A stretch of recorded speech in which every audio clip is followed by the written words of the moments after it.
Hello everybody. Let's what are we gonna do here? Let's put in chat something like there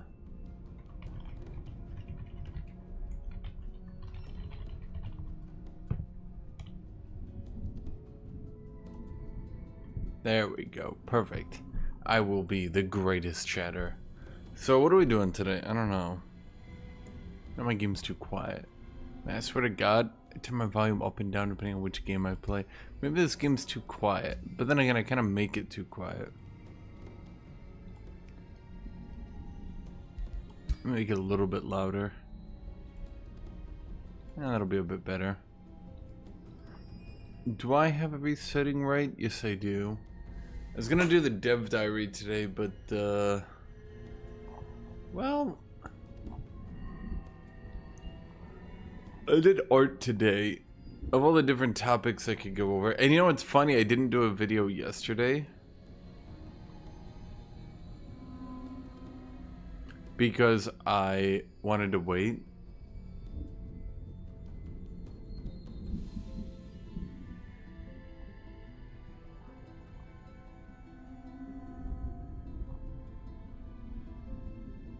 So it looks like it basically, yeah. Oh, Emily Ford. So what are we doing today? I don't know what we're doing today.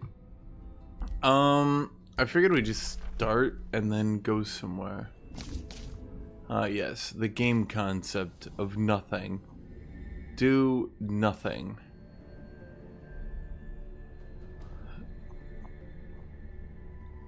Do I know every game concept?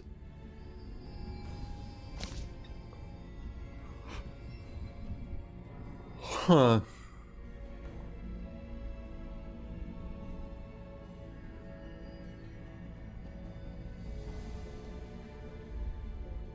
You'll probably end up getting a lot of tier 2 items at least.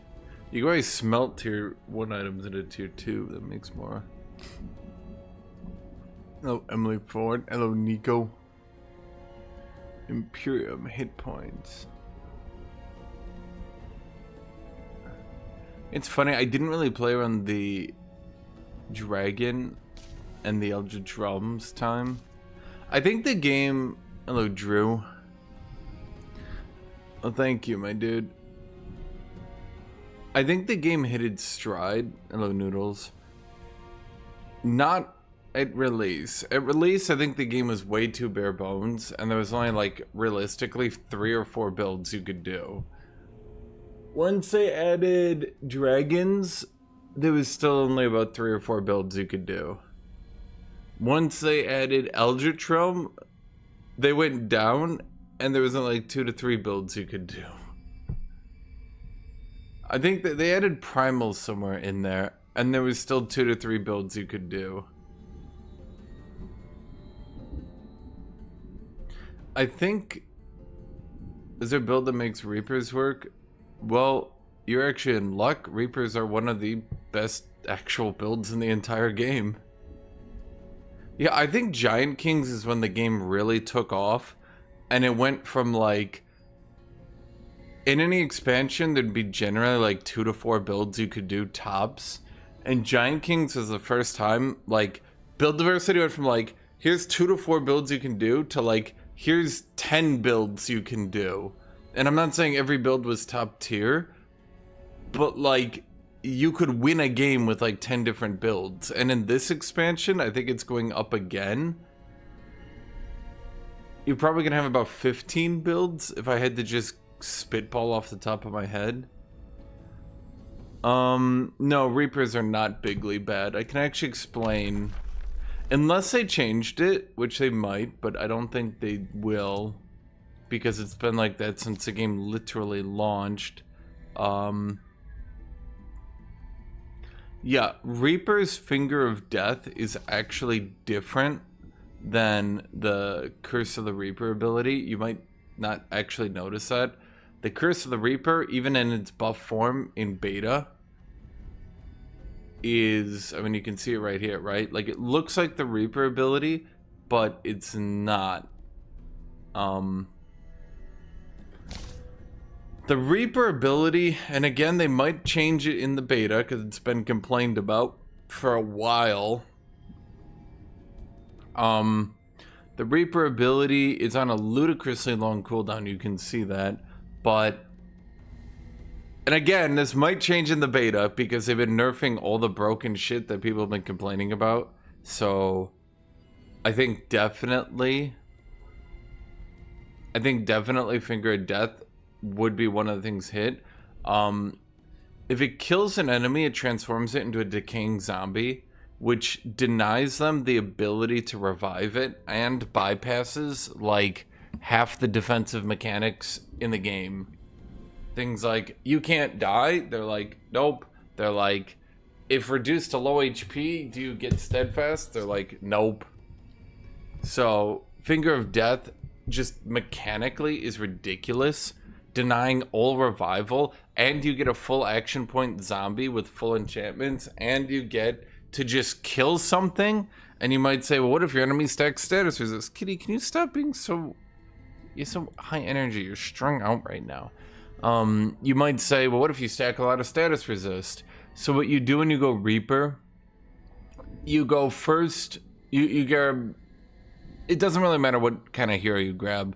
If you have regular human-y heroes, let's call it that way, the champions, the ones with the generic attributes, first affinity is Astral, second is Shadow to buff undead, third is Astral again. That's -4 status resist on them. Then Blizzard gives them -7. Then Flash Freeze gives them -12. So you're already putting them at -12 status resist. And then Finger of Death goes from, oh yeah, it's like kind of a crap roll, to it's gonna have about a 50% chance to hit anything.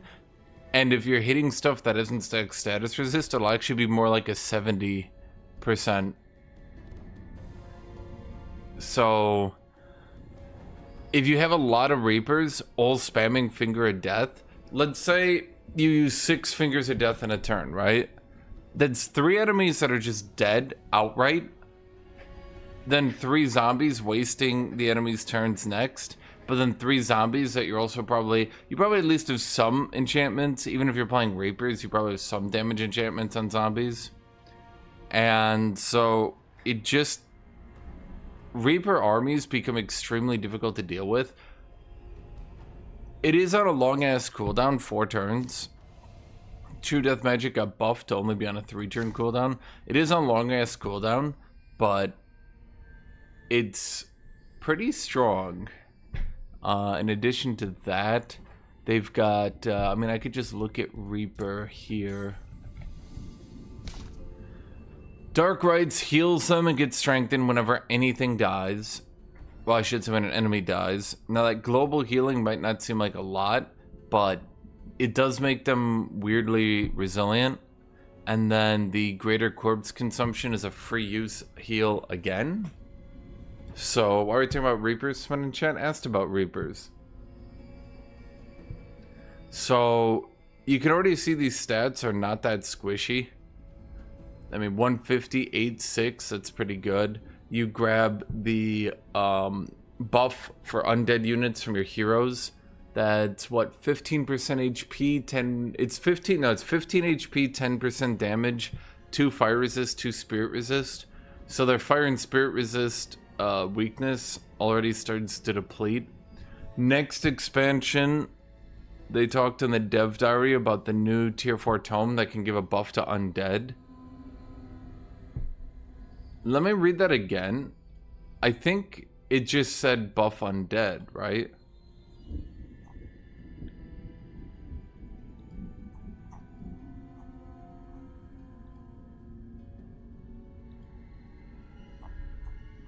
I'm gonna go read what they said in the dev diary.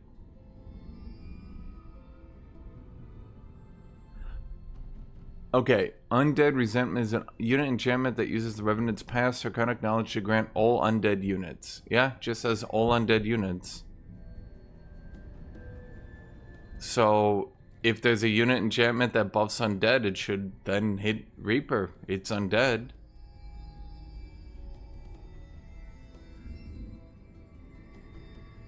Yes, they are undead, so they get Cosmic Overdrive in combination with the hero ability that buffs them.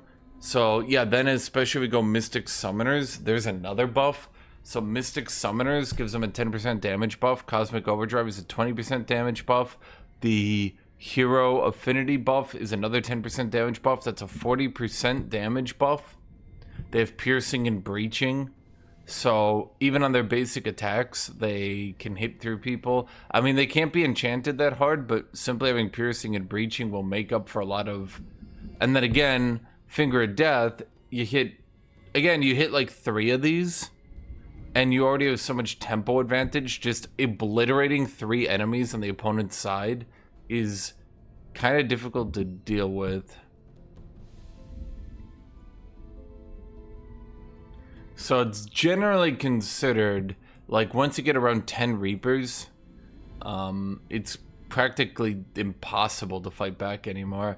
Now, of course, the downside to Reapers is that they take 10 gabillion souls, not only just to upkeep, but then to build. So it's very difficult to get to them.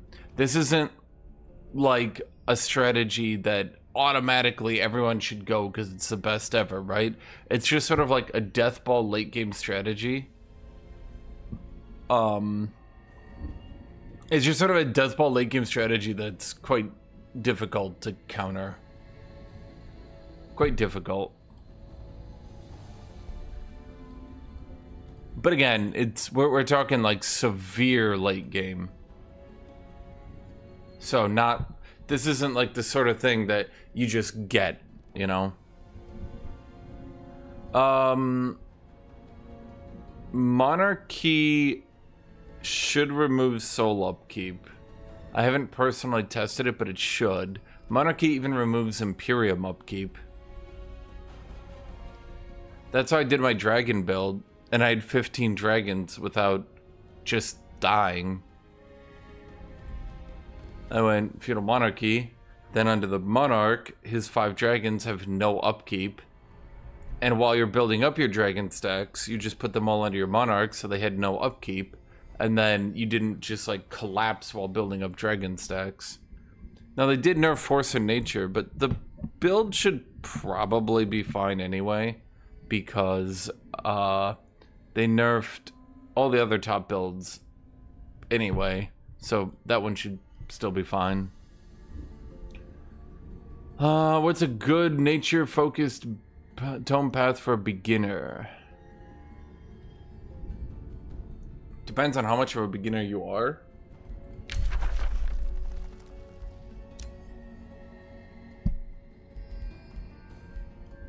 Your journey starts here. Using... What is your pupil's form? The new tome path thing. I'm gonna assume you have no DLC. So... Journey begins.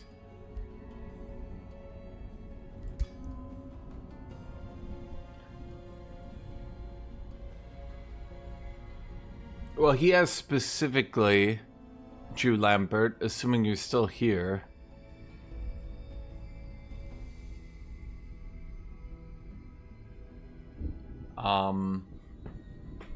Tome of Beasts, especially in the beta, is a pretty solid opener now.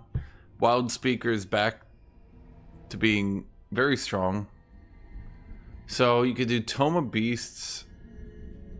The question is if you want to go with a Chaos focus or an Astral focus.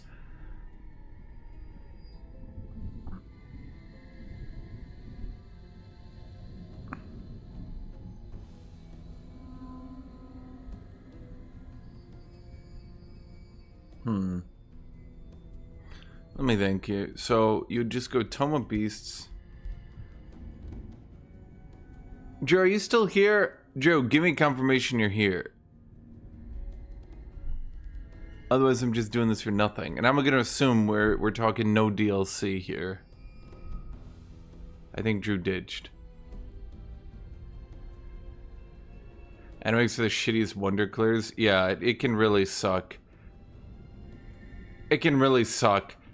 to do wonders, fight a Reaper, and it kills one of your high tier legendary rank units you were gonna try to use. Because there's like no point to replacing a tier 1 unit. If you're at the point where you're clearing gold wonders, you're at the point where you definitely want to be like moving on to tier 3 units, so replacing a tier 1 legendary isn't really possible. So especially if your build was sort of relying on a tier 1 legendary, like I've had some ranger builds that were kind of reliant on having tier 1 legendary shield units that would just tank until late game. And then when they're dead, it's like, you can't really build a new tier 1 70 HP unit. I mean, I guess you could just build it and use it to clear and hope it could at least get up a couple ranks first. But the Reapers, yeah, they can... Okay, Drew left. Did Reaver culture get buffed? Hello, Lewd Freak. Hello, Karis. Yes. Not by a lot, but yes. They're not buffing it a lot. I think what the devs should really do is use this time to really tone up Dark, Reaver. Dark and Reaver should definitely just be toned up. Yeah. I'm trying to think.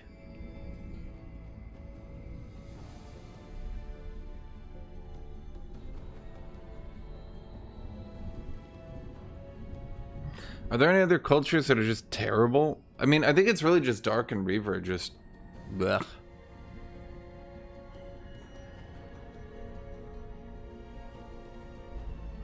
What was I gonna say? What did they do for Reavers? They didn't do a lot.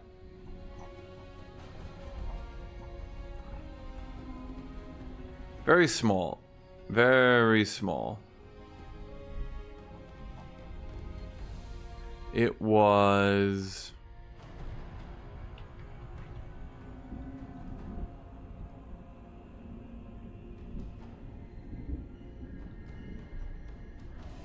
It was literally just the Dragoon can now retaliate after using his abilities.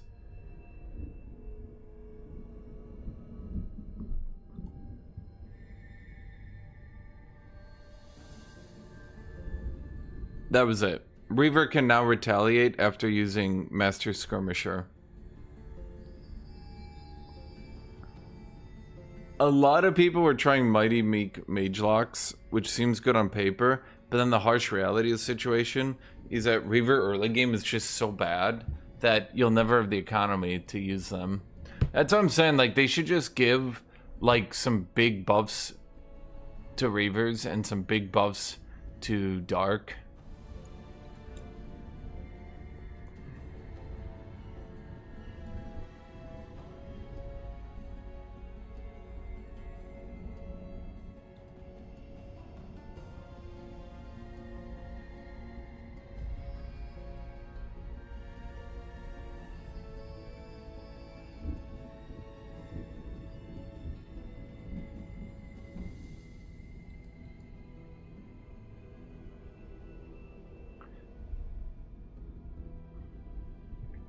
Had a lot of fun in PvE with a Barb, Materium, Elemental, Warbreeds, some early game chaos.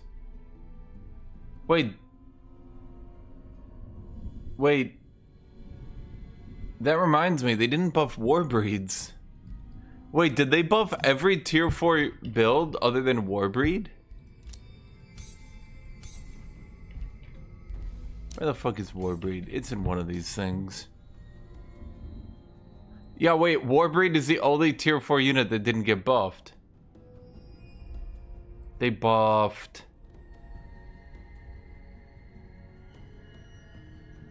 I literally can't remember its name. Chat, that's how bad it is. I literally can't remember its name. They buffed Phase Beast. They buffed Mirror Mimic. They didn't buff Chaos Eater, but I think he's kind of a remnant of the Battle Mage buffs. They buffed Druid of the Cycle. They nerfed Pyro Templar. Good.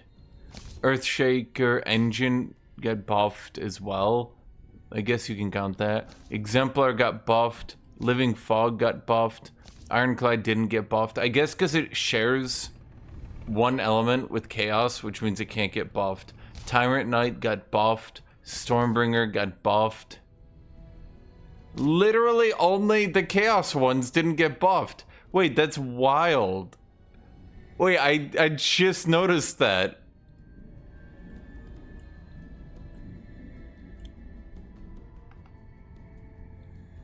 Wait, does that mean?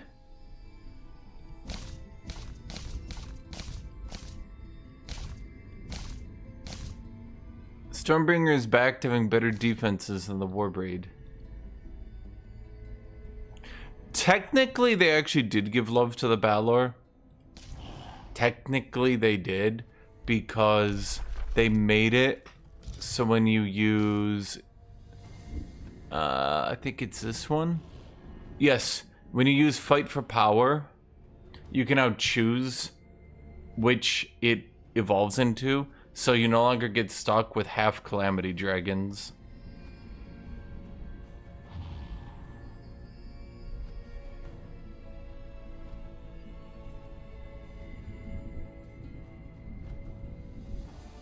Can build using Blessed Soul be viable? I mean, yeah, any build can be viable. It just depends on, are you playing single player or multiplayer? Are you playing on a giga difficult realm? I don't think there's anything in single player that you wouldn't be able to beat unless you're doing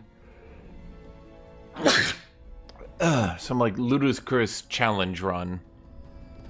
If you're doing like a ludicrous, can I beat the hardest difficulty on the hardest difficulty on the hardest map with tier 1 units, and even then I think you could probably get through that.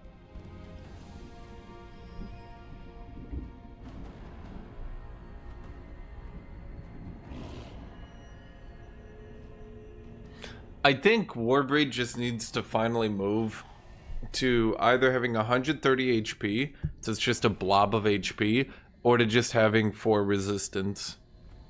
Because Warbreed is just not good, and it's never been good. Alternatively, Warbreed just needs to straight up move to 40 movement speed, so it doesn't require having permanent hastened. Especially once you start factoring in things like Disruption Wave, it's a bit rough. Yeah, like if you're trying to do a skeletal only challenge, impossible difficulty on the hardest realm, sure, that might be tough. Other than that, like as long as you're using a tier 3 unit, I can't really think of any tier 3 unit that wouldn't be able to clear through the game.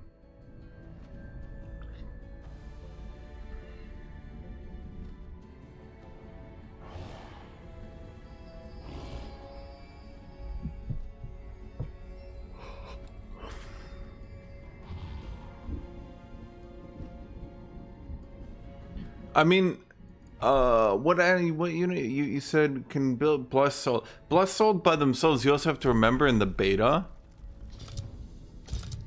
that comes from Beacon? Yeah. Some of the Beacon directly got buffed pretty hard even. So if you wanted to do a build on some of the Beacon, you could easily probably snowball the map, take out the AI, win the game. Literally just using like Mighty Meek archers and Blessed Souls with maybe one chaplain in the back.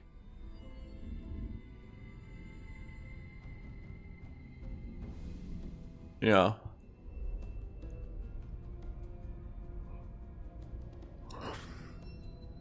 Yeah, that's the other big problem. Warbreeds' natural regeneration, I feel, was supposed to be a much bigger deal than it ended up being. I feel like the idea was natural regeneration would slowly heal the Warbreeds throughout the battle, and then with their 120 HP, like they'd be, oh my god, they'd be so tanky, right?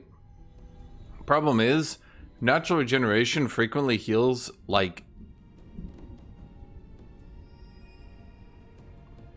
If you get your Warbreeds up to 200 HP, you could maybe do some shenanigans of like tree Warbreeds. But oh no, wait, Nature Affinity gets natural regeneration as a finisher anyway from their heroes. And oh wait, Undead are about to get natural regeneration as well.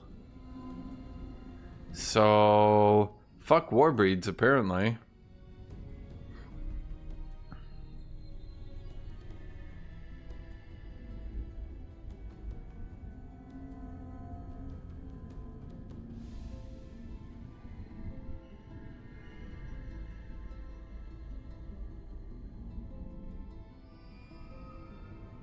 Yeah, I think Fiends are the only unit type without support, but you also have to remember that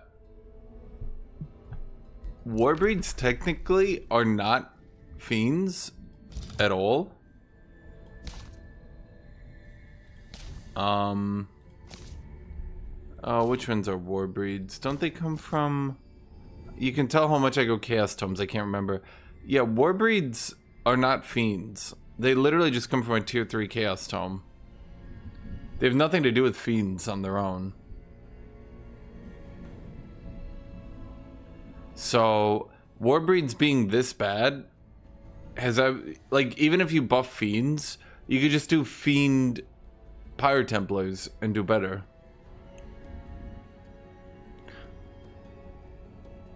I think just as a... I think as a temporary stopgap, they should just make Warbreeds 4 resist. And before you say like, oh no, that would make them too overpowered, like, you need to consider Tyrant Knights got buffed to cleanse each turn. Not full cleanse, but one cleanse. Like, I think Tyrant Knights, like, are pretty decent now. But then you go into Warbreeds, and it's like, old Chaos Tomes are doomed, but particularly Warbreeds.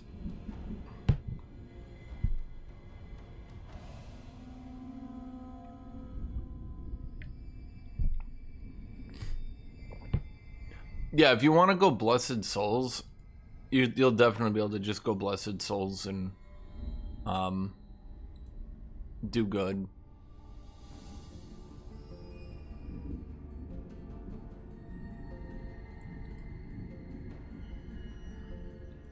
Yeah, I feel like Chaos Tomes just practically don't exist at this point. Their affinity track is miserable. Their tomes are awful. I think, like, I don't think it would take that much effort to buff Chaos up just with some stopgaps. Just with some, like, let's just touch some things up and make it a bit better until we give it a full rework. I mean, realistically, you'd have to put Warbreeds to... Just put Warbreeds to 4 resist for now. It's not going to make them viable, but it'll help. Alternatively, put them to 40 movement speed, 4 resist. That would also push them pretty hard. You'd at least try to go there, right?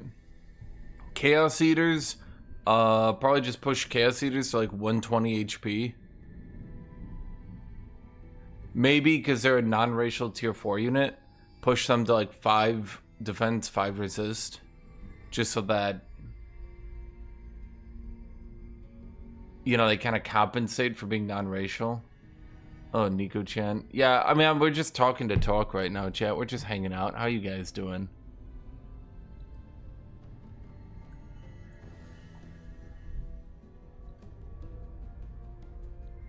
Oh my god. I'm in so many video game servers that when I get a notification sometimes I'm like, which mod of which game of which mod is trying to at me? When Total War Warhammer 3 Siege rework stream? Did that actually come out today? I was gonna play Age of Wonders 4 today, but then I think people just were exhausted. Like, literally just tired. We had 4 people, so we could have just played through a game, but I said, fuck it. We played a 10-hour game, so I set up for tomorrow, which should be good. As long as we set up. You don't know when it's out? Well, why are you asking me to play it when it's not even out? Am I doing... You know what? Now that you're here, I'm doing great. When one of the big reasons was I wanted season 3. I don't think there's any way we don't get a season 3. I'm not trying to say that just because, like, I play this game, so...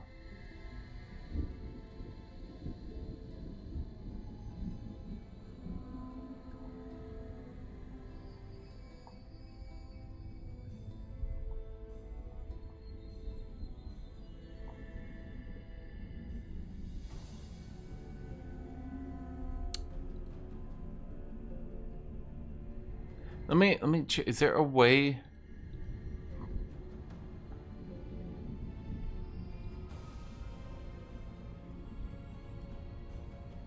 Hold on, is there a way?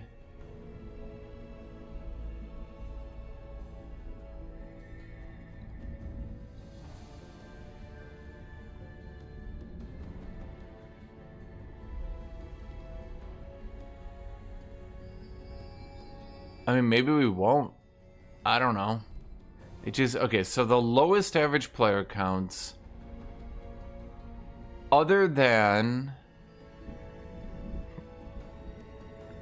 launch and the 1 month after launch, the lowest average player counts, I'm seeing this on my other monitor, comes from 2023.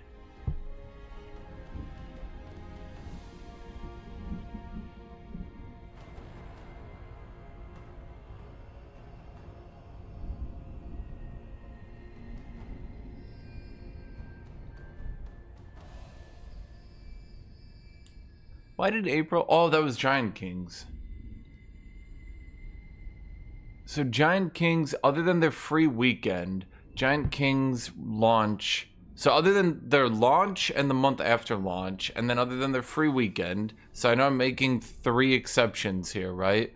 But other than that, and those are 3 big exceptions, because the launch of the game, the month after the launch of the game, and then literally it's free weekend, right? So other than those 3, Giant Kings a couple months ago had their largest average player count month by over 1,000 players. So I feel like it's doing good. Like, it's not going down, their player count. I guess you could argue it's not rising considerably. I'd have to look at the stats, but like, it's also not like, it's right before the free weekend, and I want to say this as a player, I do like the game, but man, their first 3 DLCs or 4 DLCs were pretty non-inspiring. I don't know if you guys have watched me a lot. Those of you guys have been watching me for 15 years, you know, back when you guys were born. Their first couple of DLCs were not very inspiring. I played the game at launch and I got bored. Then I came back for... What were all their different DLCs? It was Dragon Dawn. I came back and I got bored. I was like, alright. Like, there's literally 1 new playstyle here and it's not even that good.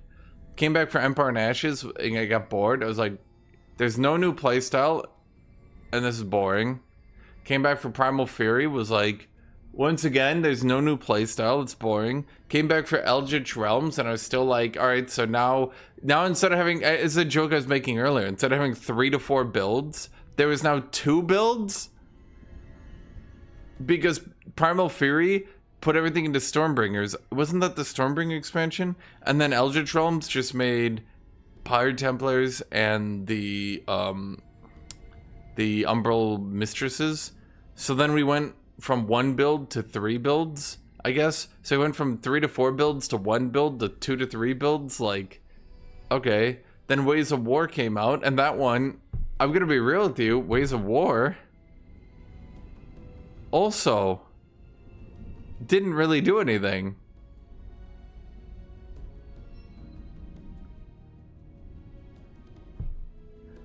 So like their first DLCs were not the big winners, let's say, but Giant Kings, like I played a lot of Ways of War, like, and especially with that free weekend, that's when I did a lot of videos. But I want to say the biggest problem with Ways of War was once we got better at the game and actually understood it, and maybe the developers didn't really understand their own game either. I mean, that's pretty common amongst a lot of developers, right?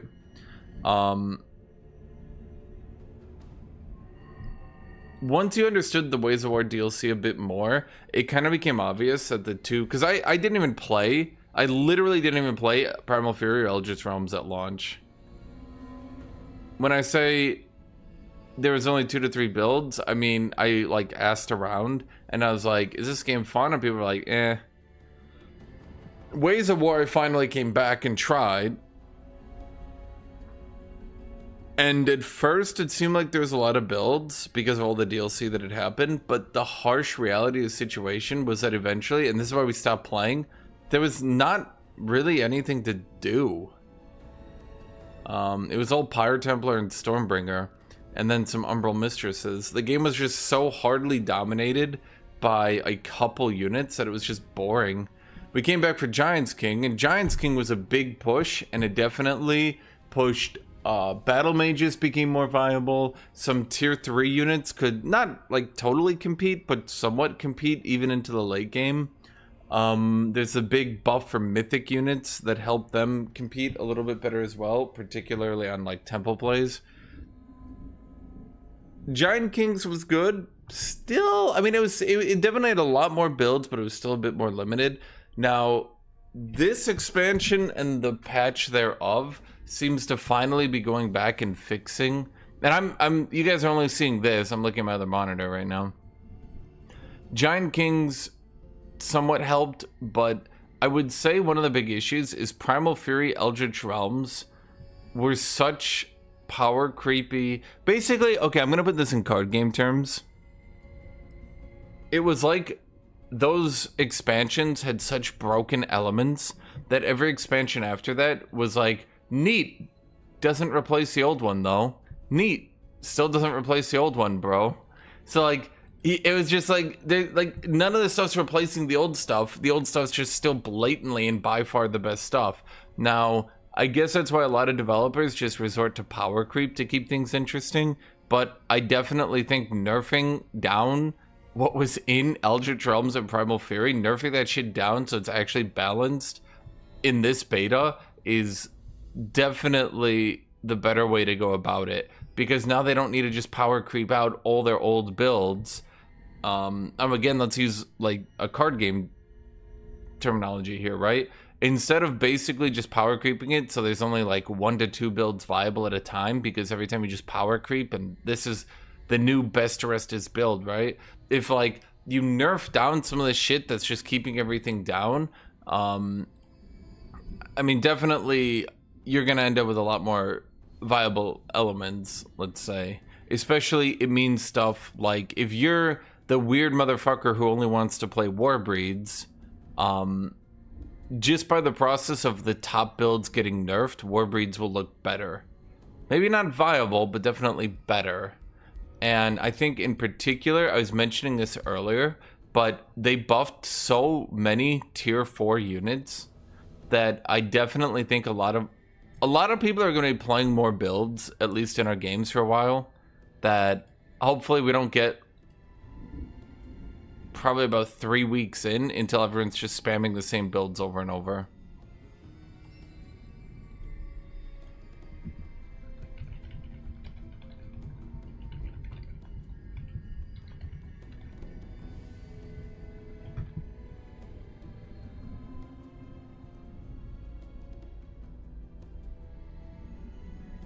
I think if more devs did nerfs, the gaming community would be so much better. But devs are terrified of nerfs because I'm going to call them the anti-nerf dipshits, have basically tried to monopolize certain verbiage. Maybe not verbiage. Let's say they've at least tried to dominate certain words to the point where devs are terrified of nerfing because they're like, nerf equal ruin fun, fun equal overpowered, overpowered equal fun, therefore you take away fun. and then they review bomb the fuck out of the game, and you're just like, what a bunch of just whiny little fuckers, you know? But, I mean, sometimes you just have to nerf. I mean, that's literally it. It's just, anytime shit gets nerfed, the devs get review bombed. Anytime the devs power creep the fuck out of their game, people are like, yay! And then the player count goes down really hard again as everybody gets bored as shit. You want to see a good example of this? You can literally just look at Darktide. You can literally just look at Helldivers.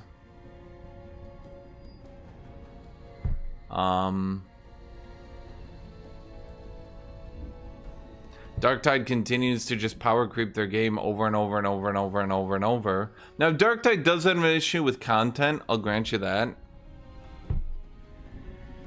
It never adds new content, ever. They just continuously power creep and rework the old content. Helldivers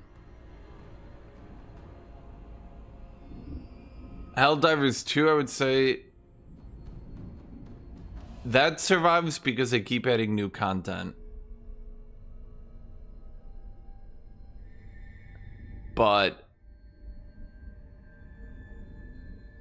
I mean, you can see it with games even like Total Warhammer 3, where they keep trying to make the game harder and harder, and the player count does continue to rise. But I would say Total Warhammer 3 has an interesting system where they add so much content to the game, particularly through reworking older content, while constantly trying to make the AI harder and harder at the game. But the rate they're going, campaigns continue to get shorter, even as they continue to make changes to keep them longer. Now, you're actually seeing, for the guy who, earlier, some dude mentioned that they were doing the Siege rework. They're trying to slow down the game again with the Siege rework. Wait until the player base literally cries bloody murder and tries to car bomb their HQ for daring to try to slow down the game a little bit.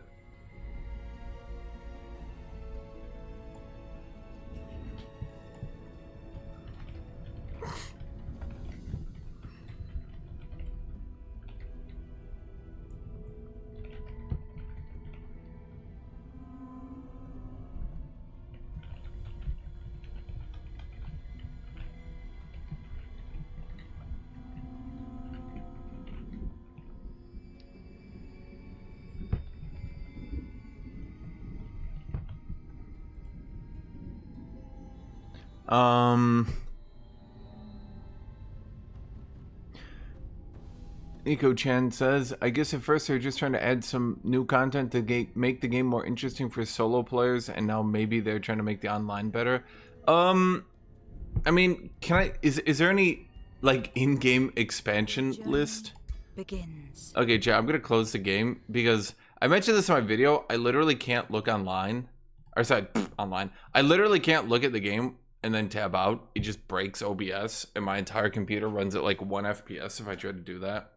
But I would say that their online system has always been good, particularly if you have friends. It's really easy to play with like 3 to 4 friends, get some good battles in. I would say the majority of people still probably play single player. Probably, if I had to guesstimate, probably like 90-95%. Turn-based games are never very popular in multiplayer.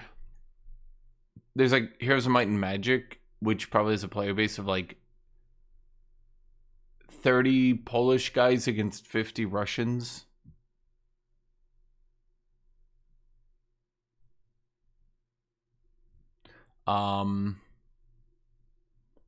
At any rate, though, I mean, I definitely can agree. You probably have some merit.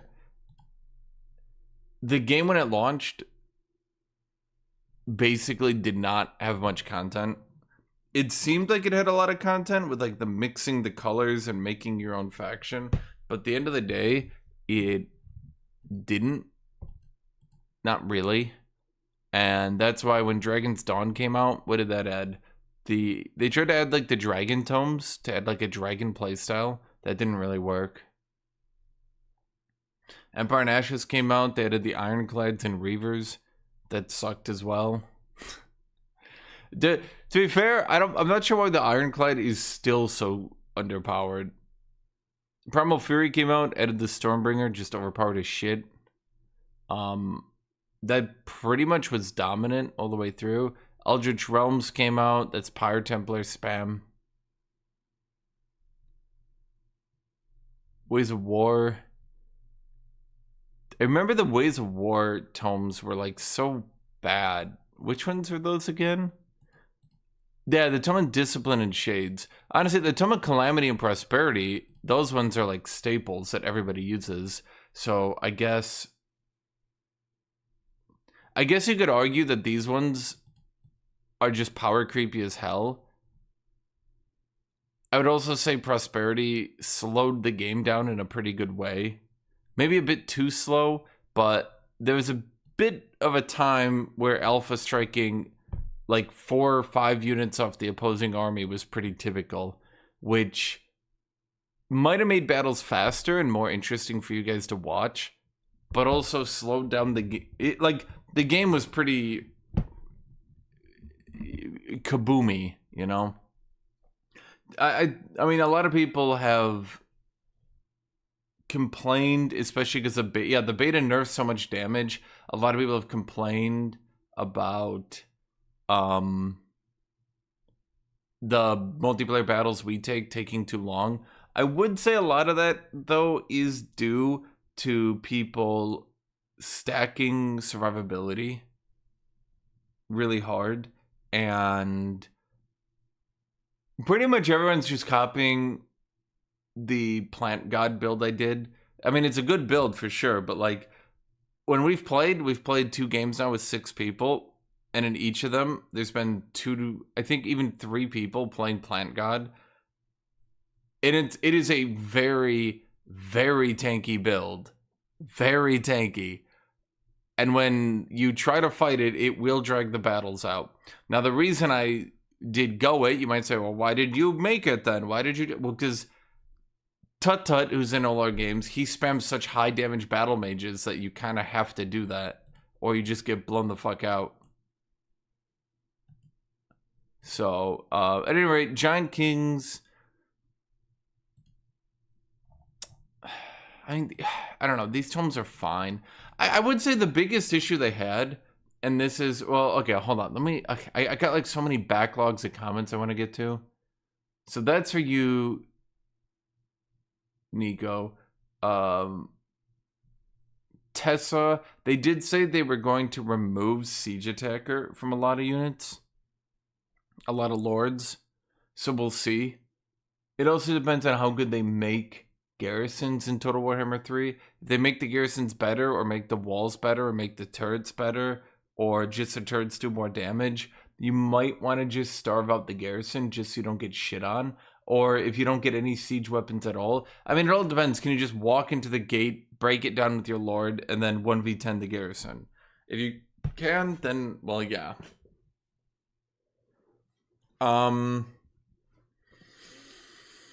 As for Delta, okay, so you said the old DLCs were them just adding content from Age of Wonders 3 back.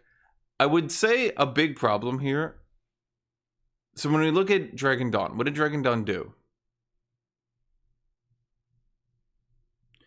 It added the Ashen War, which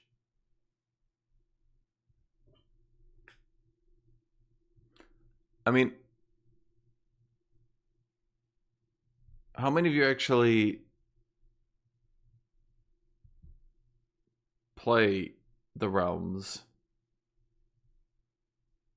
I want to say one of the biggest issues these early DLC have, and it's a recurring problem, they're so, like, they only deal with themselves, I guess is the right way to put it. So this DLC only adds the Ashen War, which only added to itself, and only if you are playing the Ashen War. So, like, you play through the realm, die, play through it, win, and then you're done. Unless you were playing multiplayer, there wasn't that much to do, and it's not like multiplayer was terribly good back then. So then that goes to Empire and Ashes, which once again, so we had the Reavers, who I guess are kind of fun. Oh, right, they did add... Wait, they don't even list the tomes here. So the tomes they added here were not terribly great. Tome of the Constructs was okay. Tome of the Dreadnought, eh. They had the tier 4 tome of Severing.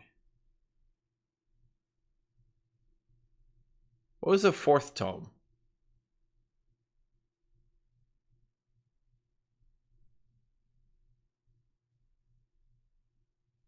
Construct, Dreadnought, Severing.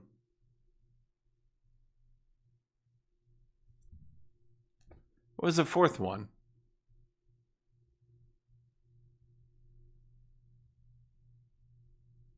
Seriously, what was the 4th one? Actually, I guess looking back through the DLCs, I think in one of my videos I said that their DLCs don't typically add 4 tomes, they add 2. Alchemy, okay. But actually reading back through them, actually most of them add 4. At any rate, Severing's never been good. Construct isn't even good for constructs, which I find really funny. So nobody ever goes Severing because it's a tier 4 counter tome, but it's not even that good at countering. I guess if it was too good at countering, then it would be overpowered and really not that fun. I don't know. So what did this one do? Story missions that only interact with each other.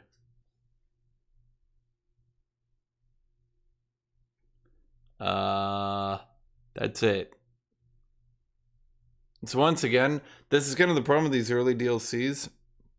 They only interact with each other, or sorry, they only interact with themselves if you're playing with them in themselves. You know what I mean? Like, if you're not playing their story missions, and story missions are good, I think people like them, but if you're not doing that, it doesn't interact. If you're not using, basically, I'm going to use a Total Warhammer approach here. If you're not using the new stuff, then it doesn't do anything.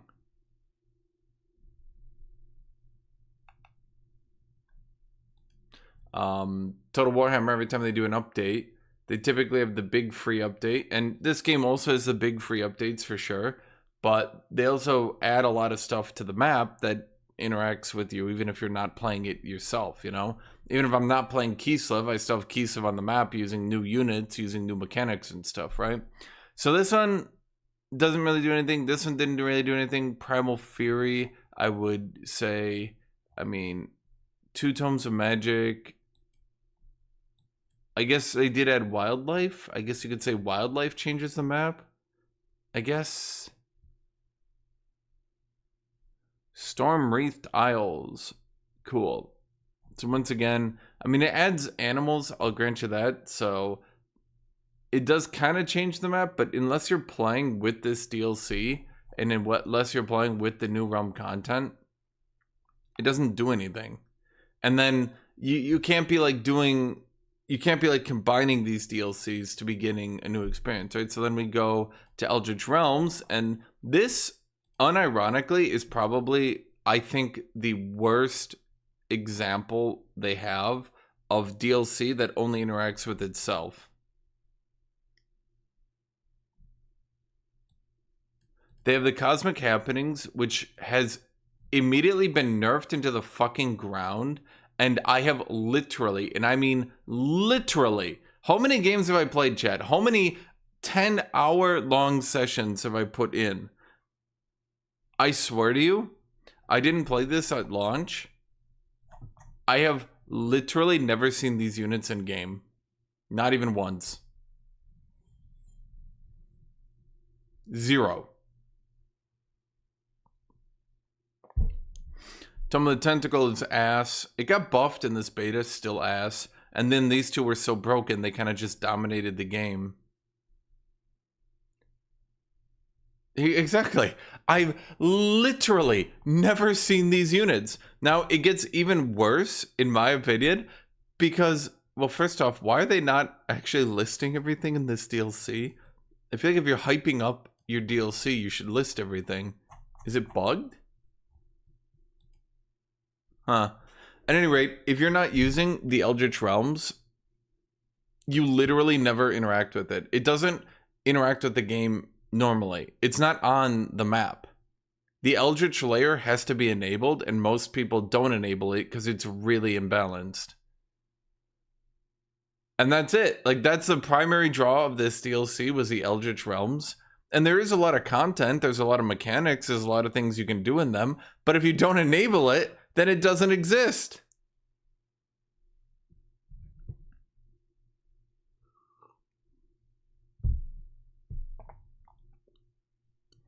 Yeah, I think if these units spawned more, or at the very least, if they had the... Why is it imbalanced? Because you enable the Umbral layer, and one dude stacked a bunch of spirit damage, he can run through it and just giga clear it, just get a ludicrous lead at that point. And yeah, it's the same problem with water. If you play with water and one dude has like a lightning mage, he just gets to obliterate the water and get a ludicrous lead. In single player, you probably don't notice it. Plus, you probably don't even give a shit, to be honest. But in multiplayer, it becomes really noticeable if one dude is like level 16 and everyone else is level 12. You're like, Well, that's what I'm saying, Sir Tinky Winky. If you actually just started, like, okay, if the Eldritch Realms is more attached to the game as normal, and I'm gonna go into a good example of this, by the way. If Eldritch Realms is more attached to the game as normal, then I would like it more, but it literally does not interact with the game at all unless you enable it. So there's no, like, you'll never see it unless you enable it. And then you never see the happening system anymore because people didn't like it, so they nerfed it so hard to where it has like a 0.1% chance to spawn now. So I'd have to get like 1,000 games to finally see it even once. Is this the unit you get from Eldritch Cities? No. So there are the... okay, you want to know my most frustrating, hated part, period, of this DLC? They have all the Eldritch units. They are in game. There is an entire Eldritch roster. You can't use it. I don't know why you can't use it. Why did they do an Eldritch DLC, add the entire Umbral roster, and the player isn't allowed to do an Umbral faction? You can say you can get Gloomstrider, sure, but that's just not the same. It's just not the same at all. Like when they, and again, when they did Giant's King, and I'm gonna get the Giant's King, they added the Letherites. That's why when I did the video on Letherites, I hyped it up so much, because I was so disappointed when they did the Eldritch Realm, and I wasn't here at release, and I went back, and I was like, oh my god, they did like an Eldritch DLC? And so I was like, yeah, I'm like, oh, how do I play as them? And they were like, you can't. I'm like, what? What the fuck you mean you can't play as the Eldritch units? What do you mean? But when they did the Letherite expansion, now we don't typically play with it enabled because it has a bit of a flaw that makes it a bit imbalanced. In single player, once again, you won't notice it. In multiplayer, I can explain it. Basically, the first dude to find it and click the option will get every single benefit from it. It's literally that easy. If you click the option, you will always be one turn ahead of every other player. And because you are now one turn ahead, you will get every buff from the city and the underground. It's... yeah. And we noticed it after the second game, and we were like, this just sort of randomly buffs. And the thing is, you don't have to be underground to find it. You just need to happen to run into some unit that the city has put, and then you get vision of it. So it's just total RNG. It's just frustrating. Well, yeah, I think if they had added the ability, like, they have the society trait for the Umbral stuff, right? So why didn't they take that society trait and instead of like, you get more knowledge, which is boring as shit, why didn't they give it the ability to maybe you could summon, maybe you get a free summon of like a tier 1 Eldritch unit? Why didn't the tier 3 tome, which had to get Umbral Mistresses nerfed 900 times, why wasn't the Tome of Tentacle, why didn't that one give you some unit you could construct in your city? Like a tier 2 or even a tier 3 unit? And then why didn't you know what I mean? Like, they could have done so much more to let you play an Umbral army. They could have had a unit that buffed Umbral units so that they remained relevant until late game. Maybe some sort of unit enchantment. But, yeah. Make them fight to grow stronger. They could have done a lot with it. I was just so frustrated with this expansion that they just did nothing with the Umbral theme.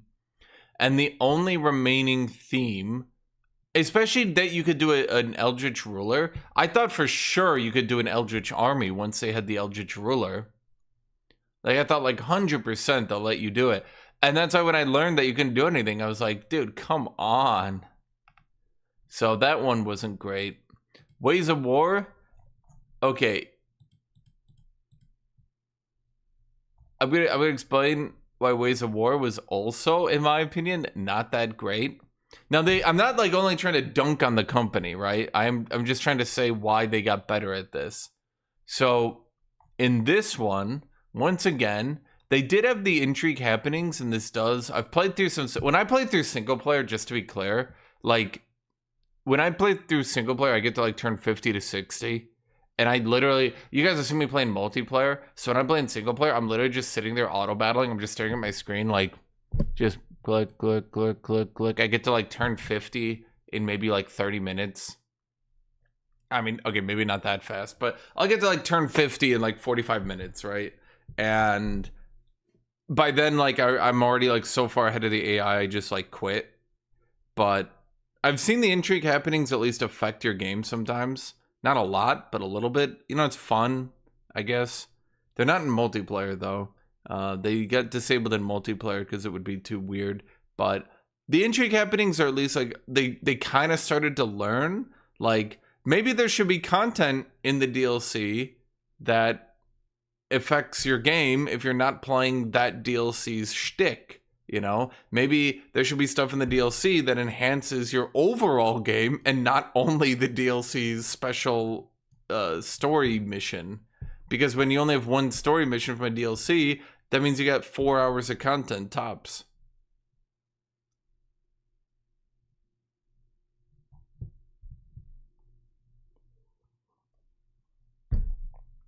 So this one also, in my opinion, wasn't great. Then why did Giant Kings actually do good?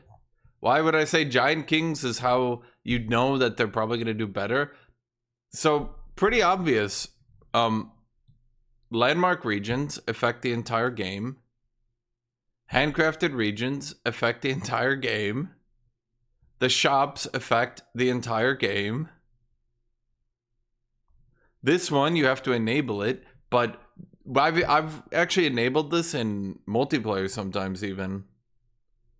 We've played some games with faded regions. It's not really that imbalanced, actually. Ironically, this is like one of the only ones we've played with where it doesn't just blatantly favor one player. And to be clear, we're okay with things that favor one player, like RNG is RNG. Like, you just got to deal with your spawn. It's just typically, like, the Letherite dudes favor one player so hard that it actually kind of becomes, it's just unfun to deal with, right? But, so the faded regions is fun. Shop, like, this affects any game you put it on, and it's cool. This affects every game, this affects every game, this affects every game. This you can turn on and then will affect your game. Giant Kings affect every game. Even enemies can spawn as Giant Kings, right?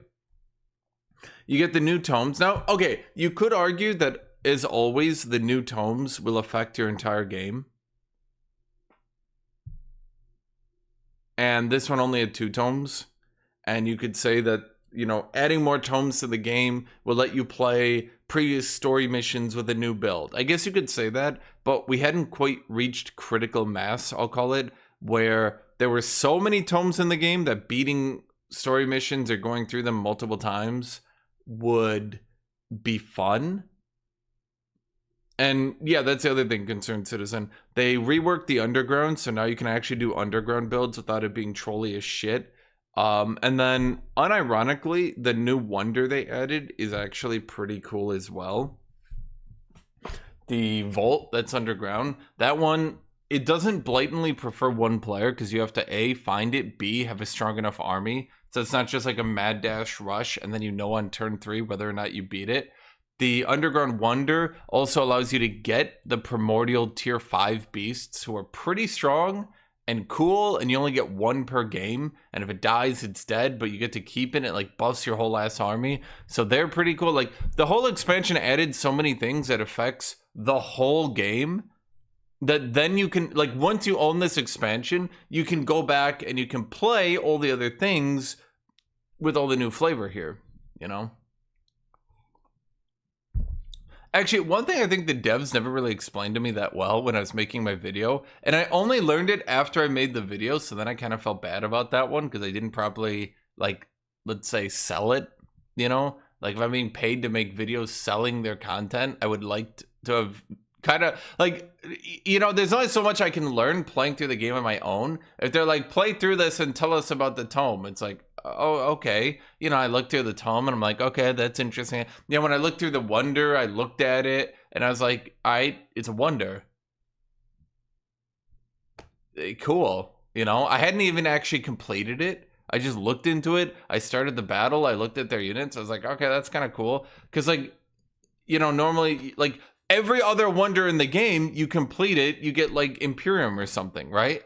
So it's like, this is probably like every other wonder in the game. And nobody had told me that actually this specific wonder was so different and could give you the primordial units and was actually like a gold plus wonder.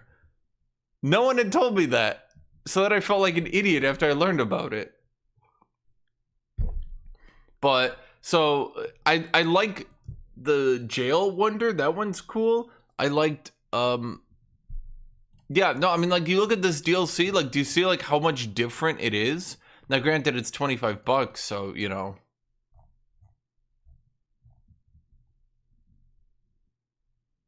But no, I thought this DLC, like this is the one in my opinion where you can clearly see, like if you look at the player chart. Now it gets a bit screwy because like the early numbers kind of screw it up, but like if I cancel that out,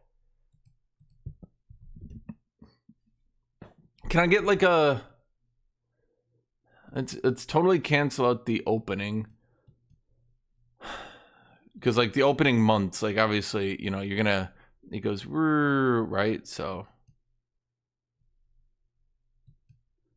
if we include the first spike and then that stuff, you can clearly see like it's going up over time. I think it's the faded regions buff giants. Didn't buff them enough to keep them relevant, but buffed them enough that you could maybe take them into a late mid game still, instead of just being a tempo unit. Can I get like a line? Is there any way I could get like a compare? No, I don't want to compare. I want to like. Is there a way I could just get a like a? Well, I mean, you guys can see it on your own, right? Like, we are going up over time, right? Like, you guys can see that. But that's why I think Giant King was probably, yeah. There's wonders that add damage type to giants if you take them. I'm gonna be honest, so rarely do you ever get the new wonders to spawn Tell me if you agree with me on this one. 90% of the time when I take a wonder, it's just the fucking tree again. It was a gold. Here's a gold wonders around. Last game was like this too. So don't tell me I'm just being paranoid. Last game, it was gold tree wonder, and you'll never believe this, a third gold tree wonder next to me. I got one non-gold tree wonder to my left, and that one gave me a spell that I thought was cool. Other than that, you clear the gold tree wonder and it's like Imperium, and you're like, yay.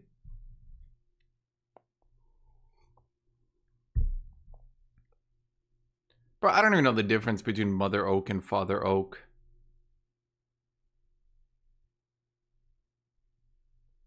They both just give you Imperium. They're so wasteful. Honest to God, I think if they removed them from the game outright and just made it spawn the more interesting gold wonders, it would be better. So the primal unit wonders only spawn underground. You have to go underground. They're like a gold plus wonder. They're very rare, and you will only get one primordial unit from it, and you can only clear it once. They're supposed to be extremely powerful and rare. You have to go underground and you have to find the jail. It'll typically spawn at least one jail. If I had to just shit out my ass here, I'd probably say 2 per map, maybe. I've only ever seen 1, but I'd guess there's probably 2 per map. I mean, I could go, like, literally check by removing Fog of War, but I don't want to. There's a lot of things I could just verify, but I don't want to. I'd guess that there's about 2 per map. They're very rare, very powerful. So if you do find them, and you can get an army that can clear gold wonders, the primordial units, they will buff your entire army. Not just a stack they're in, but the whole army. So they're very powerful, and it's definitely worth getting. And that's why I think this DLC was just the best, because not only did it kind of add all this stuff that's cool and affects all your games, but it also affects how you, like, if you know that there's going to be a jail underground, then you know that maybe I should go look underground early. Maybe I should scout it out and try to find it, you know?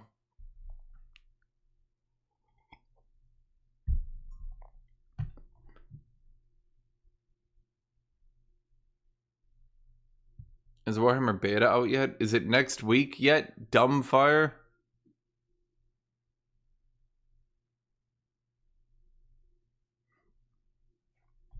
Actually, now that I just hyped up the Giant King DLC so much, now I'm wondering if Archon Prophecy, because I've been reading the dev diaries, I'm wondering... Okay, so let's see here. They're adding new story realms too. They're adding the new units, but they're putting the spirit into the base game. Face formidable new types of wildlife roaming the land. New hero class. Oh, yeah, the Battle Saint is gonna be... Hello, J-Wall.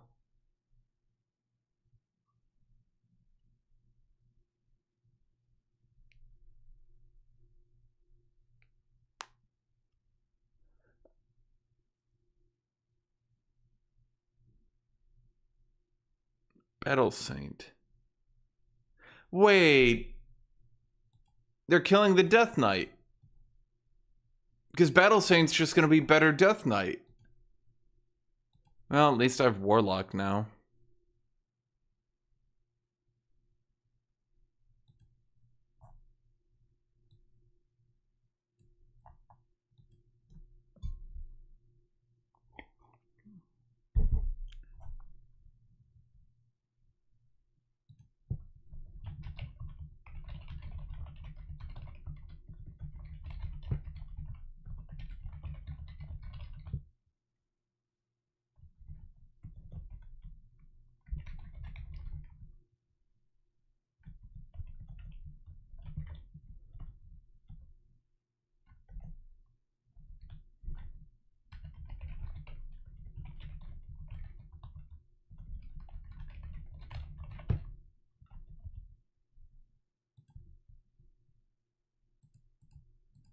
Why is this new spirit so pumped up if they're supports? Well, you have to remember all these spirits, despite their class, follow a certain playstyle. Even the battle mage spirit, doesn't he sprint into melee as well for some reason?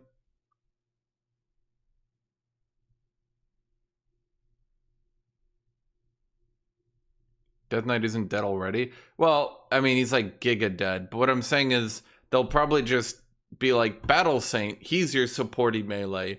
And then Death Knight's crying in the corner like, I was supposed to be the supporty melee. Yeah, the fire one. All the spirits, they'll... Because that's kind of how they've always done things. Each of the elements get their own different take on like the same unit. But that's always one of the things I liked about the game, to be honest, was that they tended to... Every unit did its own shtick. Every single unit in the game, outside of some animals, I think, has something it does that's unique. Even the shit-ass defender from Feudal has the shield effect, where his frontal shield blocks even more.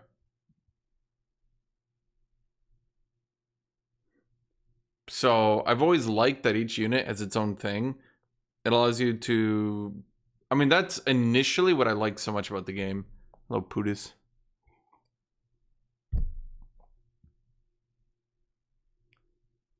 Well, aren't you smart then, Nico? Archon doesn't seem to have many map features. Yeah, it seems to mostly be... Okay. Forge your destiny with prophecy traits, new society traits that help shape out your empire. Early in your journey, a vision will appear, challenging you to help define your ruler's purpose and ambitions. Well, that seems to be... Well, now I'm wondering, is that...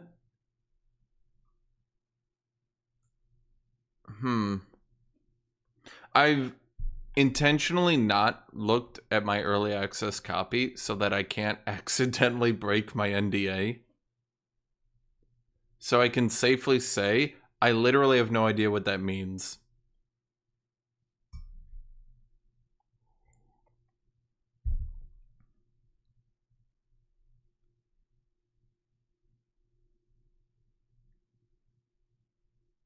What does that mean? Yeah, there is a version of that in the game, but it's like super duper duper duper rare. You can get a race buff that also has a giga nerf, and I think one of them is like really overpowered, but only happens like 1% of the games. It's like you get giga XP or something on your heroes, but it's so rare. Yeah, that's okay. Forge your destiny with prophecy traits. New society traits that help new society traits. So they say society trait, but help you shape your empire. Early in your journey, a vision will appear, challenging you to define your ruler's purpose and ambitions. How you interpret it is up to you, but fulfilling the prophecy will... Is it like a society trait you take?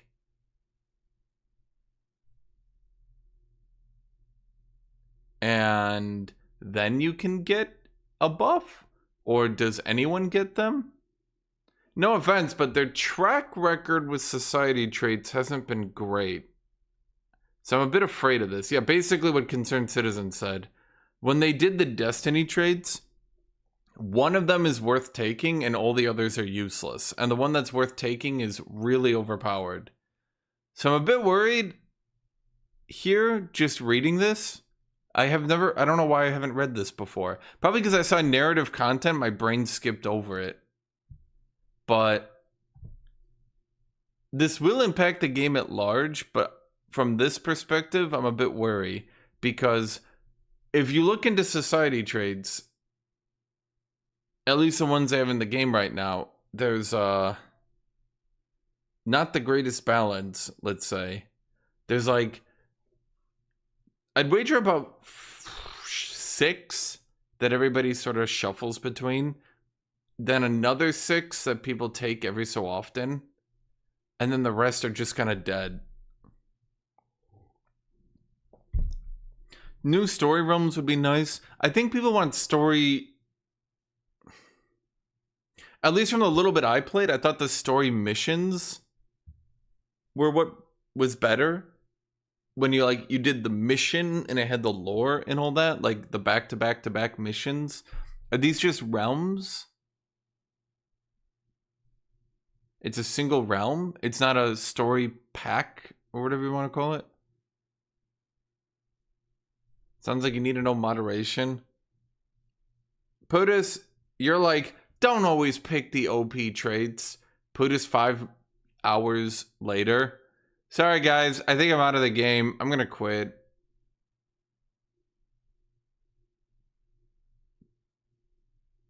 Enter the hidden realm of Emnora, stronghold of the Archons, in a search for aid in the eternal war against Urath. Land on the coast of Sordun and explore an ancient land that felt the endless horrors of the Umbral Abyss. Reclaim the realm from Urath's crutches and fulfill a prophecy of the ocean. Wait, is this the Archon people? The Umbral. Isn't that... Wait, what is Urath? Earth?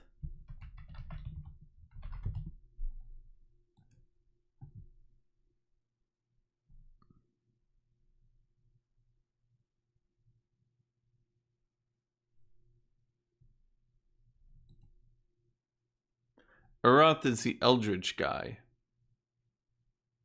So the Archons kill Urath? Okay, so all of them are dealing with this Urath thing. He makes umbral demons and undead. Hey, the undead aren't evil.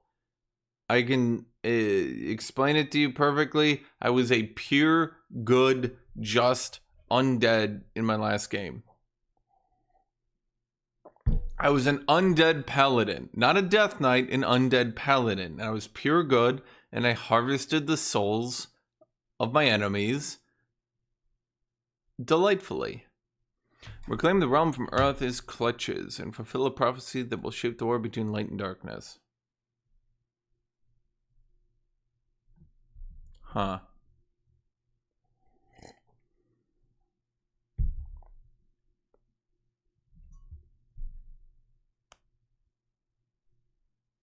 Getting a story realm where you shit on the Umbral wouldn't be unfun. I kind of did like the Umbral units. I mean, I think the Umbral units were implemented poorly and basically never show up, but they're kind of cool. Yeah, but he is bad, so his undead are bad. Okay, but not all undead. By definition, if you were good, your enemies must have been evil. Exactly! When Tut-Tut showed up with his light spirits and spirit guardians and justice warriors, that's how I knew he was evil.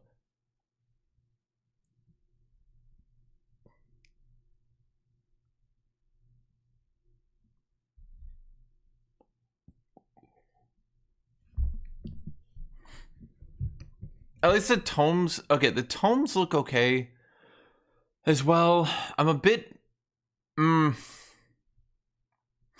miffed that again we have 2 tier 4 tomes coming out. I actually feel like tier 4 tomes have blatantly the most diversity right now. The only real issue you could say is Tome of Prosperity is a bit much. I could probably agree with that one, the Tome of Prosperity. But other than that, tier 4 tomes probably have the biggest diversity in the game right now. So adding 2 more tier 4 tomes, I guess from their perspective, tier 4 tomes add big, big units that are super duper cool. And I guess you could also say that previously when they added powerful tier 3 tomes, that it has led to problems, because if tier 3 tomes are too good, it's not that hard to get to a tier 3 tome, right? So if you had a tier 3 tome on Cleansing Flames level or a tier 3 tome on what was the other one? The Umbral, the Tome of Corruption level. Like those two at tier 3 were so goddamn strong that most people said they should have been tier 4, and they've only just now nerfed them down. So I guess you could argue that they want to have these like giga powerful tomes, but they need to wait till tier 4, so they keep adding tier 4 tomes. But at the same time, there's so many tier 4 tomes in the game now that, yeah, I think tier 3 tomes, because I mean, Prophecies is tier 3. Just so long as they're not like literally game changing. I think that's the problem. But also, I guess then from their perspective, they want to add these big game changing powerful tomes. So then they're just going to have to sit them at tier 4. Well, what expansion is after this? No, wait, they haven't done that because they haven't gotten renewed, have they? They'll probably get renewed. They need to do a Chaos expansion then. I don't think there's any way they don't get renewed, right? I mean, we've looked at the list. I mean, it's since launch, I mean, you can see it. It's just going up. There are some games that are dying. But I would say overall, most games get better over time. Which is actually becoming a problem, I would say. Because, like, games get so much better over time that you can never make sequels anymore.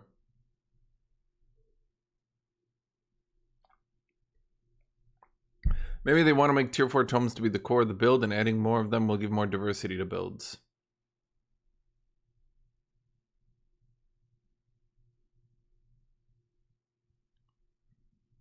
Yes, I mean, yes. But what I guess what I'm saying is that there's already so many powerful tier 4 tomes. The only one that really sticks out, in my opinion, is Prosperity. They're nerfing Prosperity a tiny bit. Maybe they could move Blessed Armor down to 1 resist from 2. I think overall, though, it's not even that Blessed Armor is OP. It is a little bit OP still, but there's not a lot of granularity. It's either going to be 2 resist and OP, or 1 resist and eh. So, like, I'm not sure where they go with that one, you know? But I would say the bigger issue with Prosperity is that if you're ever doing a food build, or you're ever doing practically any build at all, Prosperity is amazing. It's not even the fact that its armor is really good, the armor of Prosperity. It's the fact that you get gold and mana per farm and forester, so your late game farms and foresters actually still remain being decent, and you don't just turn everything into a different building. And then it also turns the special province improvement, turns your food into gold as well, so then your food remains relevant as well. So it's like Tome of Prosperity just like caps off all these, any build that is not just doing like sit at 10 pops with pure research. Any build that isn't doing that benefits from Prosperity.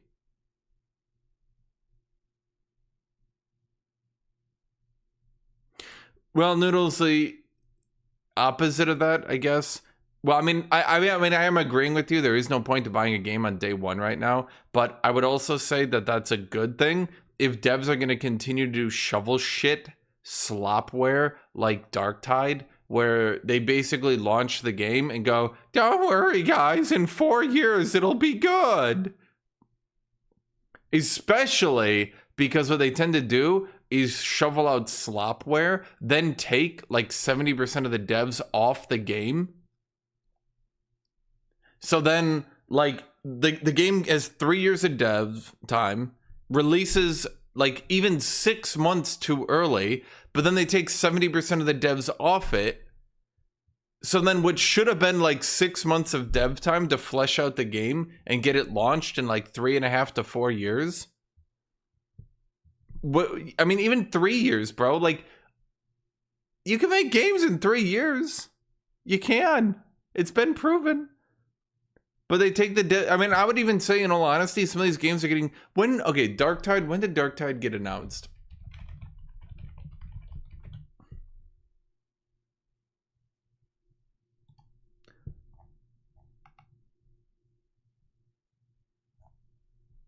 Darktide got announced.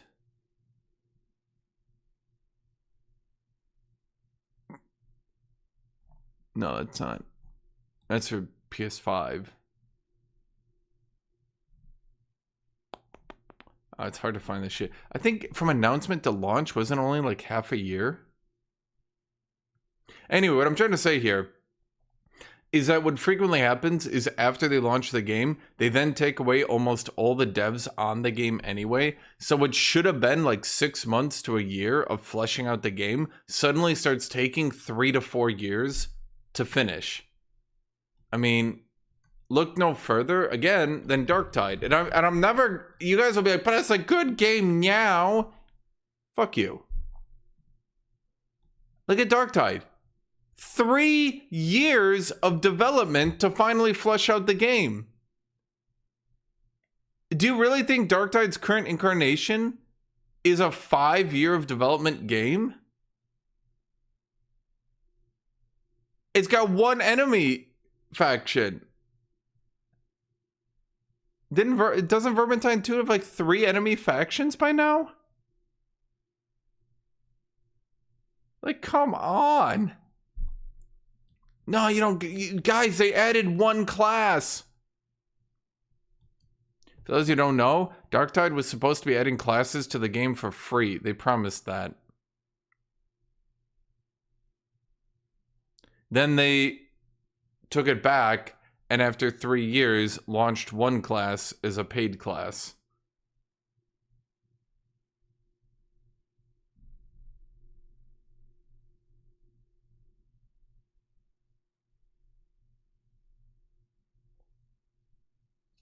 So, I should also remember, they originally also promised subclasses in addition to classes.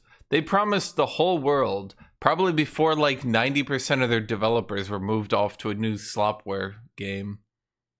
But they promised they were going to do so much, and then the game launched, and they were like, dur, dur, dur, dur.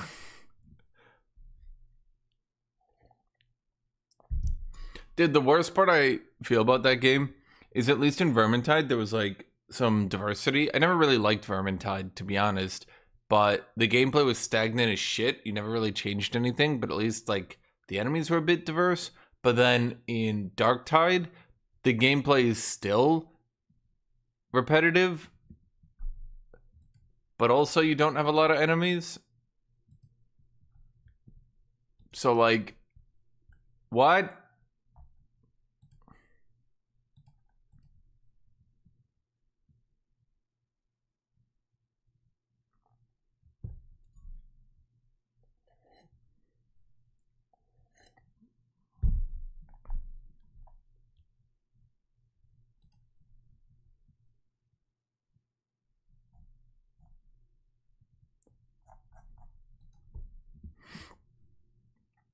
Why make subclasses if you can rework existing classes again? I mean, that's one of the problems with when you release these games in slopware. So all you end up doing is reworking your shit over and over and over and over and over again. I mean, that's why it takes 3 years to get these games into a playable state, because instead of just sitting in a closed beta where you can just like, instead of sitting in a closed beta where you and your testers can be like, hey, is this fun? No? All right, fuck it, we'll rework it this week, right? Instead of doing that, because now that the game is launched, you can't just be like, oh, fuck, the Ogren really ain't working too good. Let's just we'll just take him out of the game for now and work on him later, right? Instead of doing that, you now need to rework him in the live version. Is he fun now? No, now you need to rework him again. Now I need to rework them again. And each time, you need to put all this time into making sure that, the class is balanced. He can't be underpowered or you get review bombed. He can't be overpowered or, well, you won't get review bombed, but then it'll ruin your game's balance, right? then you need to make sure that he's fun to play, or else people will play them and give you a negative review. I tried to play the Ogren and they were bad.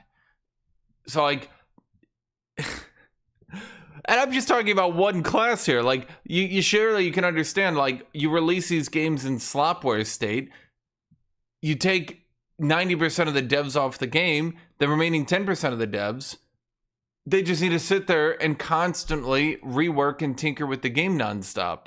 So they never get anywhere. That's why it takes 3 years. They're just reworking it.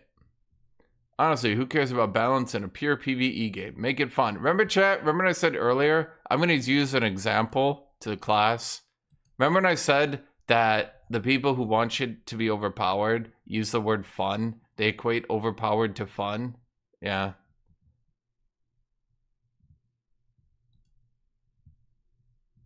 Bad decision.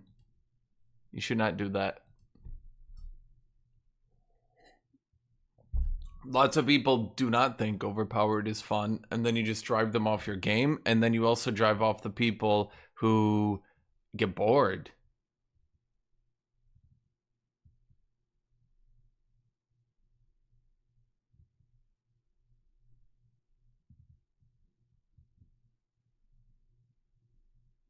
If they make all mythic units just a regular units, this will enable so much late game builds. I don't think they would need to do that. I think what they would need to do is turn more enchantments into type buffs, or add types to enchantments. Alternatively, I think they should tone down how many racial transformations. I mean, they can't remove them because they're now content and they're in the game, right? But I think there's too many racial transformations. Let me give you an example.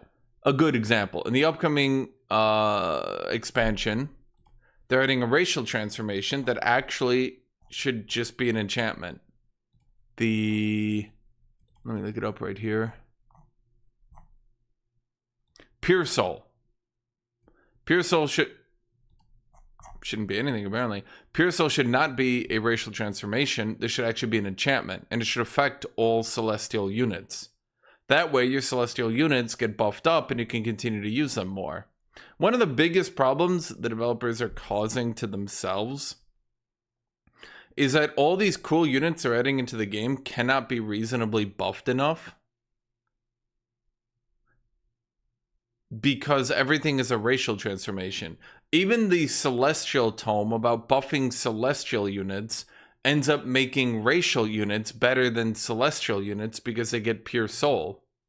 And before you say, well, look at the opposite. If we look at Tome of the Revenant, they have Undead Resentment, which is an enchantment that affects all undead.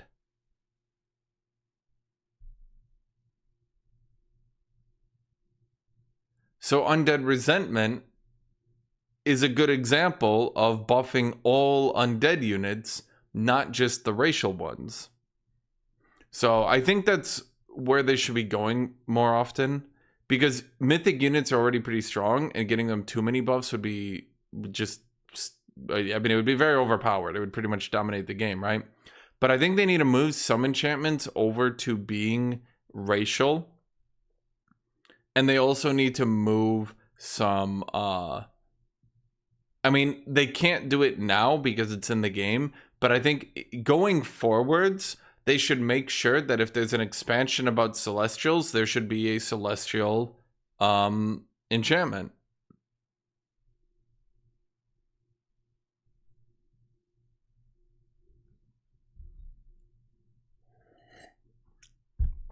Is it next week, New Fire? Because if it's not next week, then no. And by the way, in case you think I'm wrong as well, there's also Chamber of the Right, which your undead produced in the city also get natural regeneration. So if you can produce, I believe this tome gives you the ability to produce Titans, because I can literally see that it does do that. Your undead Titans, which are mythic as well, I don't think they're racial. I don't think you get a racial giant. But anyway, the undead titans also get the natural regeneration as well. Yeah, any unit that you build in the city. So this tome is giving you multiple ways to use non-racial undead. But then when I look back up here, this tome I don't think is doing anything. Yeah, the Holy Aura is not going to all Celestials. It's going to melee. And the Pure Soul is a racial transformation. So, I mean, effectively, let's be real. This is the companion tome to Pyre Templars. Whereas the Undead tome, I think, can be used in pretty much anything that's undead related. I think this is just basically the Pyre Templar assistant tome. Trick DMs. Tata, do you know if we delay the game that more people will show up?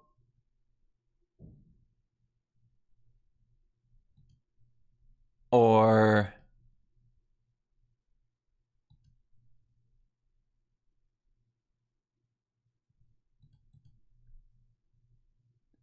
doesn't mean you can't use Pure Soul and Angel. No, you wait. Pure Soul. No, that's a minor. Didn't they say it's a minor one?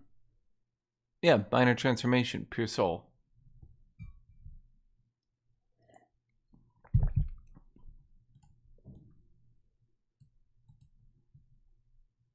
Jay, you guys have any other questions I can answer? I've run out of things to say now. Half the roster of the game gets... Oh! I never went over that earlier. Okay. Hold on.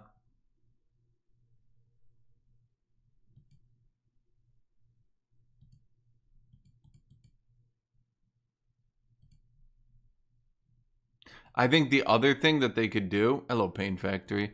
I think the other thing they could do, if they want to keep non-racial units better as the game progresses, is things like this, which give a giga mega buff to non-racial units. Now you could say, well, how could they do that? What they could do is add a subclass to Celestials, call it Celestial Angel. So your race are Celestials. Oh, why the lag? Oh, right, I have to change my thing.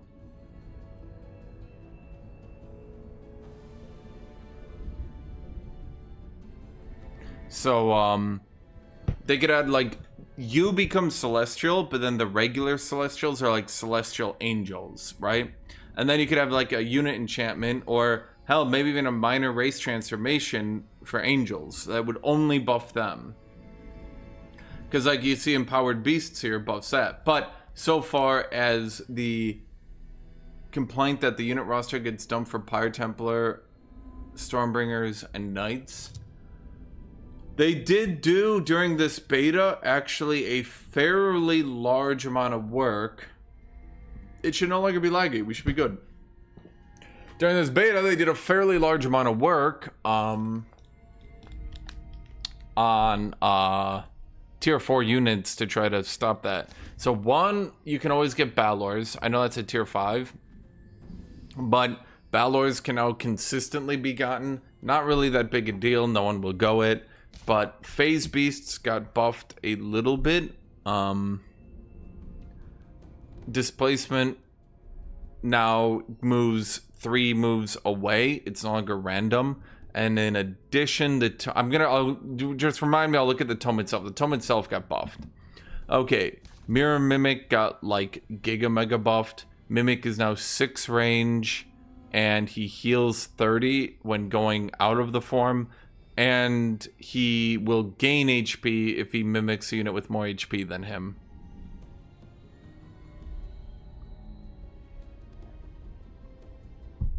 Oh, he also, he keeps his rank when transforming. So he doesn't just transform into rank 0. So Mirror Mimic, he looks pretty good. Chaos Eater did not get buffed. Bit frustrating, that one. Judah's Cycle got buffed. Probably not going to be enough. but we'll see. Sacrifice. Sorry, where is it? Yeah, Sacrificial Blight. I don't know why they worded it like that. I always thought Sacrificial Blight did trigger life from death, but okay. I thought it did, like, for 100%. At any rate, Druid Cycle now gets Decaying on its basic attack, even though it's Giga Nerf Decaying. And Sacrificial Blight should... I thought it always did. Should give you life from death, which resets its cooldowns, which gives you Restart the Cycle.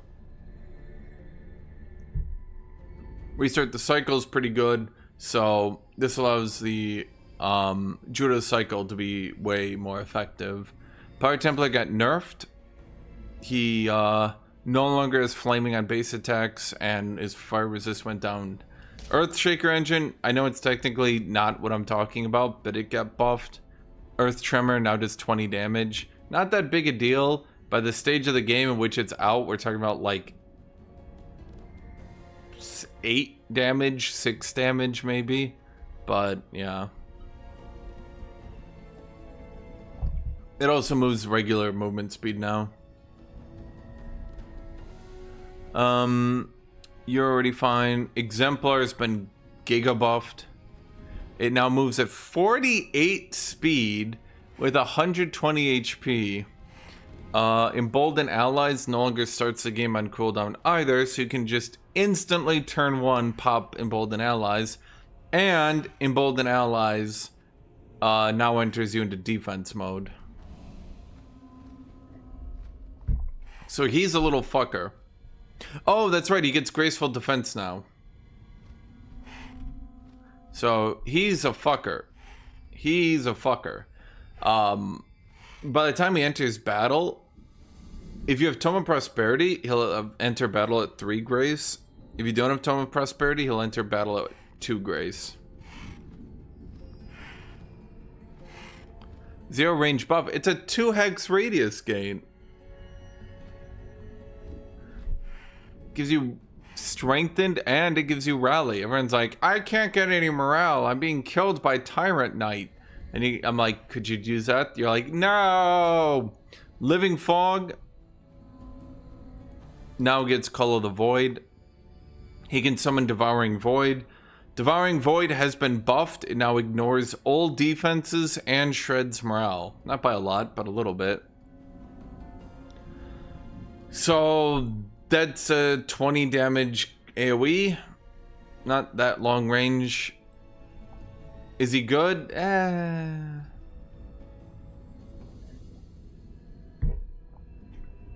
He also immunes Devouring Void. His Tome as a whole was buffed as well. Devouring Void from the Tome is now stronger. So, again, this is what I was kind of getting into. Tier 4 Tomes have a lot of diversity. I have gone Tome of Oblivion a few times. I think Tome of Oblivion will be immediately power creep next expansion, but at least for now it's not too bad. Ironclad sucks. You suck. Tyrant Knight got buffed again. He now has Unyielding, and he has Armor of Despair, and he got Oppress. Now Oppress doesn't look so amazing on paper, but what you need to consider is that if you just chain like 3 Oppresses into a dude, it forces 2 status vulnerability, then it forces 2 again. By the time the 3rd Oppress goes off, they're already at -8 status resistance. So the 3rd Oppress is a pretty high chance to hit. And then if they start hitting, his morale goes, no. Stormbringer, okay, so Stormbringer got rebuffed. Throw Storm Trident went back to regular damage. It got its defense back, but they nerfed all the lightning shit in the game really hard. So Stormbringer got rebuffed. Warbreed did not get buffed because the devs hate chaos. So there's definitely been some work to trying to diversify tier 4. As for the Is it you? Yeah. As for the Tome of Teleportation...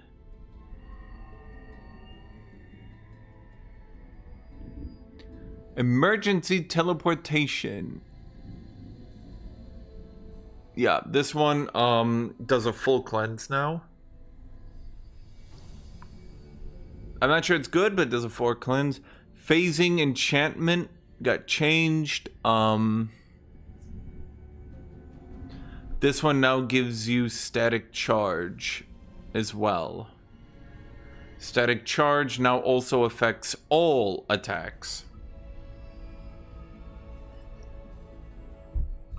So, Tome of Teleportation is going to be a bit stronger, I guess. I guess your argument could be that because Phasing Enchantment only affects battle mages. Tut, I literally told you about this, and you said, and I quote, "No, that is the defense one." And I was like, "No, Tut, that's the offense one." You're like, "No, static charge. That gives you defenses." And I was like, "Okay, whatever."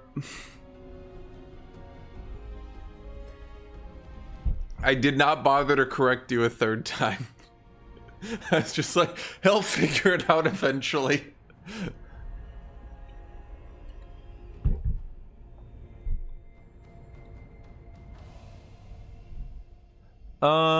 Okay, so Exemplar though.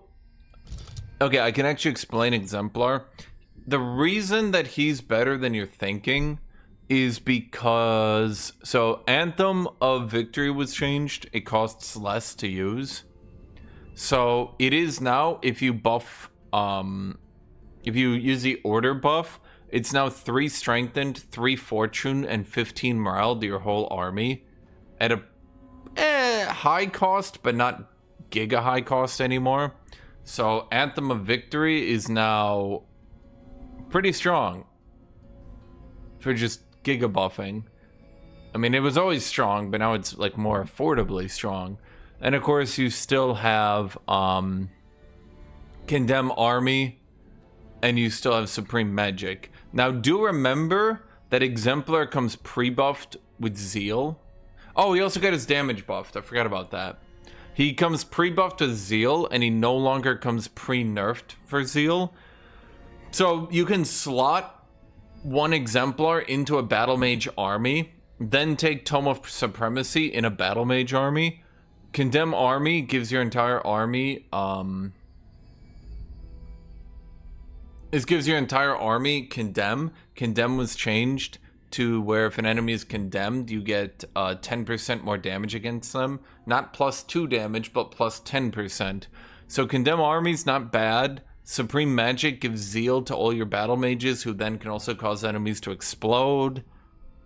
So Exemplar is good for battle mage build to just get a really fast tanky dude who also gives you some buffs. Because it's 2 strengthened there, 3 strengthened here, that's 5 strengthened. 5 strengthened, then the fortune from the Orb of Order, and then the morale. If you can get your morale up, you got morale here, you got morale here.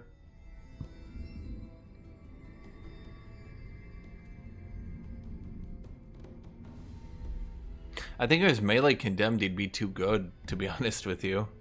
He's already a shield unit with on par damage. Is he the only shield unit in the game with on par damage?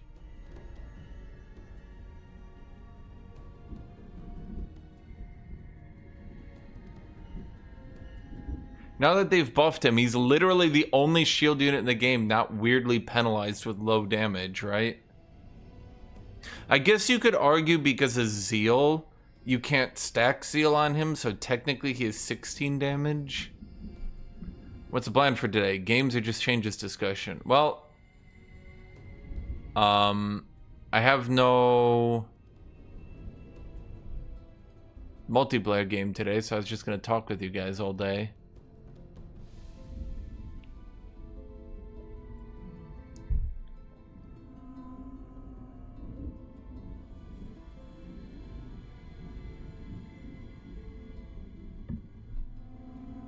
Yeah, the pre-nerfed damage is definitely one of the biggest issues with shield units. Actually, the Liege Guard does also have pre-nerf damage. Tier 3 units would have 16. Not 14. So even Liege Guard is pre-nerf damage. Now, what Liege Guard does have to try to compensate for that is above average HP, which I think is how all shield units should be. If you're gonna have pre-nerf damage... Bastion is nerfed twice then? Yeah, why do you think Bastion fell completely off the face of the fucking earth? Hold on, what's a tier 3 shield unit? Oh, sorry, hold on. Okay, if you look here, tier 3 units are supposed to have 16 damage. Not 14. And certainly not 12. There's a reason why Bastion builds fell off the face of the earth.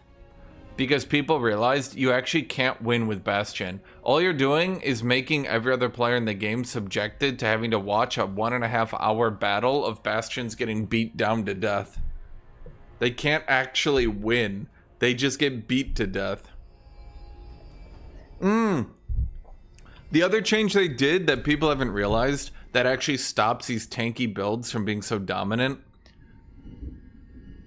Well, I don't know if dominant's the right way to put it, but hello, Dion's Fringe Gaming.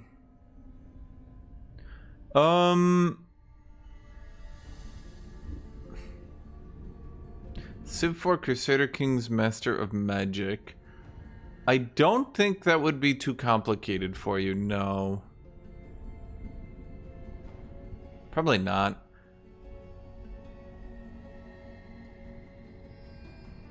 It probably wouldn't be that difficult at all. I mean, Crusader Kings 3 is an easy game, but it's easy because it's complicated, so once you learn how to do it.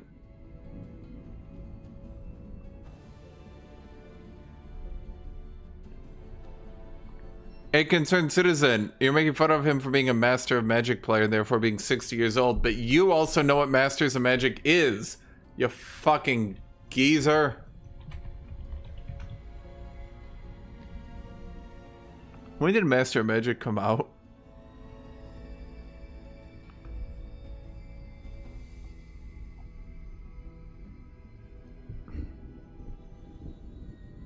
Thank you. Just saw a few videos in the movie about making a build planning and number checking. Your experience scared me a bit. So you have to remember, 90% of people who play this game do not take it to that level, and most people never even play a build that's even remotely good. No offense, but like, okay, I've had you guys post builds before, and one of the reasons I don't build review is 90% of your builds feel like someone, in the most non-offensive way possible, it feels like you guys threw up in a sink. You guys will have builds and you guys are like, is this build good? And I'll be like looking at it and I'm like, so you're going demons. You're like, yeah. And you use no support units. Yeah. And you don't want about support units. And they're like, yeah. And I'm like, so why do you have Tome of Faith? And you're like, oh, I like the Abbey. And I'm like, okay. Fair enough.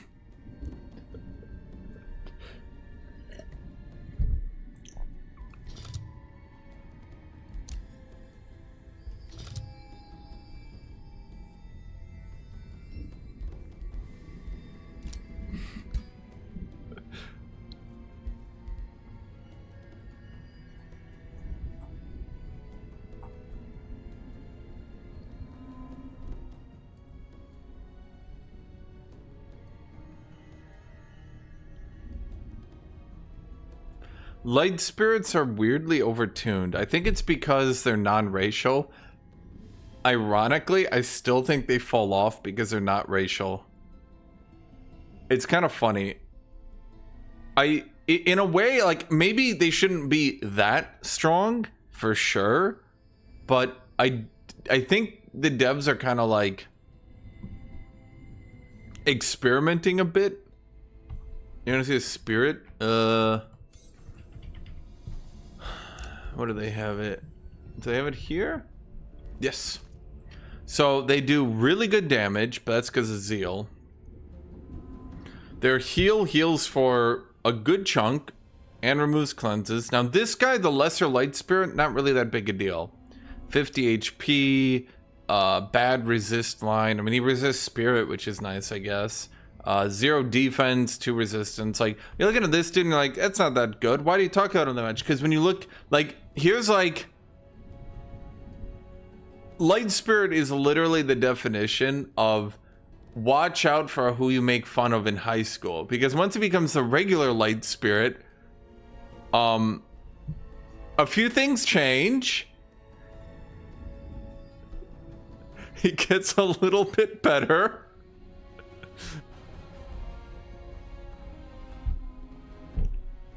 So he gets 30 damage, automatic condemn.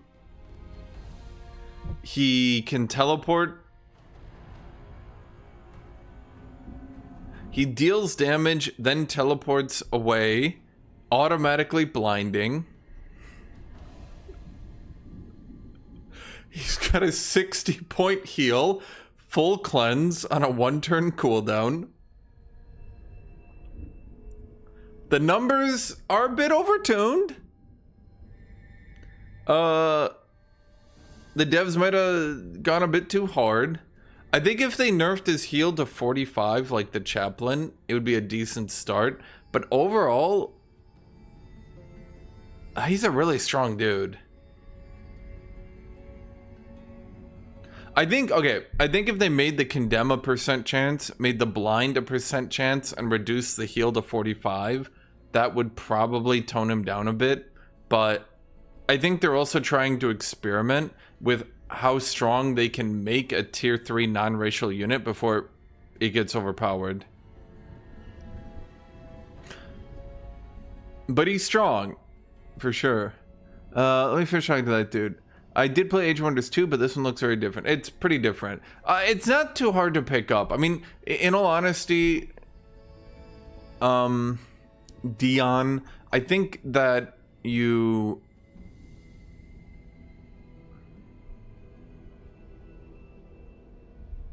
I think you'll be able to pick it up.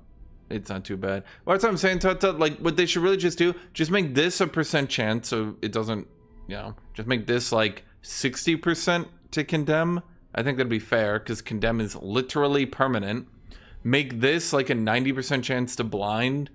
Nerf the heal down to 45. And it would probably be fine as like a mixed battle mage support unit type deal. Like, it's not like he's definitely strong for sure, but like they're also trying to keep from what I can guesstimate, like I don't work in their brain, right? But I can guesstimate that the devs wanted to make a non-racial unit that just didn't instantly get outscaled due to racial transformations. Remember, condemn's permanent. It's like you hit them with 1 condemn and you get buffed for the rest of the game. Ezra, where do you get Light Spirit? 2 ways. First way is from Tome of Faith. You summon the lesser one and evolve him. The second way is the new buffed Tome... Wait.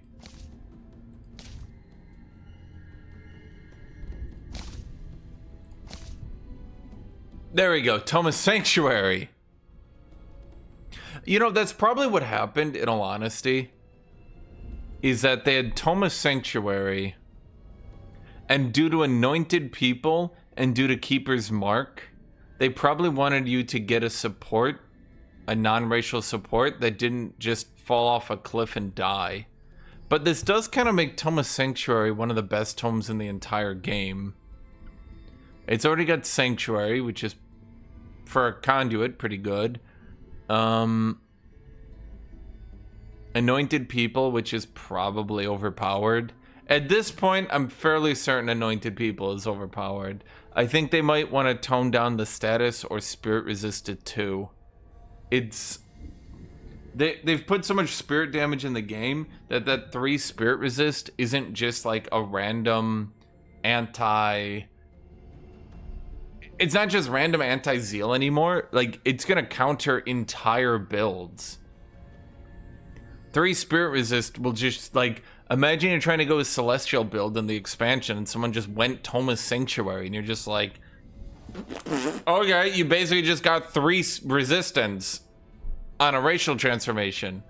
That also gives you status resistance. Like, okay, Keeper's Mark continues to be one of the most frustrating effects in the game. Consecrated Domain is absolutely bonkers. Like, holy shit. So, like, yeah, they should probably light spirit a little bit of a tone down here. Definitely doesn't need a 60 heal.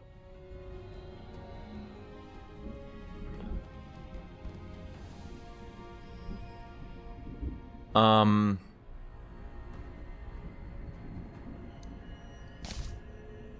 trying to think here.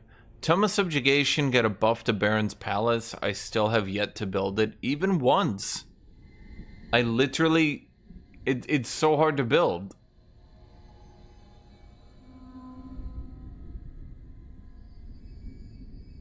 I don't know. I think what Baron's Palace should be changed to is a Throne City only building that gives you draft gold food in your capital, draft gold food 20 in your capital, and then, well, wait, didn't it used to be Imperium for each vassal or something like that? I don't know. Subjugating Raid got buffed a bit ago. It's one of the better siege projects right now. I actually like it. No, most of the time I skip siege projects because they're pretty bad. I think most siege projects actually need to be buffed again. But Subjugating Raid's one of the better ones. It's literally free.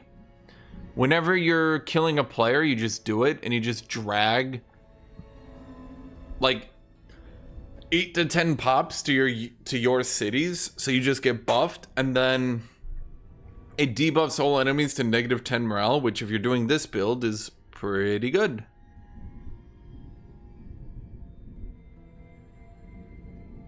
Naga transformation is actually... So, okay, the only problem I think I have with Naga transformation right now is that now that they nerfed Downpour to only affect flying units, there's no real synergy with Downpouring, which does remove a lot of the strength of Naga. But Naga was also changed to work with Force of Nature. But Force of Nature was nerfed.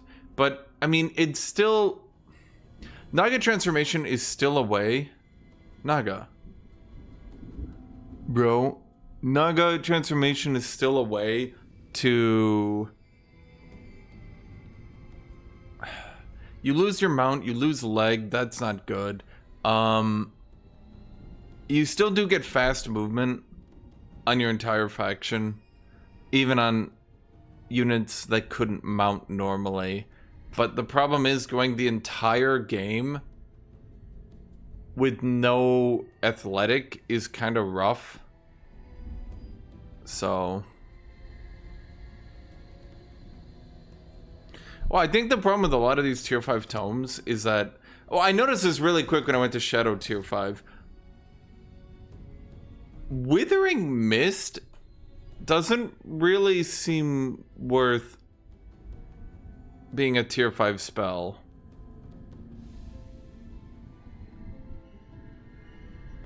I think that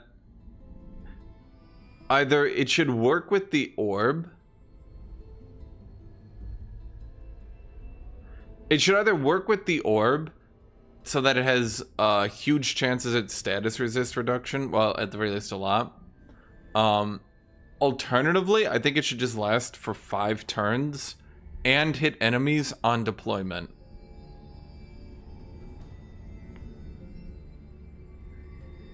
Basically, in other words, Withering Mist should just be... Basically, it should just be a way for Shadow Tomes to just slowly, gradually grind people down.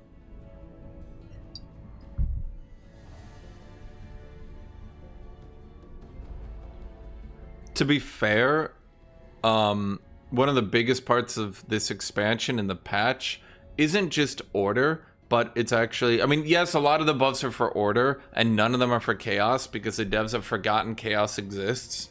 I think at this point, the devs actually think that Shadow is the anti-order, when actually chaos is the anti-order. And it's kind of weird, because in this expansion, it's order against Shadow, and chaos is sitting over there like, I thought I was your arch enemy. Order's just like, who the fuck is this? I've never seen this affinity before in my life. Okay, so Ray's Undead Army did get buffed. It now summons two tier 3s, 2 tier 2s, and 2 tier 1s, not just full skeletons anymore, but it's still pretty bad. I think at 150 souls, they could maybe make it at least summon a bone dragon. That'd be nice.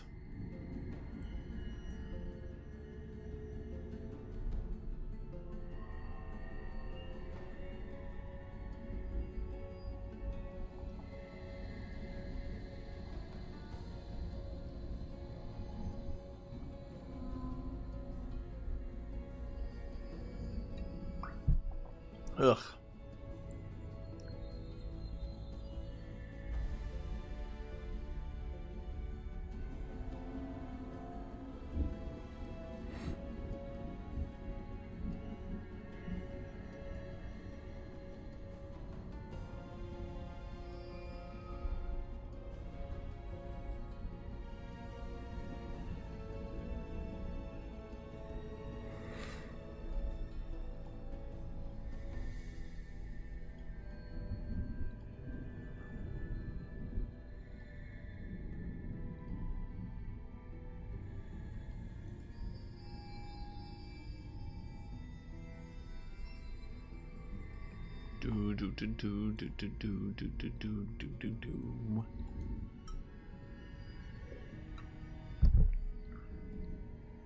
Yeah.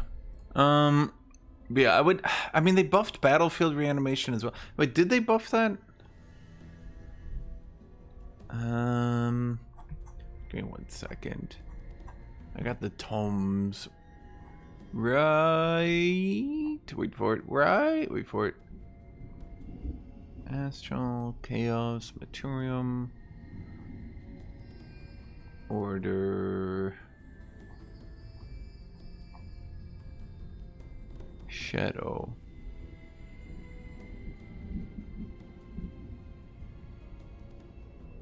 Give 1 second. Okay, yeah, Battlefield Reanimation.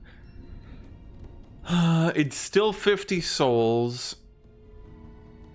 But the casting cost went down to 65 from 80.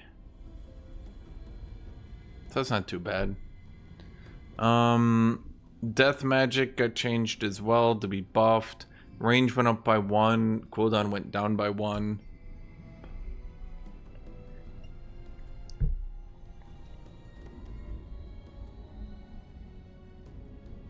Eh. It's not too bad. It's not... you know, whatever.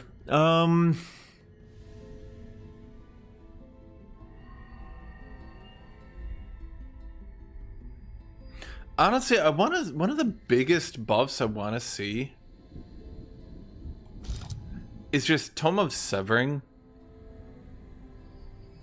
I think the problem is Disrupted is such a ludicrously big. Gotta do a quick review, a quick overview of the Chaos Tomes. In what way? Oh, you're planning a run. Okay. Well, they're all generally bad, but Tome of Pyromancy is okay, but a bad Special Province improvement just sort of turns us into... I mean, it's not bad, I guess, if you're trying to do like a burning build, but I would probably just go Tome of Cryomancy. Because even Searing Blades, I mean, now that it's been nerfed from 20% to 10%, it's like, you give up 10% damage? I don't know. Horde is fine. Some people like Spawnkin to get some damage. Evolution is not bad if you're gonna do evolution. Revelry is legitimately good in every way and is one of the best tomes in the game. Which is kind of funny that it comes from Chaos. But yeah, this tome is absolutely incredible. Mayhem, from what I remember. Yeah, Mark of Misfortune isn't too bad if you're doing battle mages. I'm trying to think here. Incite Revolution's not too bad. You can, like if you have control over an enemy city, what you can do is spam Incite Revolution, get brigands, and then farm XP on them. That one's actually not too bad. I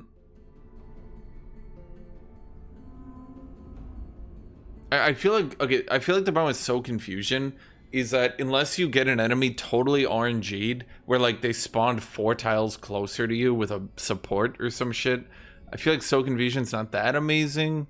I think if it was maybe slowed for 2 turns, but then it'd be maybe a bit overpowered. I don't know. Curse of Misfortune is...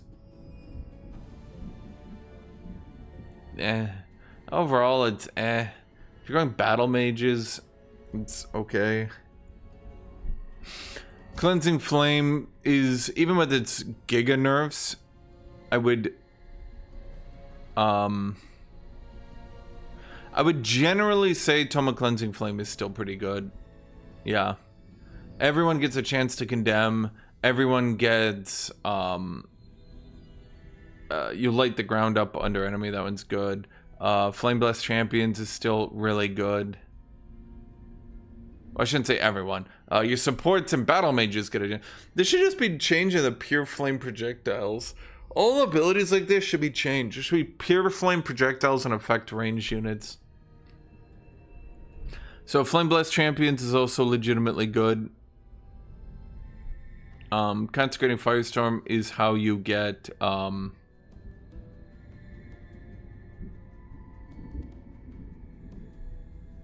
the new yeah, you have to cast that to get the thing. Temple of the Pyre, I believe, is pretty good. Isn't that the one? Yeah, all enemies become automatically condemned. It's okay. I don't believe... Is the Pyre Shrine good? Yeah, everyone gets Faithful, so that kind of helps. It gives Flame Herald's Consecration to everybody now as well. I guess it's okay, but it's a Forester, so like, bro, please. Zealous Inquisition is okay.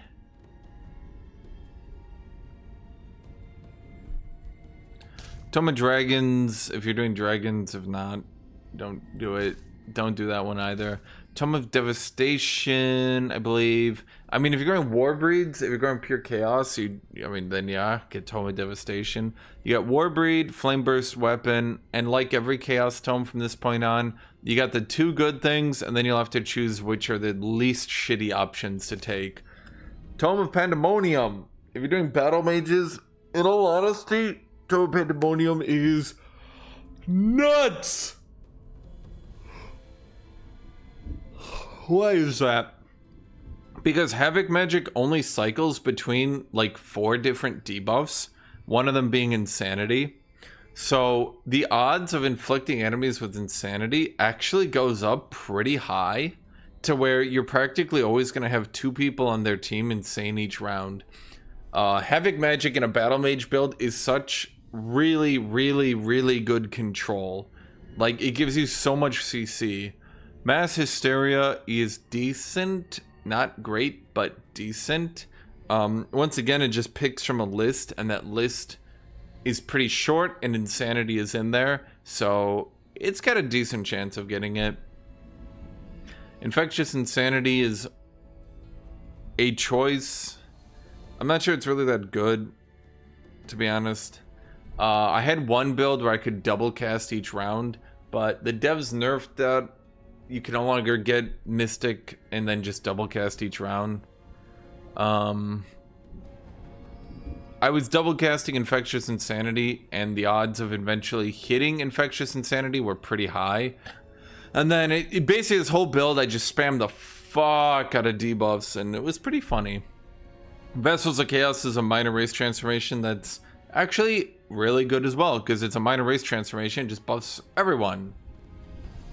So Tome of Pandemonium's legitimately good in a Battle Mage build. It's just a bit hard, because you got Tome of Mayhem, which is okay in Battle Mages, not the best, but okay. Then you got Tome of Pandemonium, which is just like, oh my god, but you still need to get the 3 Chaos Affinity to get to Pandemonium, which is a bit rough, because like you can't just rely on Revelry, because Revelry doesn't affect Battle Mages. So you have to rely on Mayhem, which isn't really that good. So yeah, you kind of, yeah. That leads you to Tome of the Demon Gate. Tome of the Demon Gate has one attribute. I'll tell you this right now. It's got one thing about it that is, hello Eldrich, way better than people realize. What is that thing? Okay. Gremlin Ambusher says target a city, not target friendly city. Once you have Tome of the Demon Gate, unironically, any battle in a city becomes significantly more winnable for you. Now it is a tier 4 tome, but a lot of people will not have tier 4 tomes. Or I should say a lot of people won't have giga defensive enchantments up. So you prep up a Gremlin Ambusher, shoot that down an opposing city, start a battle, and then they don't think about it. But then you get 5 extra gremlins in the battle. And with 5 extra gremlins, you can actually kind of get a good amount of HP, a good amount of meat. I mean, it's only 60 HP. But like, you know, hitting enemies with 5 gremlins, you're getting 1 a turn. You're just spamming behind you over and over and over and over.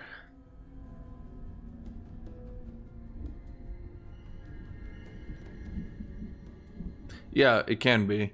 So, Tome of the Demon Gate, ironically, pretty good. Demon Gate's pretty shit, though. But, I mean, most tier 4 tomes don't have special province improvements. It is a teleporter, so you can get teleporters without teleporters. Honestly, bro, could they just fucking buff fiends in, like, one of these patches? Like, I don't get it, dude. Why are the devs so anti-chaos tomes? I don't feel like it would be that hard to just, like, touch up some of these tomes. Abyssal Flames, unironically, should come down to, like, 100 casting cost. Because it's a world map damage spell with literally no buff. All it does is torch provinces and adjacent provinces, turn everything into ashland. All it's good for is fucking with people and doing a little bit of damage. Compare that to Flash Frost from tier 3 Shadow. I think, in all honesty, Abyssal Flames should come down to 100. But demonic summoning is...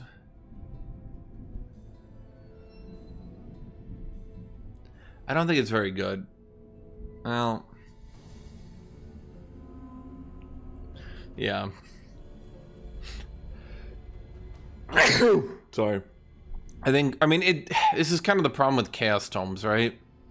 There's always like, oh my god, that's really good. Oh my god, that's really good. Now choose which ones are the least shitty.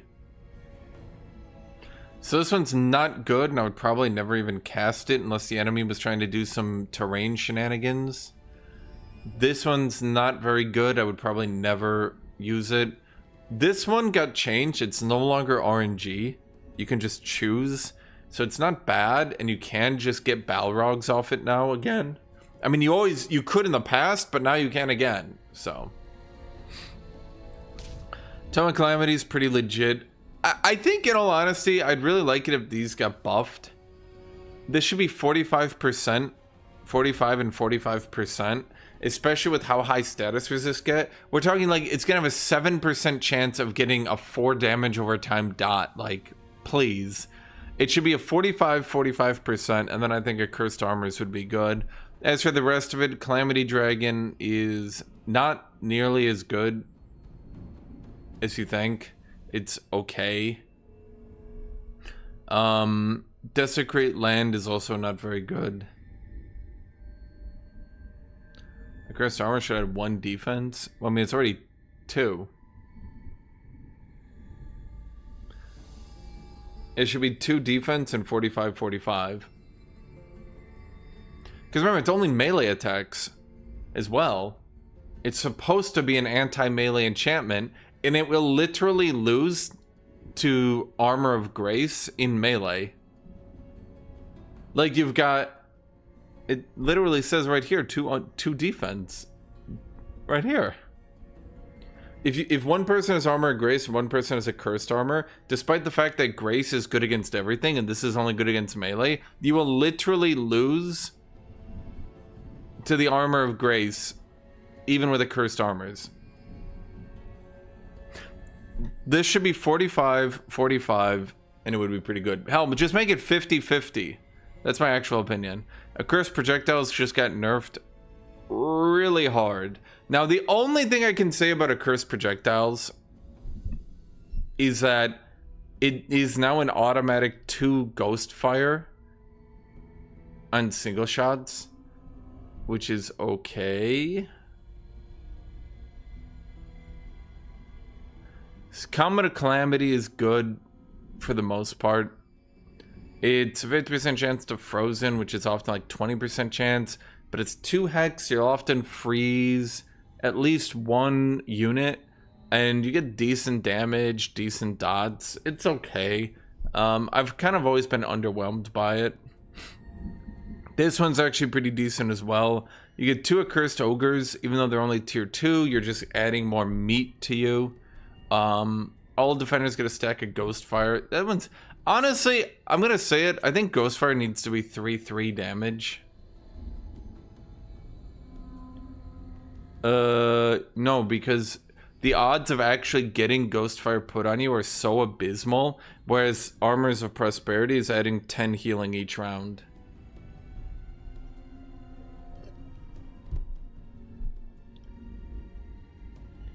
Yeah, that's what I'm saying. I think Ghostfire should be 3-3 damage. It should be 6, stacking up to 30. Then Ghostfire would actually be scary to be hit by. Tome of Calamity went from, man, this tome's one of the best tomes in the game. Then they hit a Cursed Projectiles and it went to, this is a tome, people can pick it. I'm not saying it's bad, but, well. They also nerfed a Cursed Trickster, so they like double nerfed the tome. They hit a Cursed Trickster and they hit a Cursed Projectiles.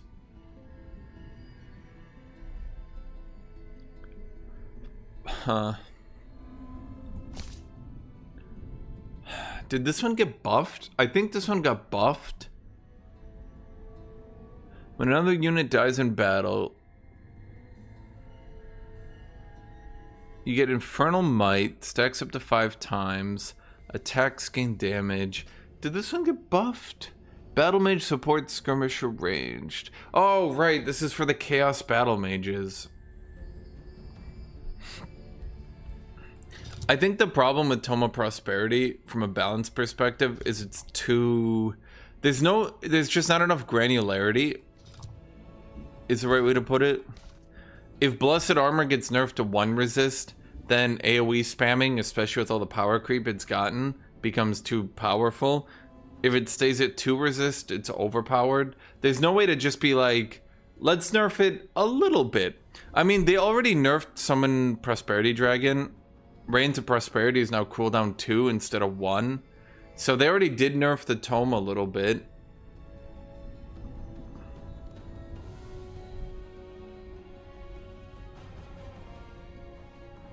Again, this is the problem, is that even if Tome of Prosperity was nerfed, you would still pretty much have to go it for most of your builds, because how do I turn farms or foresters into good late game resources? The Shrine of Prosperity and the Garden of Affluence. So like literally just these 2 allow my late game nature cities to continue to scale and be good after we're reaching the soft cap on population at 20. So I would just have to continue to go Tome of Prosperity. Now it's just nerfed, and now we're just running into an issue where spamming AoE battle mages becomes too strong. Because remember, they did buff where is it? Yeah, I mean, battle mages still just have frenzying focus.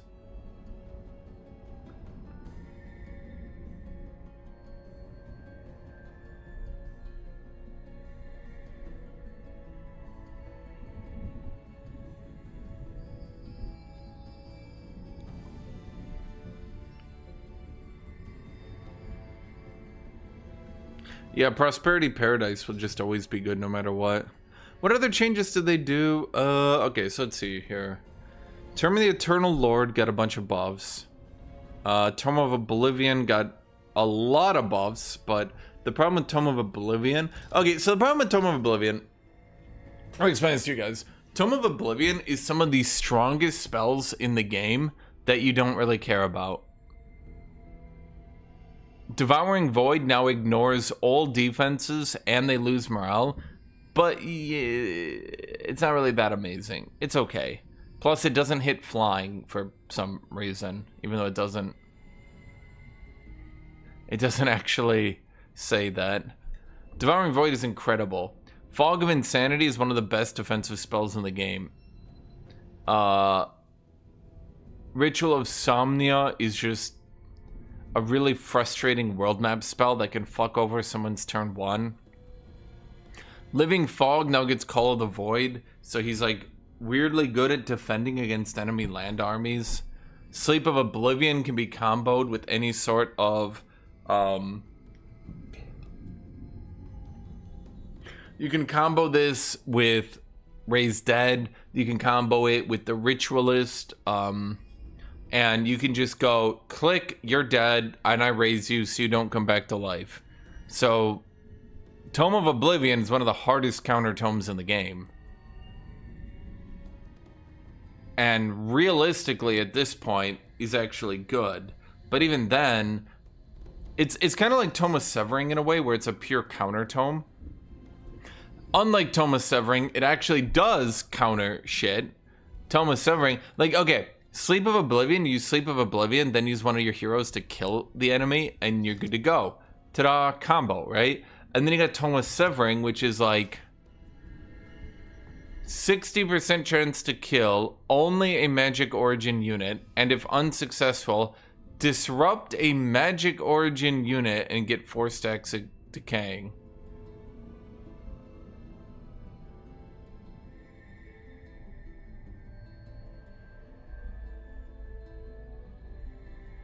Wow, the difference in power here is pretty noticeable. It's because it's because right now Order Tomes have been buffed really hard, and Tome of Sanctuary is a bit frustrating. I think Anointed People should be brought down. Maybe even make it 2-2. I don't know. Maybe that'd be a bit of an over nerf. But the problem is, everyone's going Tome of Sanctuary because Anointed People is insane. I mean, I just mentioned this, right? Anointed People is incredible. Consecrated Domain is incredible. Keeper's Mark is incredible. Healing Spires just got buffed. So now even Healing Spires is a pretty good defensive thing, right? Summon Light Spirit is an incredible support tier 3 unit you can summon down. Salvation is also a choice. So when you look at Tome of Sanctuary, you get 3 of the best spells in the game. So we keep seeing Keeper's Mark. I don't know if you guys have noticed, but one of the reasons all these battles end up being so slow that a bunch of people keep complaining, because every motherfucker is going Keeper's Mark from Tome of Sanctuary, which slows down the battles so hard. The battles get just grinded to a halt. Because every time you kill an enemy, oh, no, you don't kill it, then it runs back, then it heals, then it goes back in, and then you have to kill it again, then you kill another unit, oh, no, you don't, then it runs back, then it heals. And that's the idea, but, like, everyone keeps doing it, and Anointed People makes it really tough. Griffin beta. Open beta, I'm gonna be blunt, I'm not sure why they're still even showing open beta. It's really outdated. Maybe no one's told the devs they still have the open beta branch and the preview branch up. But those should be removed. If they made Keeper's Mark a racial transformation, that would make it even stronger.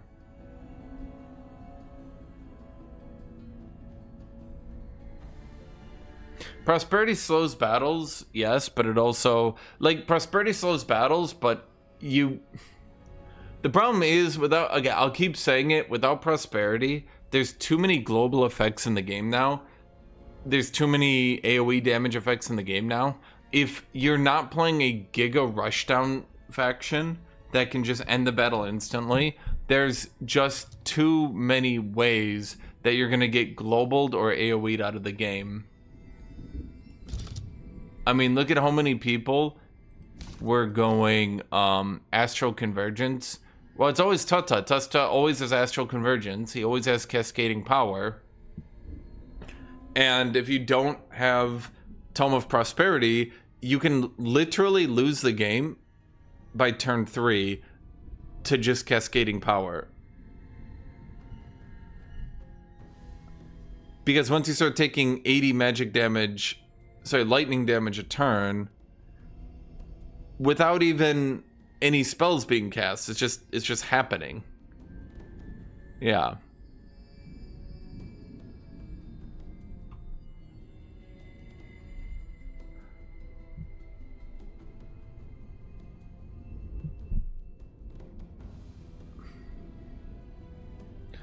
Oh, and then Arcane Accumulation. Yeah, that's actually not a bad siege project. Not a good one, but...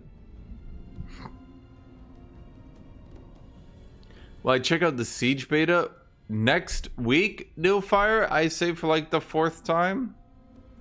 Because it's next week, my dude.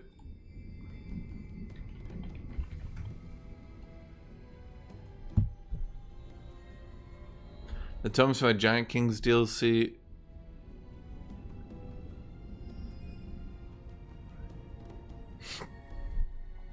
Eldreva went the 1 tome, but I don't think he really got to use it.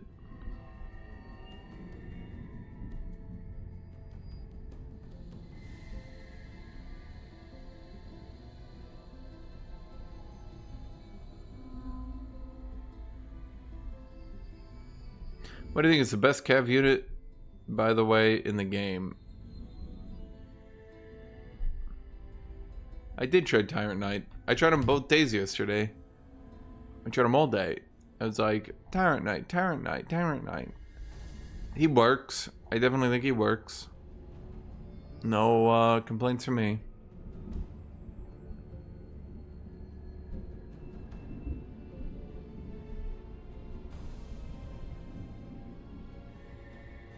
I mean, I think the Tyrant Knight is doing pretty good right now.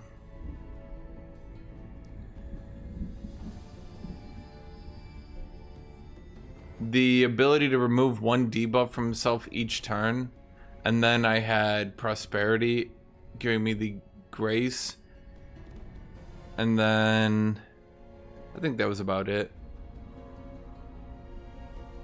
Is Feudal Knight still better? Feudal Knight hits harder. And Feudal Knight's harder to get, mind you. You can't just build him. Feudal Knight hits harder. He gets Graceful Charger.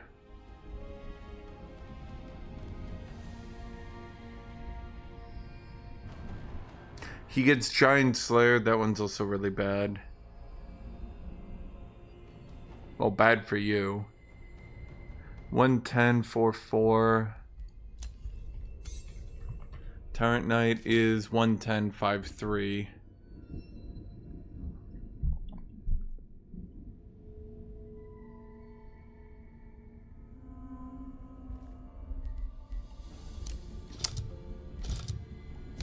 Yeah, I mean, I think it comes down to...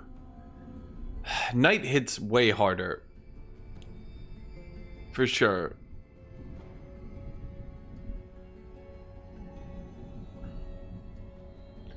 Dark Knight feels awful. Dude, Dark Knight isn't even real. Don't even look at him. He's not even real. Compare the two units I just looked at and then look at Dark Knight. He's like, I'm also a knight. Look at me. I'm evil. I was like, shut the fuck up, Dark Knight. He's like, but I'm a real knight.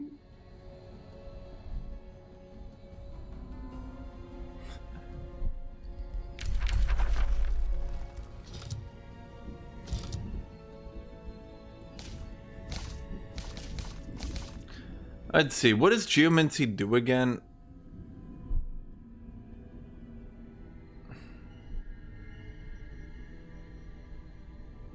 Those are all dots, right? It's basically you just get dots on your basic attack.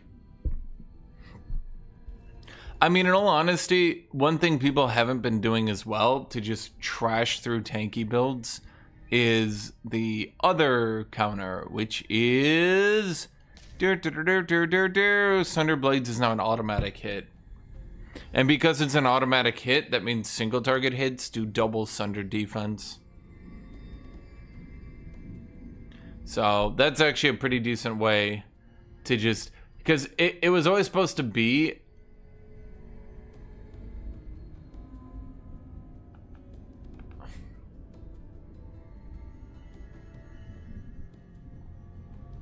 It was always supposed to be the anti-tanky build, but then everyone just resisted it, which was kind of... I mean, obviously resisting it's supposed to be a thing, but there's just too much status resist in the game. I blame Order.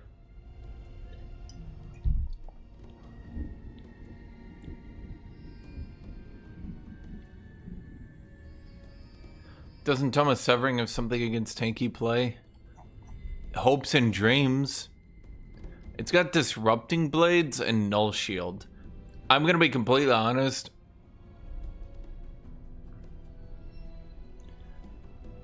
I think at this point, Null Shield should be changed to maybe just affect all constructs. Well, that'd probably be overpowered. I don't know, dude. I don't know how you can make Null Shield. Severing on Exemplars, maybe?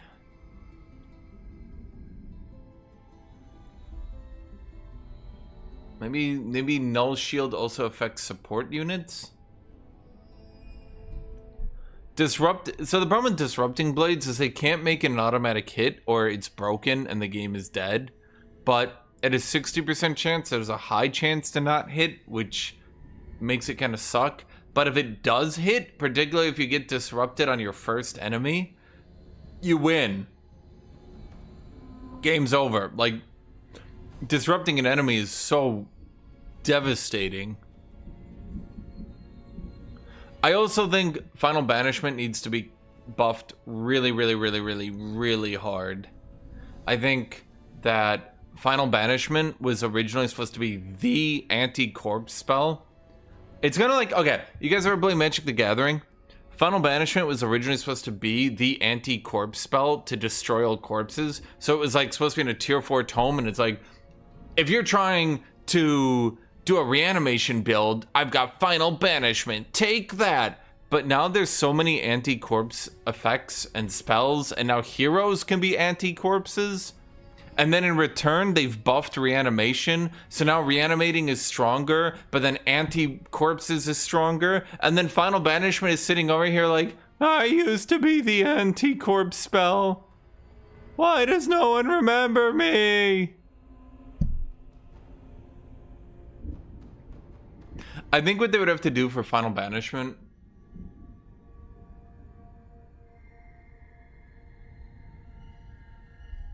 Let me think. One, I think it would have to be able to destroy hero corpses. It comes out of a tier 4 tome. It should be able to wipe hero corpses out. Two, I think it would need to get some sort of debuff for enemies. So like, if this is just going to be an anti-tome, it needs to be anti. It needs to actually be anti. Right? So I think what Final Banishment would need to do is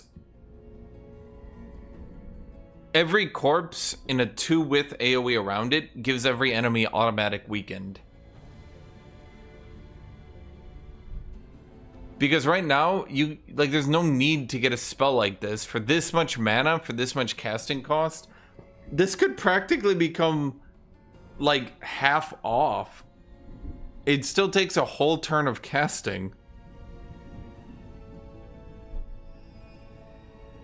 It's just no good. And this was one of its, this was unironically one of its strongest attributes was Final Banishment. Severing Golem is still decent, I will say. Not amazing, but it's got an AoE every other turn cleanse. Not a full cleanse, but a soft cleanse. It helps keep debuffs off you. It's got magical disruption. This is pretty good for just sitting in the back. I mean, it's once every 4 turns, so whatever. But if you have like 4 Severing Golems right on an engagement, you can be like, BAM! It can disrupt a few people, which is pretty good. Weakening Bolts also has a chance to disruption, which is, well, shockingly, once again, pretty good. The problem with, I would say, Tome of Severing, fundamentally, you could get your disruption from Tome of Severing, or you can just go Disruption Wave.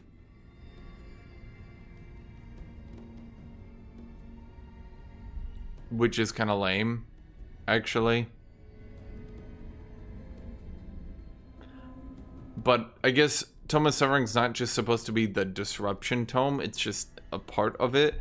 I would say its primary weaknesses here are Astral Severance should be entirely reworked. If this is going to be a single target Giga CC, then it should actually be a single target Giga CC, especially considering there's, in a tier 3 Chaos Tome, there's already an automatic Insanity. So consider that there's an automatic Insanity at tier 3 Chaos, and now try to think how strong a tier 4 spell would need to be. It only affects magic units. It's got a chance to kill, but any magic origin unit worth killing is going to be probably tier 4, tier 5 probably. Tier 5 is 11 status resist. That means this has about like a 32% chance to kill for using your entire turn. The only way this would be good is if it was like target magic origin unit loses 90% health, or I mean, maybe that'd be overpowered, but magic origin unit loses 75% of its health. Just gone. It'd be a bit frustrating, but you know.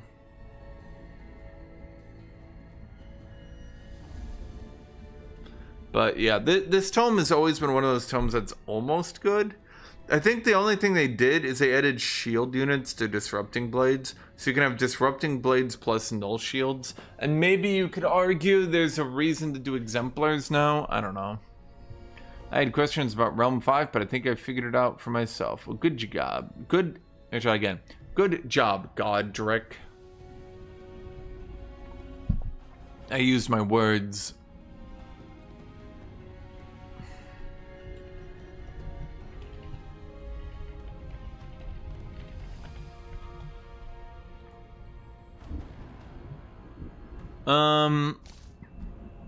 I kind of don't like that they buffed Tome of the Crucible, made it a viable tome, and then just slowly nerfed it back.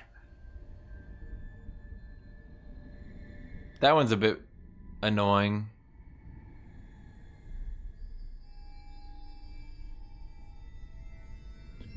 I think that, I don't know. They did Tome of the Crucible. Crucible Battlements was any unit built in the city was +4 damage. Obviously overpowered. Nerfed to +1 damage. Then removed. Okay. So now we have, like, compared this once again. We're back to comparing this to Tome of Calamity. A decent buff for range units. A shit world map spell. A decent combat spell, not great, but decent. A pretty decent combat spell again. And a completely shit special province improvement.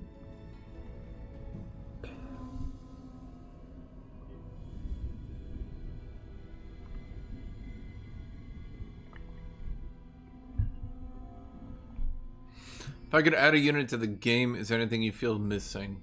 An Eldrich army. Could I get an Eldrich army? That's what I would want. I just want an army of Eldritch monsters.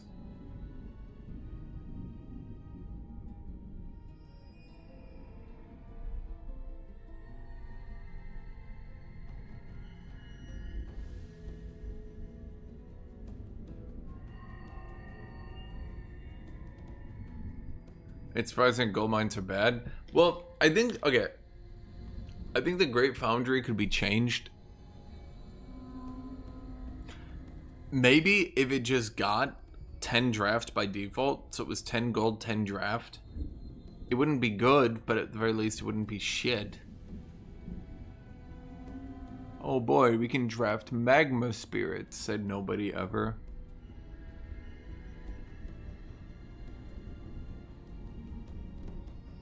It's weird you can't get mind flayers despite having a mind flayer leader. Dude, the weird thing is look how many Umbral units are in the game. Umbral Tyrant, you can't get them. Umbral Mistress, you can get them. Direcaster, I think you can get it out of a Wonder, right?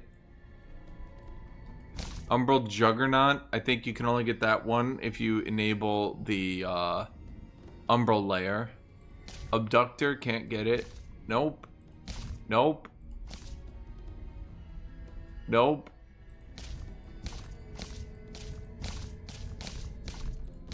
Nope. Well, you can get this one from a society trait, but not that one. That one.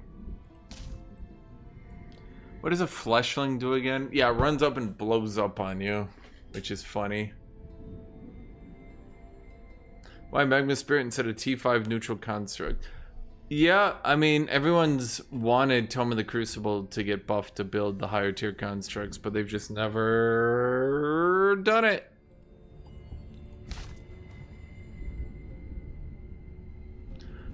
And again, I definitely want some buffs to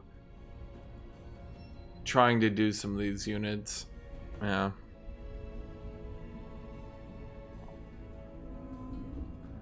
But look at these units you could be getting, but instead you don't.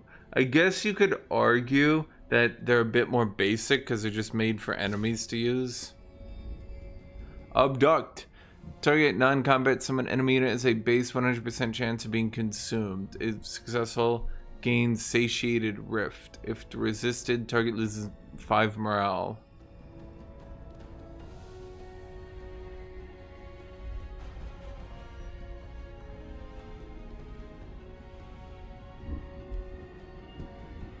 Once again, I guess it was just made to be used by the AI in combat. I don't know. This unit was made for you to actually use. The Flesh Abomination. Well, I mean, at the very least, he's basic, so he won't break the game. Direcaster is a penguin.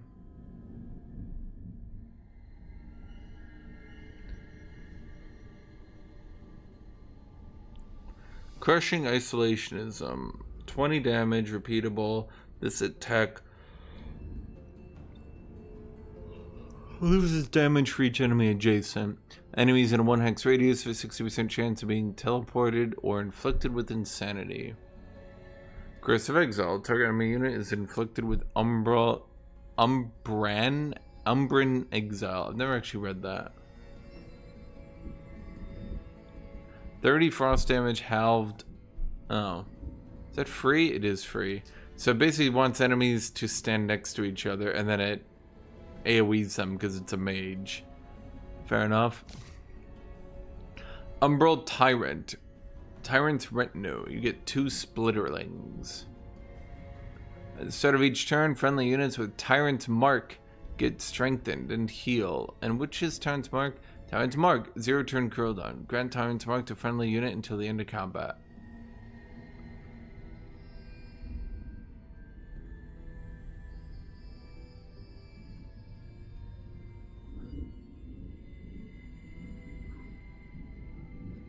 What is this?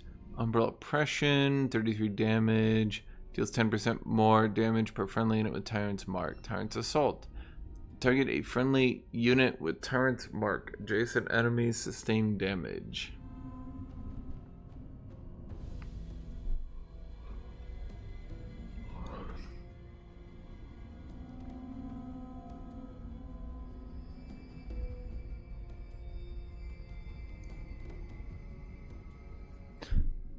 Friendly unit with, what was that, range 8? Adjacent enemy units sustain 45 damage. Spread Umbral Taint. I mean, he's an interesting unit for sure.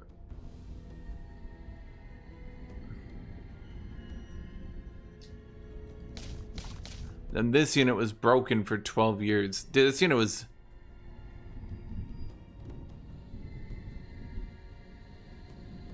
devastating. Frustrating. Annihilating. I don't know why they never just made it a battle mage. They could have just made it a battle mage and then it could be buffed. Instead it's just a tier 4 giga sprint down unit. What does this guy do again? I forget what all these guys do. Link with target enemy unit. They become inflicted with Umbral Drain. At the end of each turn, this unit takes 10 damage. Loses a spot of the linked unit gets hit points. Oh. Neat. Eldrich Realms tomes are broken, but... well, I mean, if you want to talk about DLC's weakest or strongest from a power level, I guess, there's one thing. But I definitely say Eldrich Realms didn't really add a lot.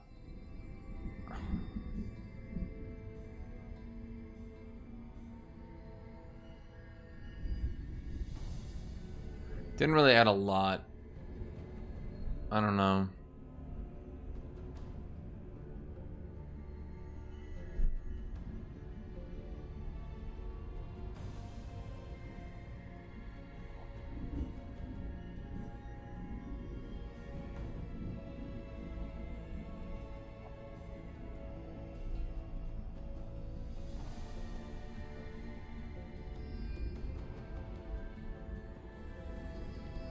Well, in terms of content, that's what I was talking about earlier. In terms of content, the Eldritch Realms was not too great. Actually, I do need to make a Beast faction. What faction would I make for a Beast faction? Let's see. You know what? Let's try something new here, chat. What would I do as a Beast? The Beastie Boys. Did God King not add a new form? They got the cats, and then they eventually added the wolves. Let's be lupine. No, we're not going to be desert adaptation. We're not going to be elusive. We're not going to be athletic. What are we going to do?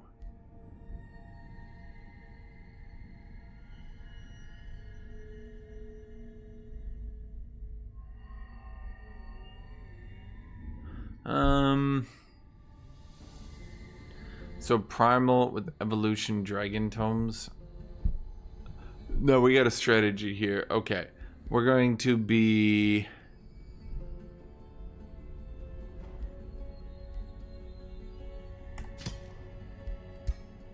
Careless Whispers.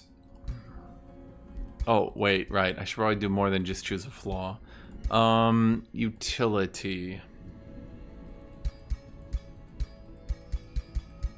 It's gonna be a hero. Let's think. Quick reflexes, tough.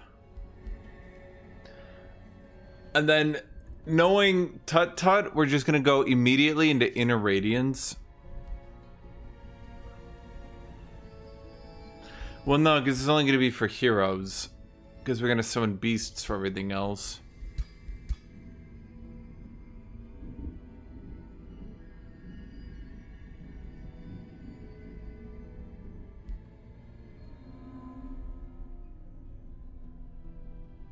Wait, instead of tough, I could just take Ceaseless Cacophony.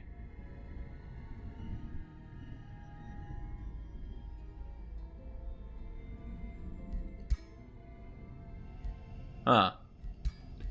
My morale build could be better. Culture. So why would we go primal?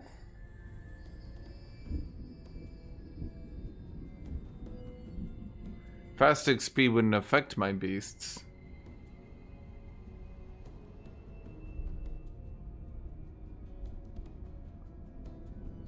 Let's see here. Let's do feudal, aristocratic, or monarchy. Aristocratic or monarchy, chat? Do you think beasts would have more issues dealing damage? Or do you think they would have more issues surviving? I believe aristocratic only affects your starting units, not the ones you summon. That's really niche to do adaptable, especially when I won't have regular units. I'm gonna have beasts.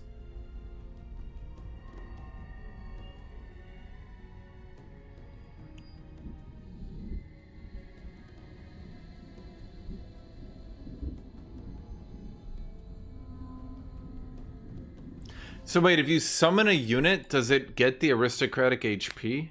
No, it doesn't. I don't think so. I could just do monarchy.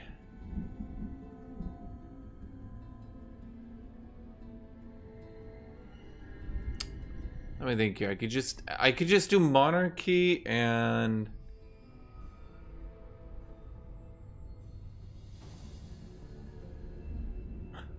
does aristocratic affect units you summon? Not summoning in this, I mean units in battle that you summon. Because beasts use a lots of in-battle summons.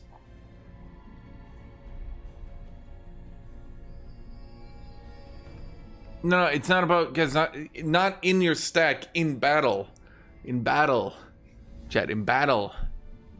Chat, battle, chat, battle, chat. Well, monarchy, okay, if we think about it, aristocratic gives us liege guard. Liege guard could be okay. I think I'm just gonna go aristocratic. I think I'm gonna go aristocratic. What defines Because I could at least get one liege guard to sit on my lord, so I don't get lord sniped out of the game. Let's see here. You're never gonna believe this, but I'm probably gonna do something like Fabled Hunters. I know. I'm really thinking outside the box here, chat. Now, Devotees of Good, you would think is good in this build? Actually not. Why isn't it? Okay, let me tell you, chat. It's because Devotees of Good, for some goddamn reason, only applies to racial units. I do not know why.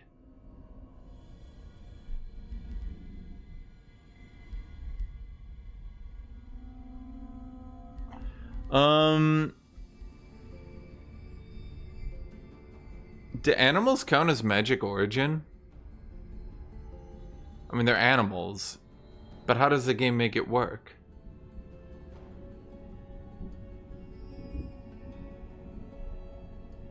Are animals magic origin or not, chat?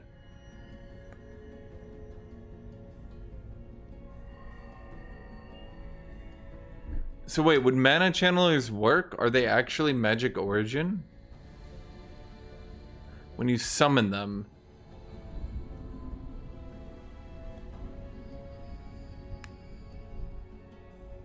It depends on if they're magic origin, how you summon them. Oh boy.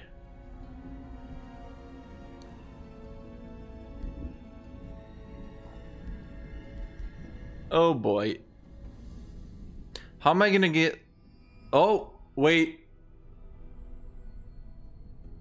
My brain is working at 10,000%. your first tome? I know everything, chat. I know everything. Forester! Yay! Noah said nobody ever. No one has ever said, yay, a forester! But I have said, oh god, a forester? My only concern is going with the weakness where my defensive stance is worth less when I'm using wild speakers who get easy defensive stance to be tanky.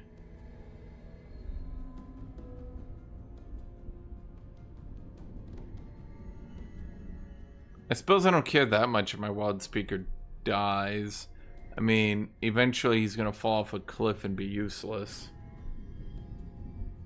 Animal kinship makes the target race more bestial and connected to animals. When adjacent to friendly animals, both units are granted animals. They get animals. They're animals. Sorry, what was the question?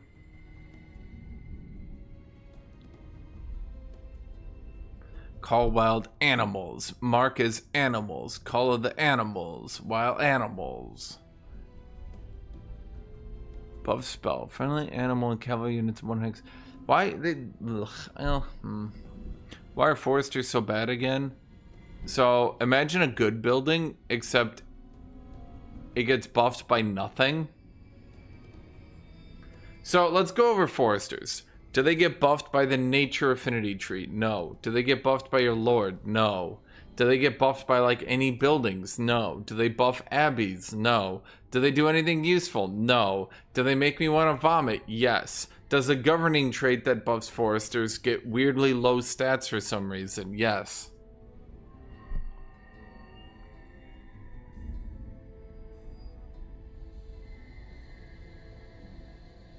Animal kinship basically does nothing for me, ironically. Am I going this whole ass tree just to get wild animal?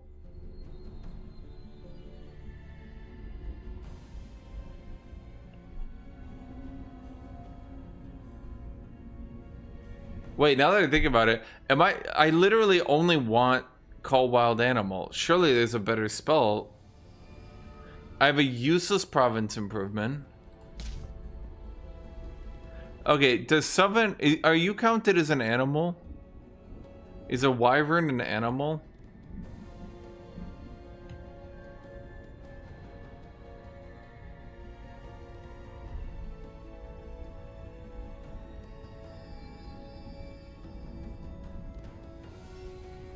Wyvern is an animal. Are we sure about that? Wyvern.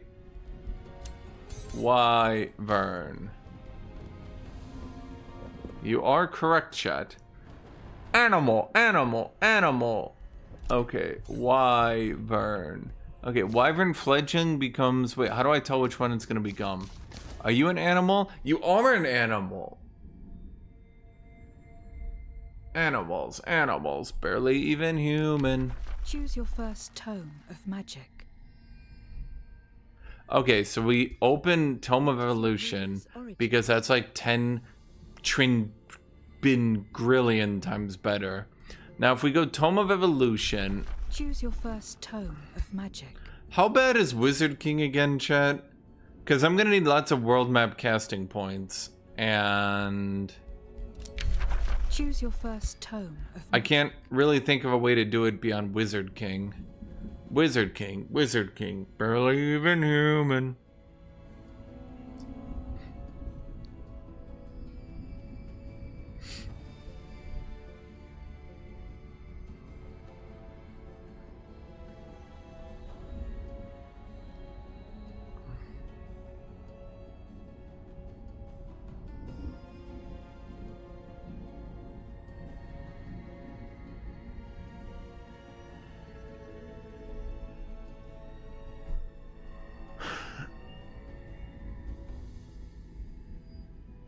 How bad are Wizard Kings compared to champions?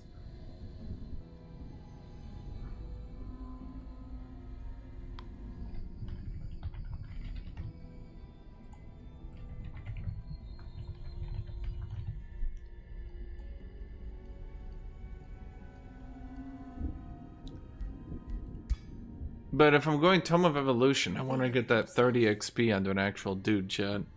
Okay, we'll try Wizard King. Wizard King. Barely even Wizard King. Okay, let's get Staff of Blight. Because, like, let's be real here, chat. Oh, wait, I forgot about one thing. Feudal Aristocratic clips the upkeep.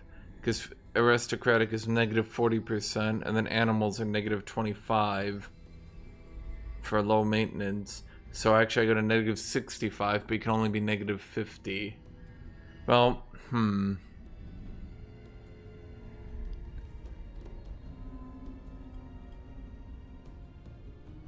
Chat. We gotta go bigger.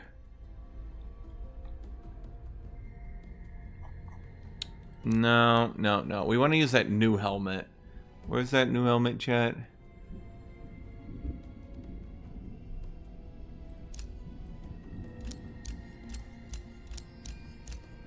Wait, it was from the thing. Where is it? Wait, literally, where is it? Not you. Does it not show up on this? Is it only on champion? Am I blind?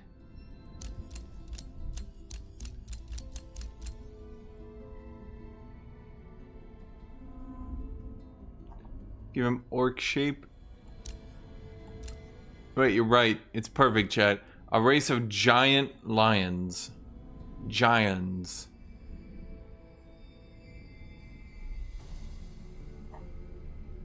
Skin color.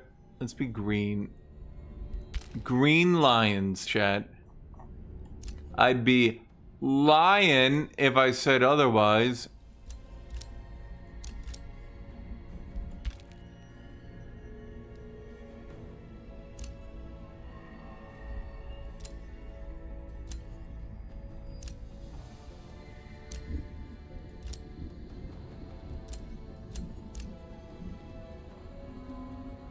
Let's get brown fur. Oh, no. That's a much better idea. Yeah, okay, we go skin color brown. And then we grab that green beard. Okay, that looks ridiculous.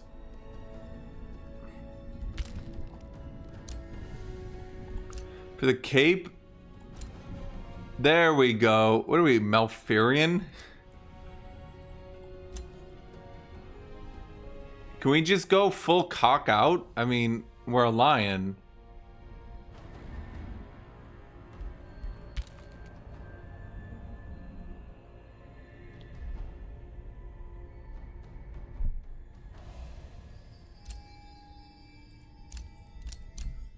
I want something a little bit more natural, and there's nothing here.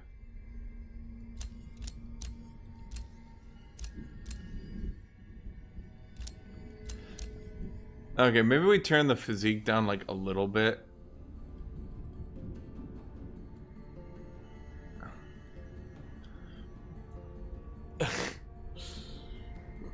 Malfurion.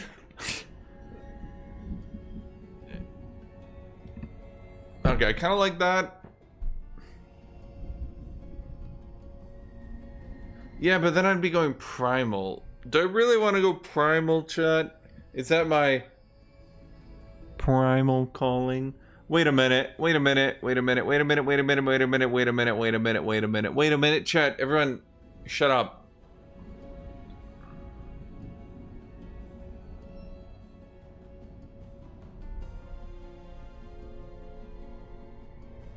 Feudal only buffs units. Feudal only buffs units in your army stacks. It doesn't buff units that you summon. But what is their origin culture? If I go, for example, Oswarn, or what? Okay, what's the best faction for getting damage onto my units? Don't just say primal. Chat, you guys are gonna say primal. Don't you do it, chat.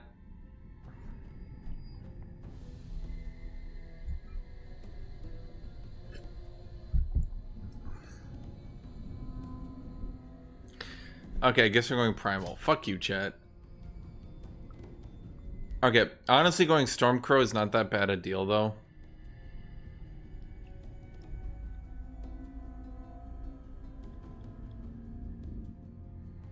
Oh, I could go Mystic Summoning and piss off Tut Tut by using Mystic against him, and he'd be like, no, that's what it feels like. Damn it, they're so OP.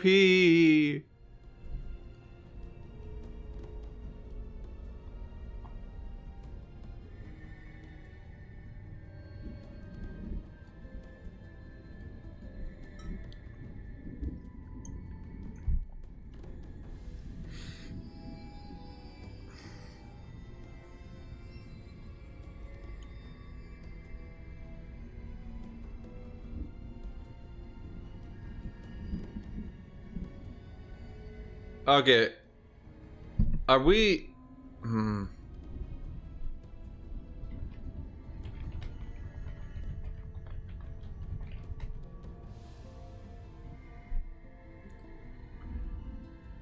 Here, I'm just gonna make a poll. Create poll. We're gonna go AO... Well, Age of Wonders 4 MP rules poll. We will...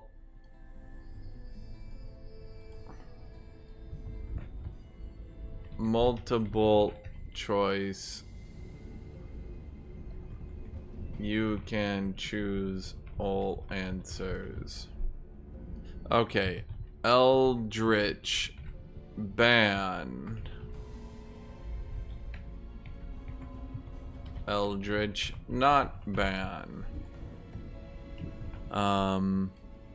Mystic summoning ban. Mystic summoning no ban.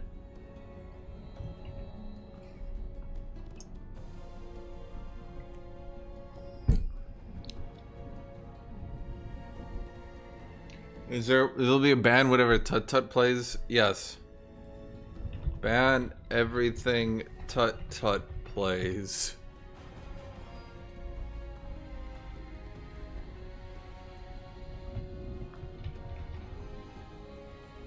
Okay, tomorrow AoW4 might delay if people need it. Also answer the question here.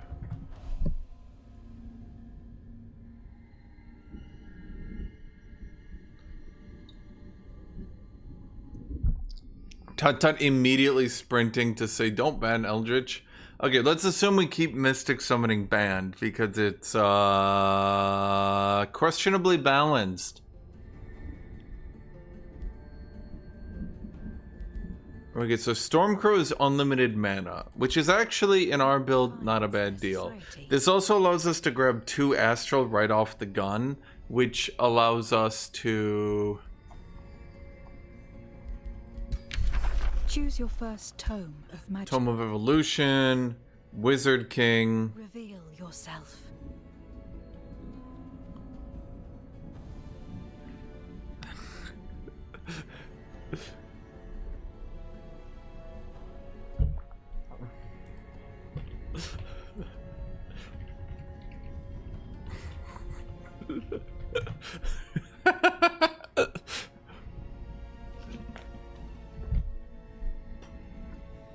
Let me be right back.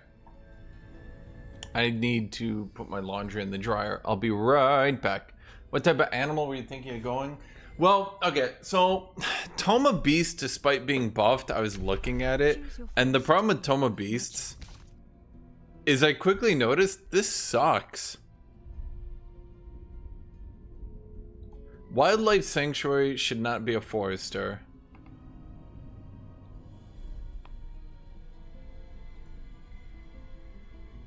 Or something.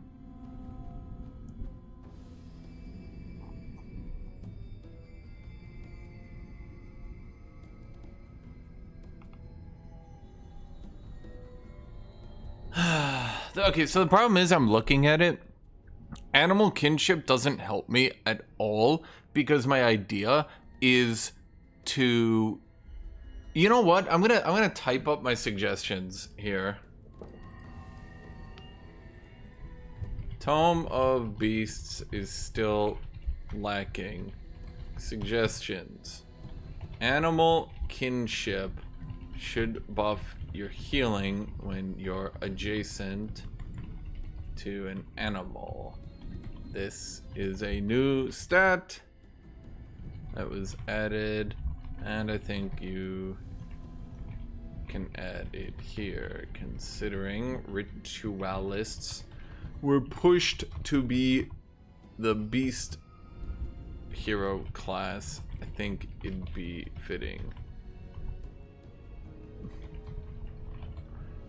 You have 3 heroes plus 15 beasts, and all heroes are ritualists. It doesn't do much good to get more damage.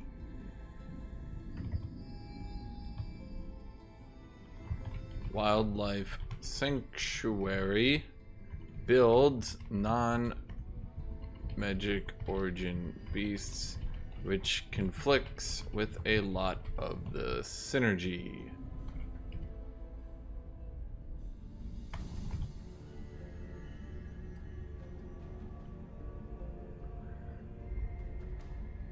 Ugh, the problem is you get 2 spells. The problem is you get 2 spells, and both of them don't really scale, and they're pretty bad. It's also not a farm, which also conflicts with the champion synergy and the nature affinity synergy. Marcus Prey. So I mean, would I just go call wild animal, animal kinship, wild speaker, Marcus Prey? It's just like, okay, so the problem with this one is it just stops. Literally all of this does not do anything after I get out of the early game.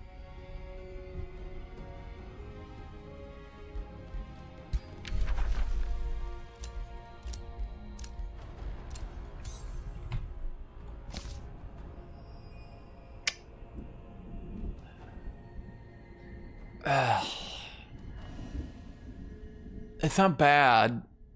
Like, I'll get you that, but the problem is, like, none of the tomes synergizes late game. To combat spells that start good but won't be used late game. Wild Speaker also starts good but won't be used late game. So at present, the tome literally does nothing once you reach about tier 3. It's the only tier 1 tome I can think of that just literally does nothing late game. I think if they made the special province improvement better, I think if you made, yeah, I'll just type that. I think if you made the special province improvement way better and made the racial transformation scale a bit better, that the tome would be a bit more pickable.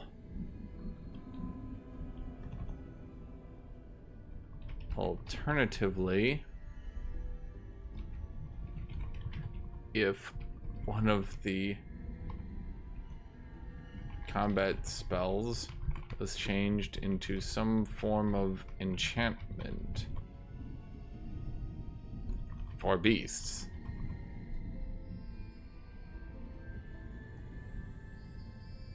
It's just, I think it's still lacking. The transformation affect cavalry again. So the problem, okay, the problem with the transformation affecting cavalry was that all you did was ignored animals and you just went the full cav build. And then you just had a scaling cav build. And I'm not saying it was broken. Like, it actually took a long time for it to outscale just getting a blade. Because, like, you literally just went with a blade that's plus 2 damage. You went with this that's plus 15%. So, like, you have to be at 25 damage for it to finally outscale. So, like, it takes a good bit of time for animal kinship. But it just meant that you just went full animals. So which one you guys talking about? Slither? There's a problem with Slither?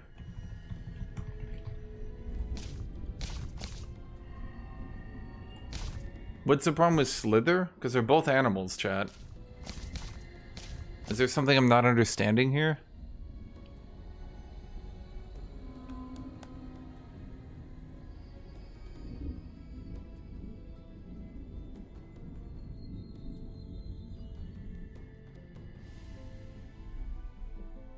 Oh, it won't be a summon, right? Well, see, that's the problem I'm running into. Tome of magic. What is your ruler's origin? It seems very much like the ideal way to play is with mana channelers. To get magic origin units to get more XP. So that you can synergize that and giga level. But then you're gonna run into the problem where you have to go Wizard King and then you're a Wizard King, which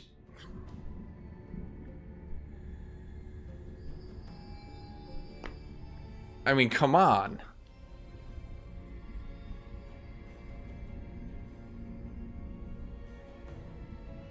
I could drop the synergy with Magic Origin and maybe just go Gifted Casters.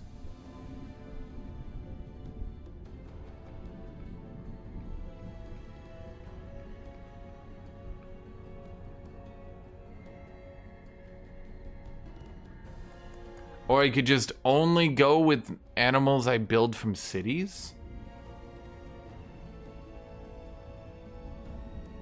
But wait, then the problem becomes wait. Chat, the problem becomes late game.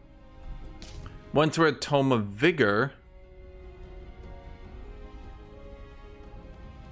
Yeah, there's no special province improvement for Tome of Vigor.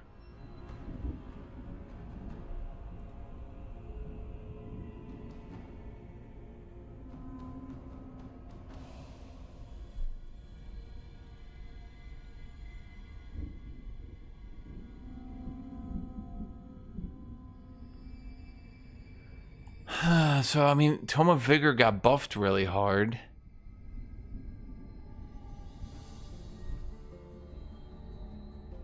I think the problem is they clearly intend you to use cavalry alongside your beasts. With the Tome of Beast and the Tome of Vigor. But then the problem quickly becomes, ironically, that those racial transformations end up dead if you just use the better strategy of summoning pure beasts alongside ritualists.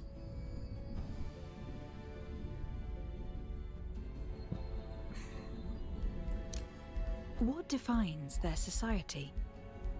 Okay, but then why am I going... Okay, so... Okay. So we'd want to go Fabled Hunters.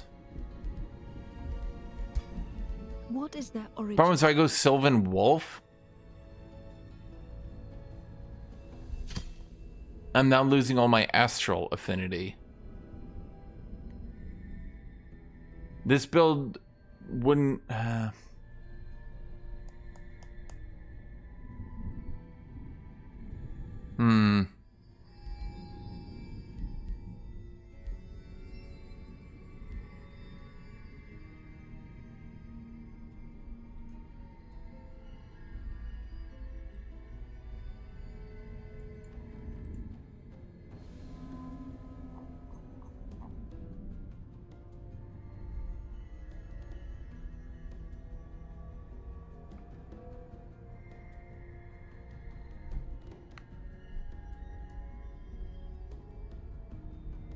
Hold on, let me go get water.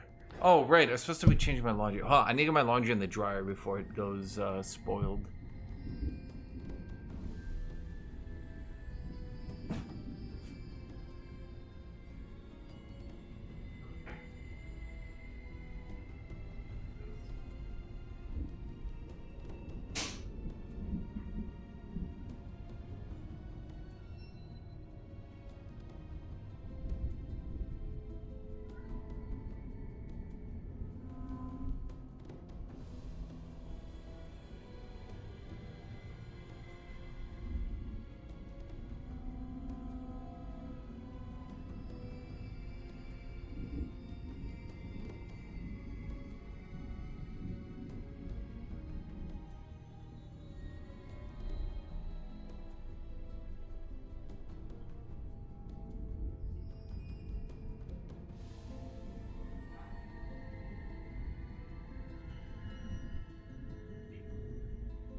Okay.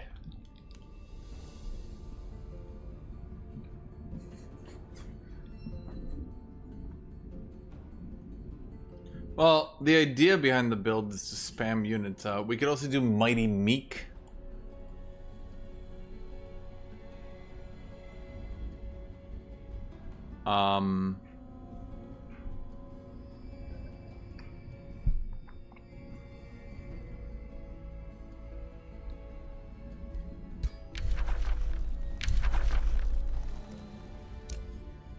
Yeah, I'm trying to think, chat. What are the best ways?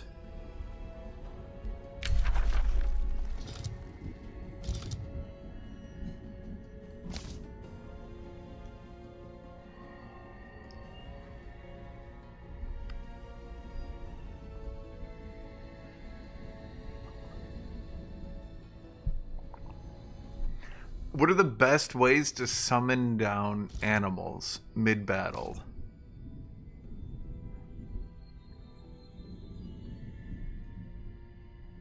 It would be a lot of Totem of the Wilds. Is there any way to get more spam?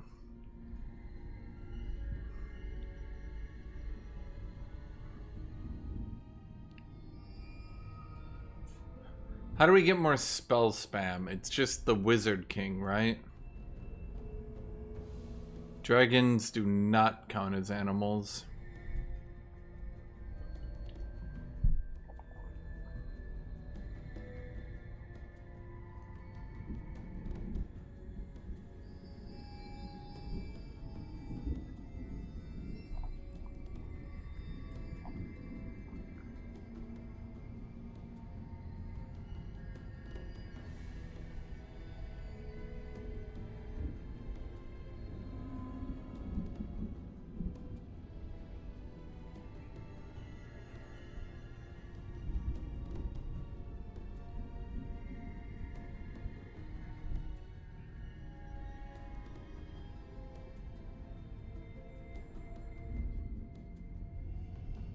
So, okay. Totem of the Wild's the only way. Is there any other way, any unit, anything that can summon?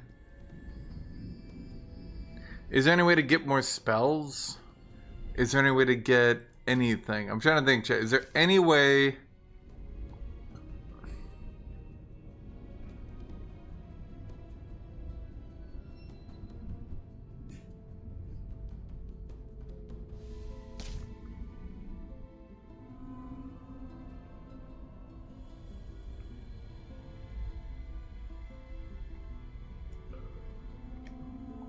I'm trying to think.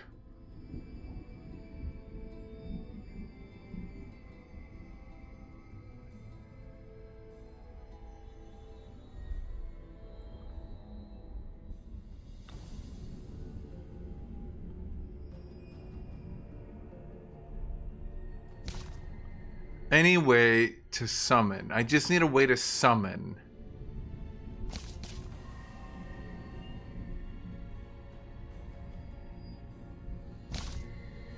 But there's no high-end animals. You summon, but you summon plants. Is there any unit, any way...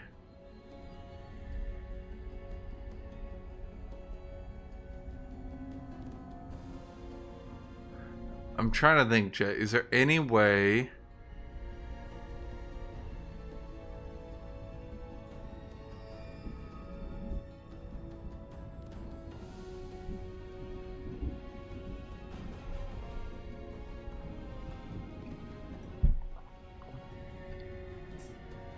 Yeah, I'm not trying to do Phase Beast.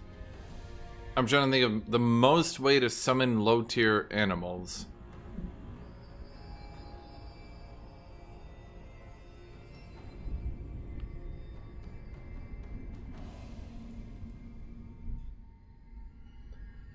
Yeah, but I'm not thinking about slithers. I'm thinking I'm in the hyper late game. It's turn 9,999. How do I summon tier 1 to 2 animals onto the battlefield? How do I do that?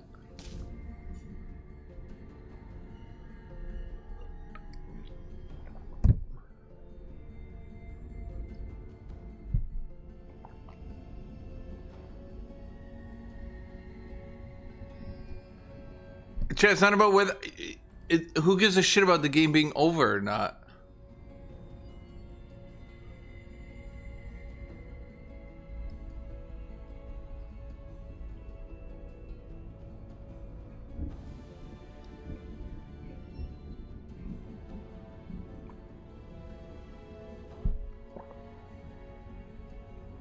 Wild speakers fall off too much. God, if wild speakers were tier 3, man.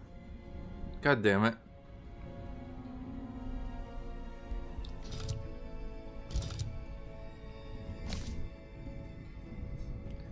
Shoot.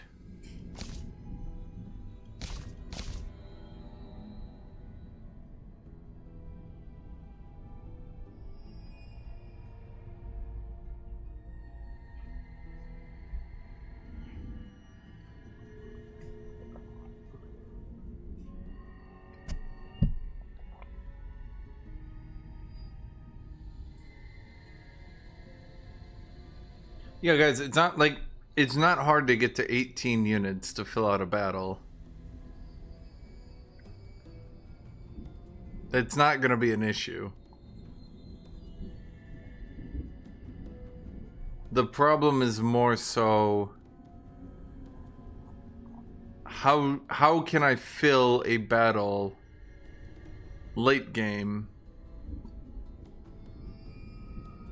with beasts? Yeah, but I don't give a shit about high tier animals, chat. I want to summon low tier animals.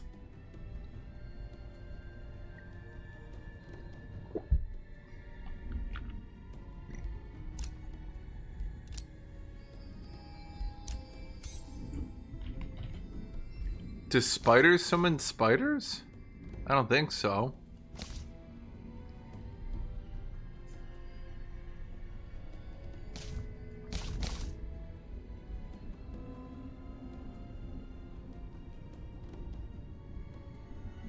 Spider, a spider unit. Which spider summons?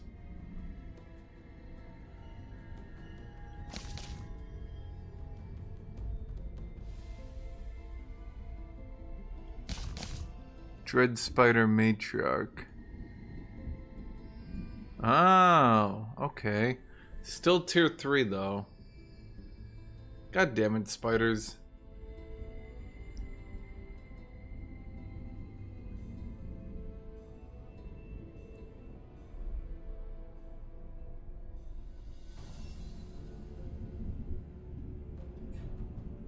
Okay, here's the problem. I'm gonna need Shadow to get Death Magic, which I don't think is possible.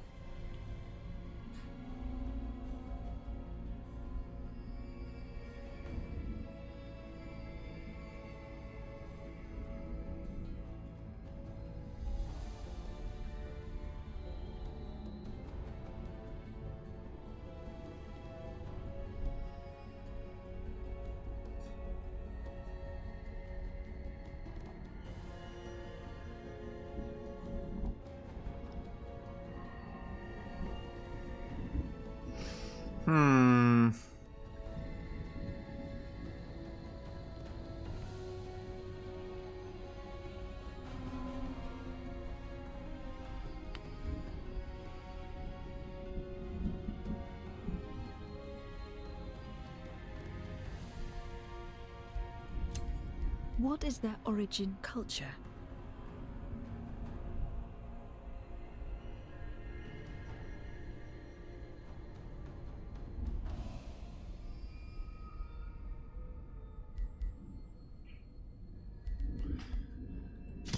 Yeah, I'd have to go Glacial Mammoth, Primal Mammoth. What defines their society?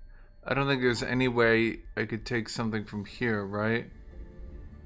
I mean, Scions of Evil would be it.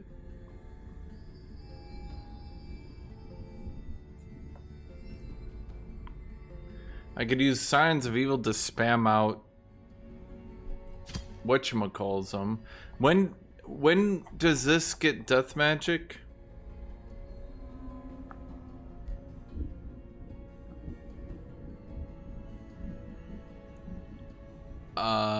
I don't think I would have a single... I mean, I could go wild speakers for support. That's about it.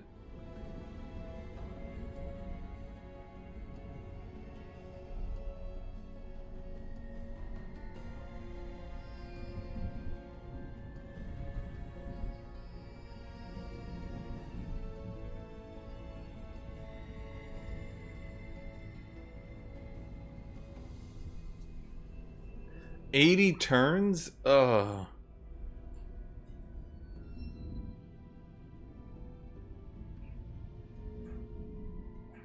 Well, I mean, it would give it to me eventually.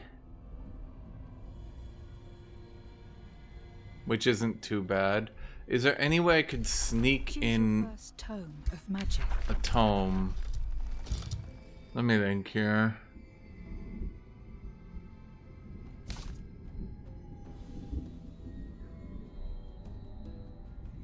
No, because that's a racial.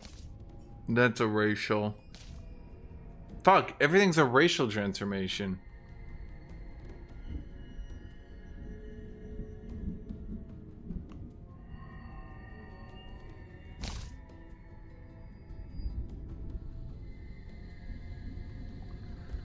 Okay, I could... Choose your first tome of magic. What is your ruler's origin? Reveal yourself. Your journey begins.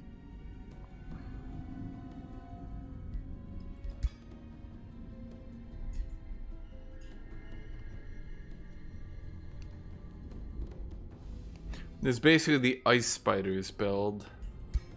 So we Tome of Evolution into Tome of Cryomancy. So eventually we'd get Death Magic for infinite magic, infinite uses.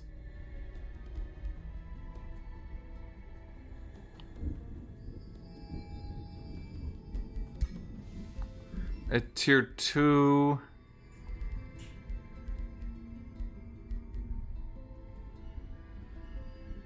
Bountiful Fields, though.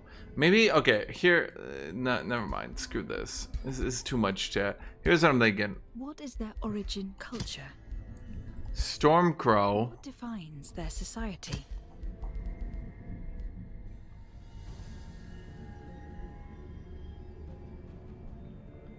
Gifted casters, just to get some combat in world. Is that really a good entire society trait? Well, the thing is, we'd start with the spell. The only spell is Summon Wyvern, right? So we just start summoning Wyverns turn 1.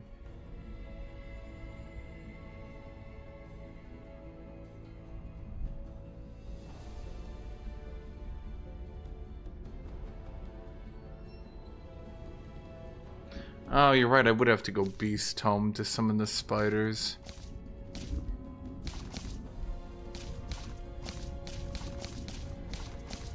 Well, we could just say fuck it and not go Ice Spiders. Because the alternative is going Ice Spiders.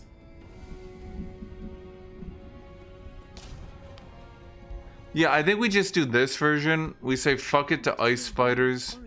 Stormcrow, Primal, Gifted Casters, Evo. What is your ruler's origin? Wizard King to try to generate some combat off him, but God, Wizard King. Is it worth it to go Wizard King just to get more world map casting?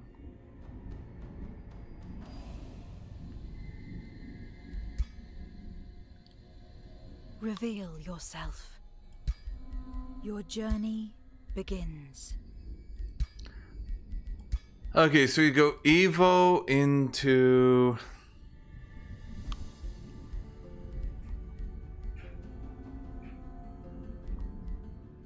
Let's see, we could just open Zeal. Evolution into Zeal. Into...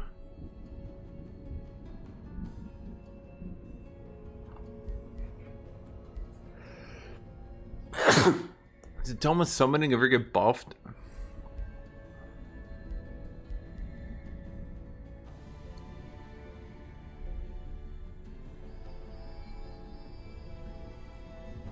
No.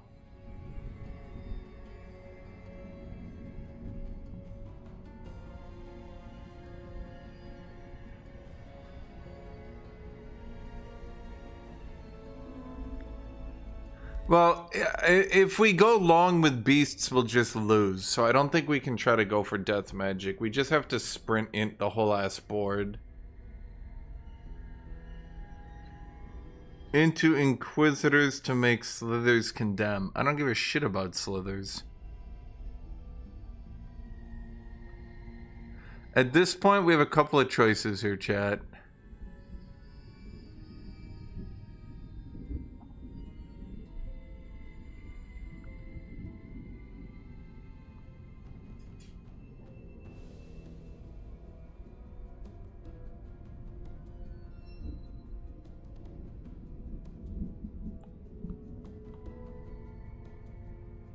Tome of Revelry is good.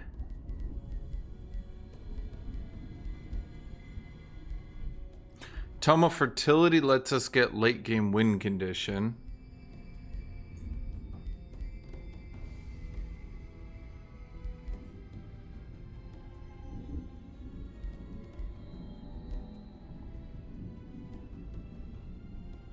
It also gives us Animate Flora.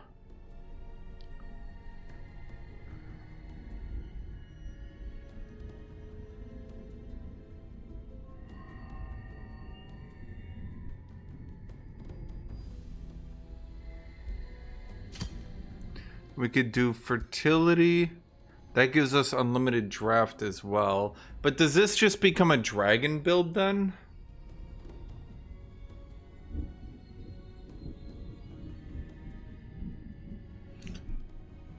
Well, let's think here.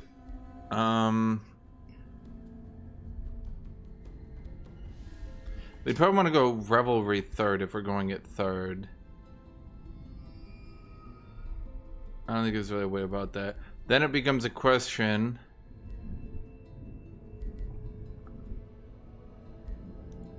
on... Do you want to go Tome of the Beacon for Mighty Meek?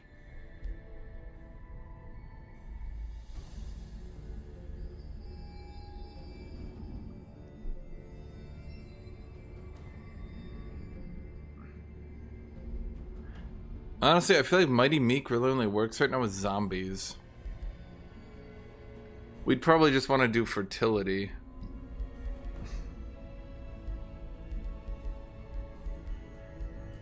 Fertility is infinite mana and insanity draft. But...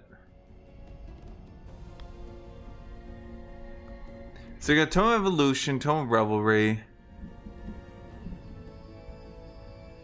We can easily get down Slithers and evolve them.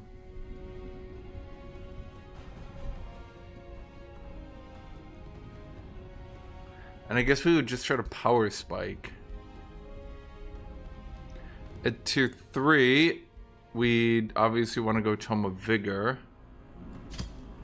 And I guess at this point we'd want to get... So we'd have to actually get a tier 4 beast. Or do we just hope that we can call Greater Animal and get tier 4 beasts?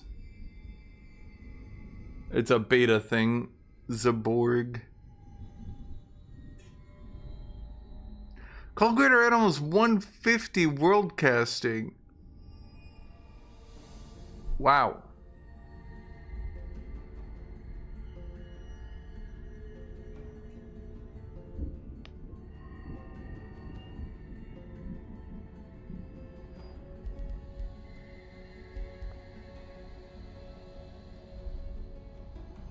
Does it guarantee a tier 4 now? But are tier 4 animals even good? There's your question.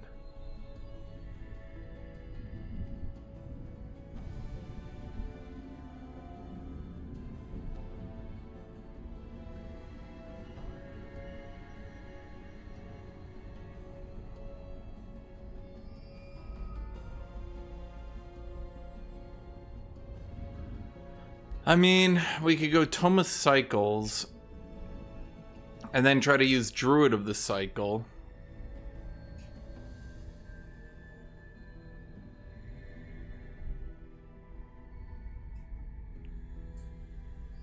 Problem is we'd have too much world map casting we need to do. But Tome of Cycles does give us Blades of Decay, so we don't get attritioned out. Everything works better as Mystic Summoning.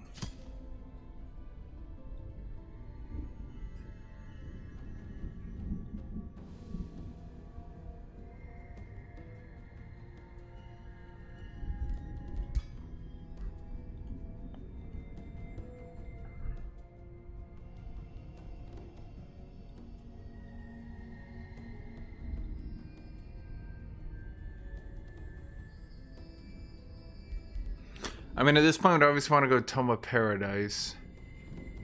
But we don't actually have any good units to build. So, like... do I even want to go Tome of Paradise, then?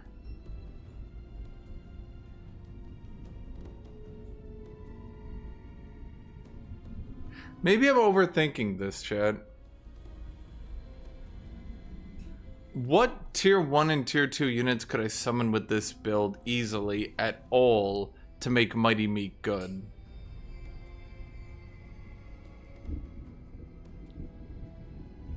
Like, what at all could I do to get low tier unit spam in game?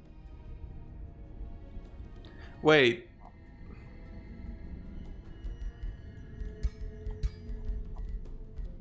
What about, you,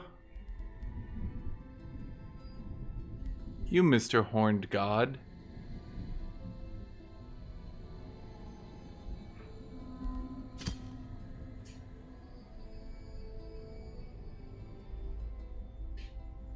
They're not plants. So maybe the plan here is to just ditch Vigor. Hold on, maybe we're not doing a plant build, chat. So maybe we're not doing a beast build.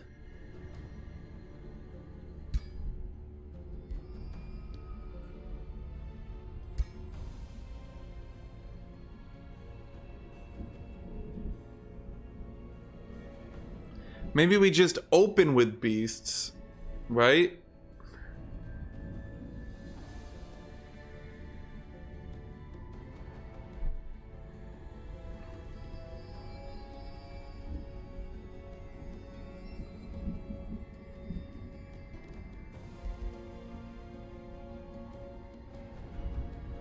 Wasn't the beast build the thing you wanted to check out? Bro, I start with an idea and then I work with it.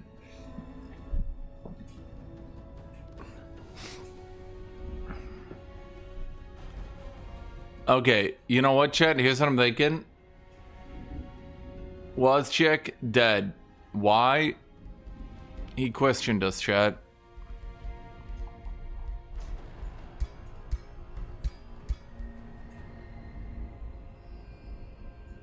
Okay. I have an idea.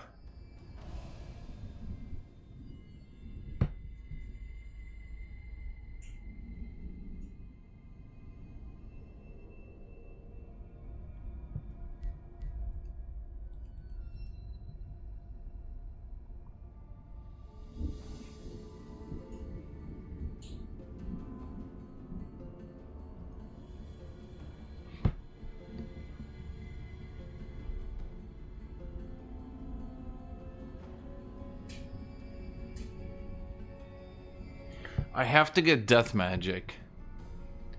I can't think of any way to play this build without Death Magic. What is your people's form? Okay, we go Primal, Glacial Magic.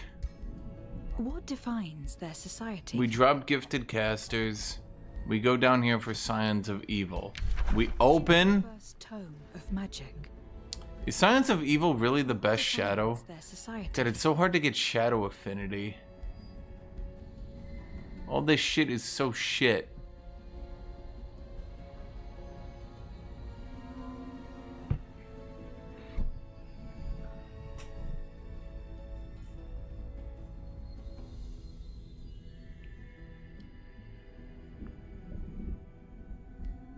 Do we go Scions of Shit Evil?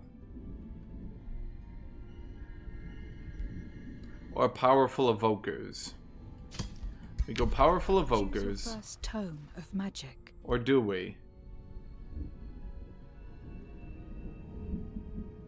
Problem is, I also need world map casting. Fuck. No, chat, we're going back. Beep, beep, beep. Society. Or do I?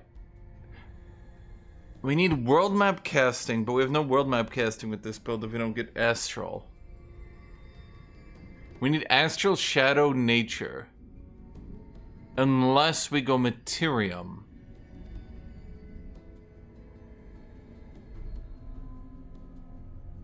Because we go Materium.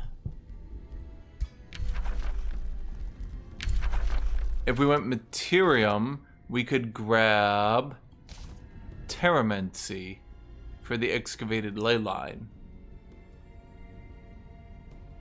Or maybe we just be an Astral motherfucker and we go Amplification because it's OP.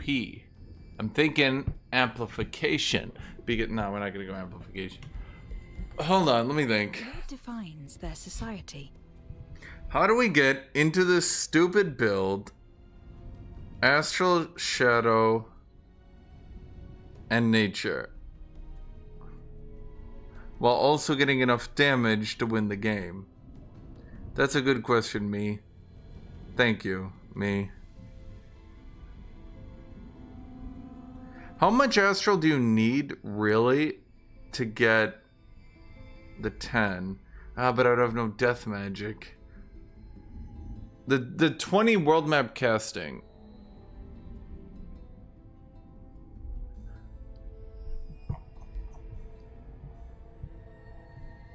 Yeah, if we're not a champion, champion is pretty good compared to Wizard King, because Wizard King can suck a dick.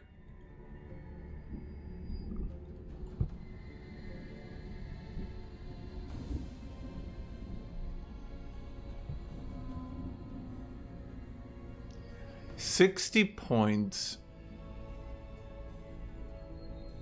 So if I opened with 2 Astral, yeah, that's the thing. I only need it before I get to Tome of Paradise, because 20 world map casting is kind of important by Tome of Paradise. It's kind of funny how Mystic Summoning is literally just, what if this build but gooder? I could just do Mystic. I could do one of the, I mean, because we always,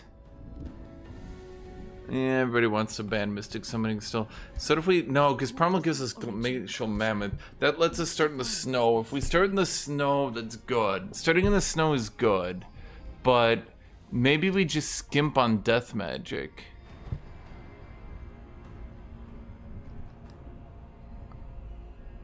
And what if we went Fabled Hunters? Well, here's the question. Maybe we just skimp Fabled Hunters. What if we go Gifted Casters? Now the question is, do we want more draft to get Slithers out early game? Or do we want more combat casting because we're going to have some Druids of the cycle?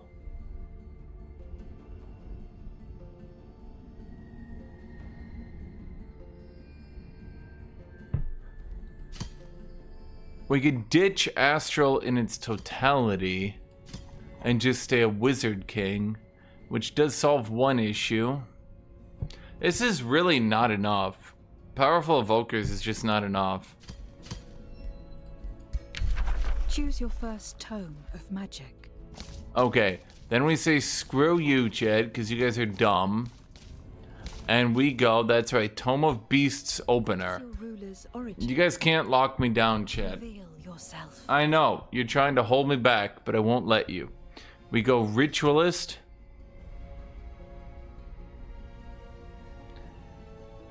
With a Druid Staff.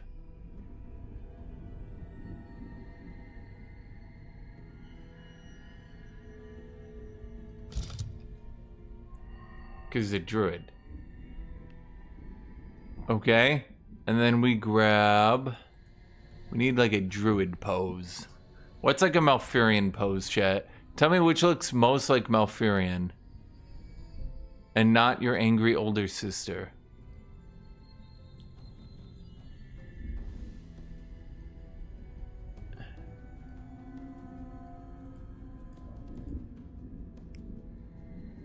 As an Illidan main, I think this represents Malfurion perfectly. Okay, it's obviously Malfurion. Okay, but if we're now going into the cold Arctic North, we need to rethink our design here, chat.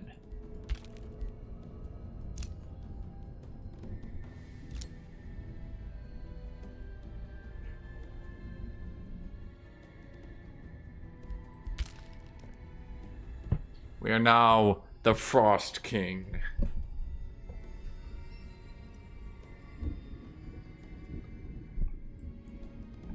I preferred the other look, actually.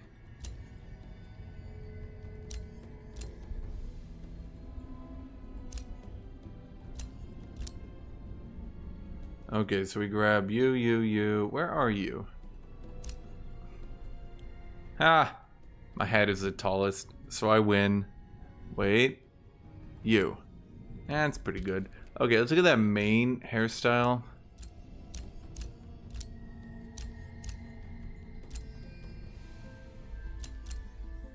Okay, whatever. Beard style.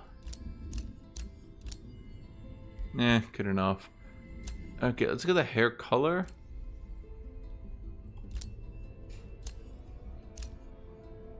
Okay, here's the other thing. We do like a brown, but we do like green highlights.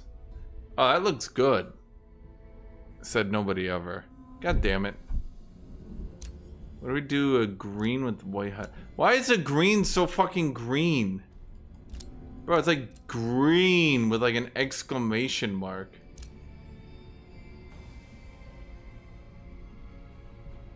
Okay, what if we made our entire dudes green? Oh no, we should be like blue actually. Wait, we shouldn't be green. Chat, why did you guys want me to be green? We're not green. We're like blue because we're like in the cold north. Idiots.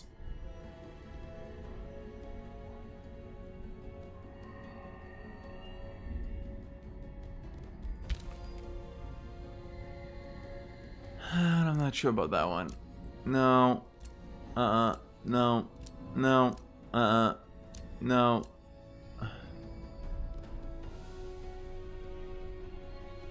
I kind of like that one, at least thematically. Let's go look at my race. Oh, that's right. I forgot I can change the head. That one looks like he's very concerned. Okay. Body shape. Giant orc things. People. Oh, wait, I forgot. We could use tattoos.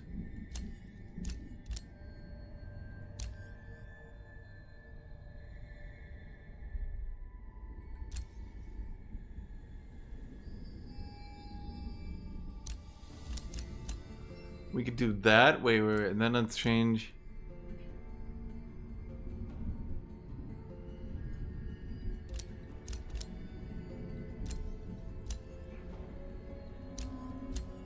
There we go. We'll be the snow cheetahs. Wait. Snow cheetahs. Maybe like a little more brown. There we go. Snow cheetahs. Okay. Shit. I think I'm nailing it. Okay. Honestly, it's all coming together now. You all thought the snow cheetah design wouldn't work. Do you know why you thought that, chat? Because you were jealous of me. Do you know why you're jealous? Because you're haters. You're haters who hate. You're hating haters. The hate in your heart, chat. I feel it. I feel your hate. Journey begins. Wild Guardian, I like it. Wild Guardian, Pan Cloud, Long Distal.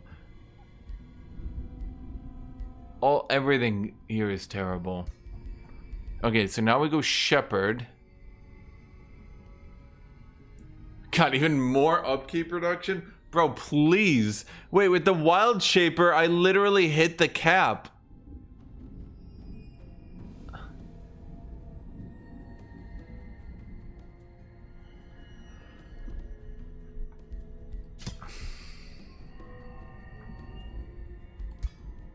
Growth Sundancer of the Purring Wild Spirits.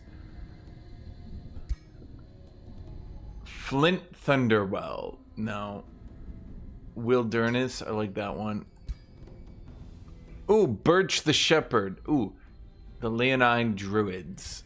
Yeah, maybe something better though. Birch, Bramble, Badger, Boreos, Artos, Pencloud, Leaf, Orithgol, Growlin. Ooh. Now we're gonna call him Guthuk. We're gonna have to make up a story here, chat. My canon is very serious to me. Okay. How do we start? We start like every good isekai, okay? Guthuk was just like your average, everyday, mid-20s loser who watches anime to escape from their reality. Then one day he went outside and got hit by a truck because it was the first time he had been outside in like a year or so. Let's add a comma there so people understand it better. There we go. Oh, I like that one better. Okay, no, chat. I like your one better. One day he went outside for the first time in years, and promptly upon touching grass for the very first time in his life, he immediately died. Then his dead body shot forward for no reason at all and was hit by a truck. Guthuk was then reanimated in the body of a adequately built cheetah with a lion's mane in the cold Arctic North. No further description needed. I am done.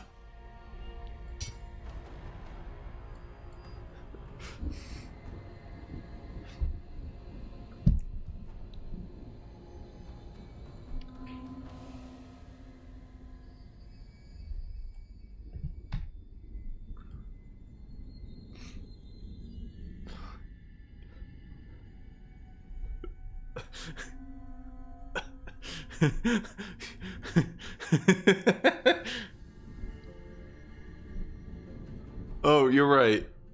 Reborn.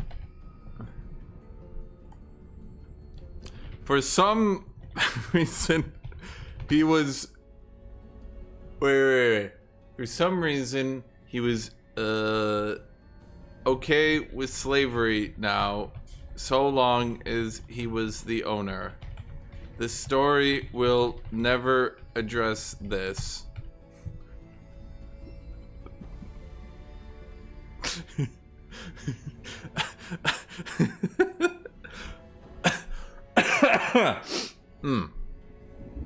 So anyway, we're a shepherd. Win a battle with only animals, plants, and elemental units on your side.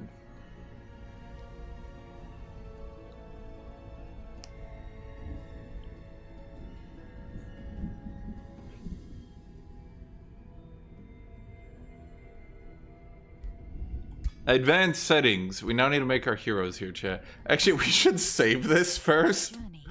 That'd be a good idea. Guthuk the Shepherd. Perfect. What is your people's form?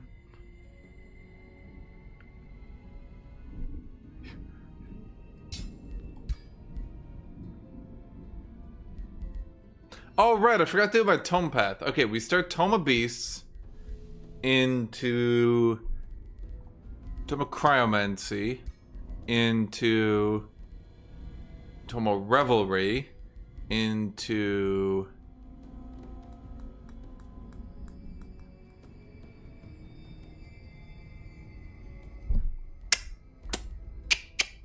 that's right, we can't do fertility if we're in the north.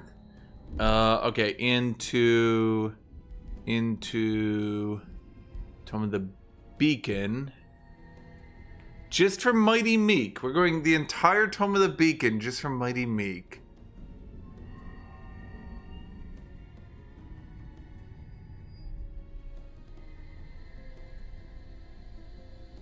I feel like there's got to be a better way to do it.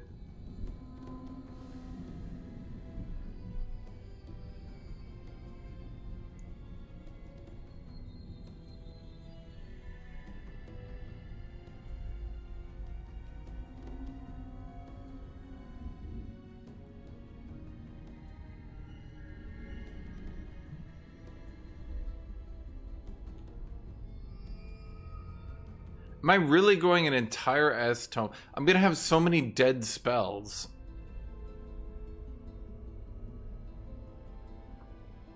That's kind of a problem.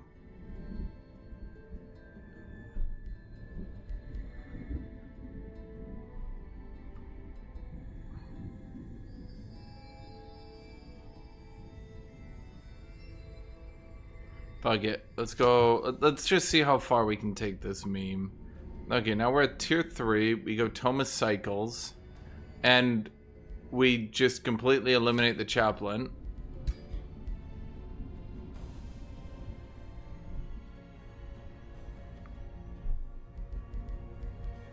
Then we go...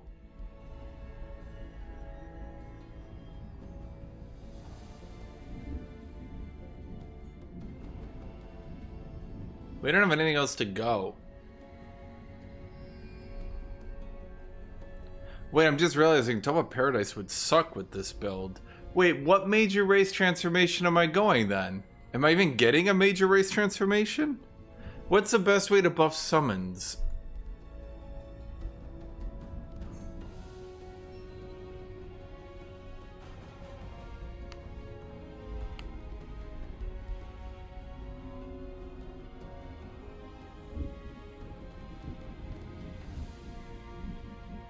If I'm doing shadow magic, I get vigor. Why?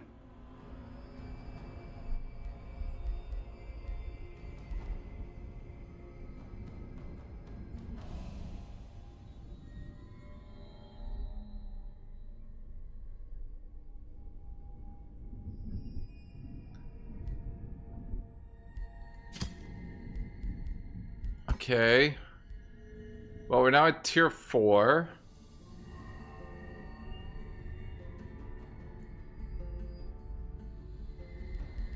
We go Tome of Nature's Wrath for the Horned God. We grab Tome of Prosperity for the memes. Tome of the Goddess of Nature. Ship it, clip it, we done. It's perfect. Who needs any affinity?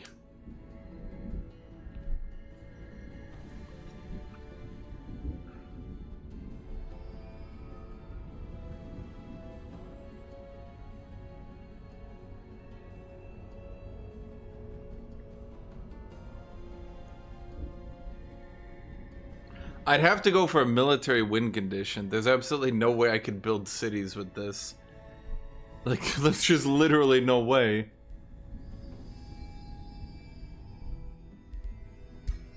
What do you mean a bad build? You're a bad build. Fuck you. Okay, we need my list of Druish companions.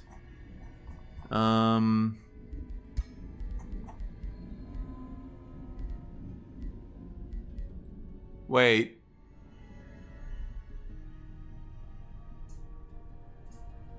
Oh, right, Shepherd. Right.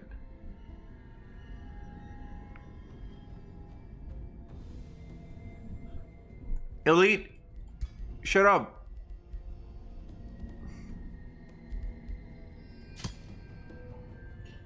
Sir Craw the Furious.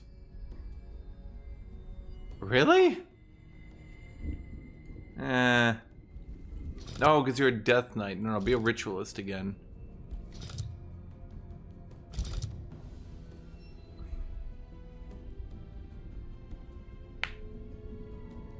Why is the cat almost nude? It's absolutely perfect, and don't you possibly hate on it.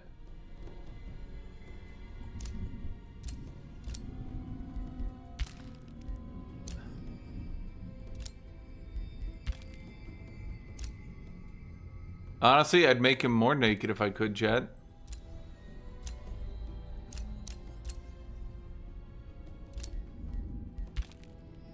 Sir Craw the Fierce? I don't like it.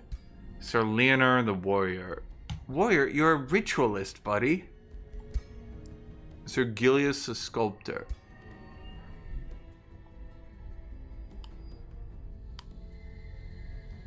No. No. Dread, you're a ritualist, buddy! Sir Wolf the Conqueror. No. No. No. No. No. Yeah, it's too obvious. I don't like it. No. No. No. No. No. No. Sir Hanta the Merciless? No. Okay, I like the Willbreaker. No. No. No. No. Sir King the Willbreaker. Okay, I like it. Your journey. Okay, up next. You'll never believe this. Another ritualist. Ambition. You'll never believe this one, chat. Shepherd. And what's coming up? Oh, chat's like, no, don't do it. Don't do it. That's right, chat. What's coming up? Oh, oh no. It's going to be Scholar Governor.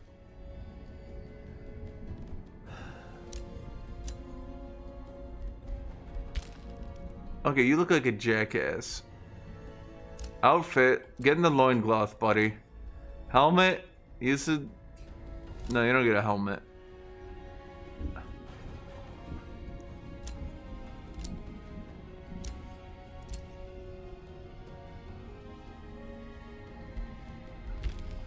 Okay, get a better cape.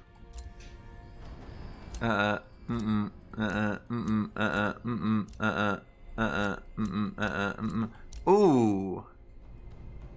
Oh, I don't mind that one at all. Ooh.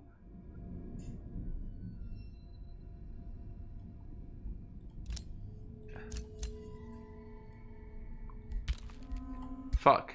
Your journey begins. Chat, I realized that cape is so much better looking than mine. I'm stealing that cape. Where was it?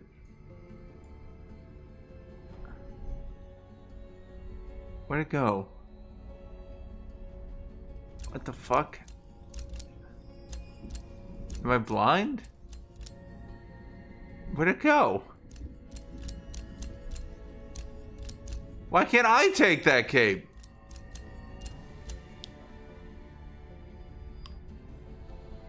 You can't on Wizard King? Motherfucker! But why the fuck not? But why does Wizard King have to look like a wizard bitch? God damn it.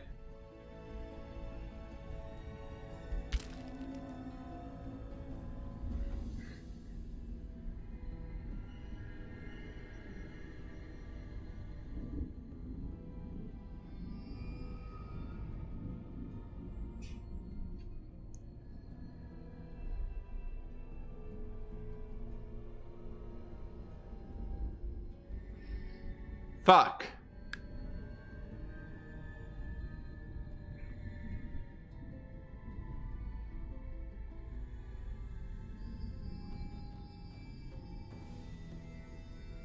Chad, I might have to go back to the drawing board. Because aesthetically, I feel like this is just not cutting it.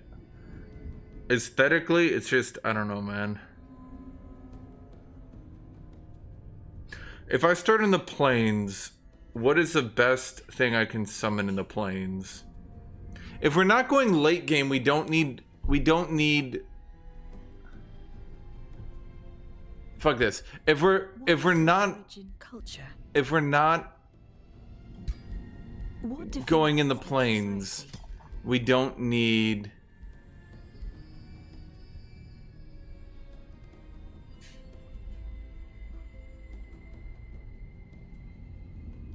If we're not going in the okay, let me think. If we're not going late game, we don't need death magic. We'll just have to eat a bag of dicks if it goes to late game. So how, chat, Fuck, but if I don't start in the... Okay, the problem is starting in the Arctic is so much more powerful, it's kind of nutty.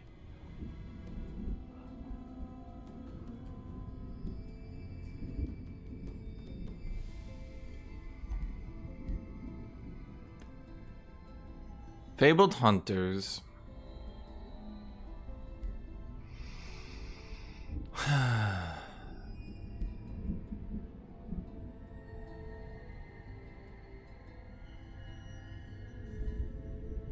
Fabled Hunters.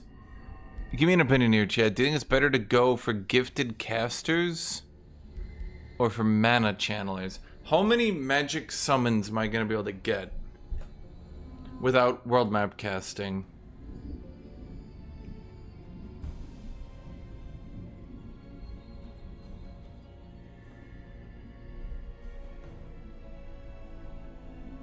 Oh, yeah, they added astrological diviners.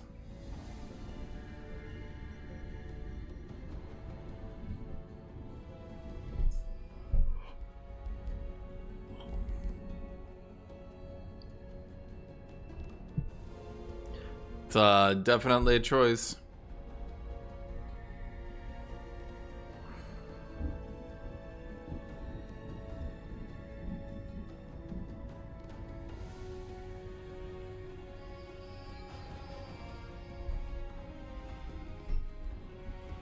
I mean, do you think it's better than to go mana channelers?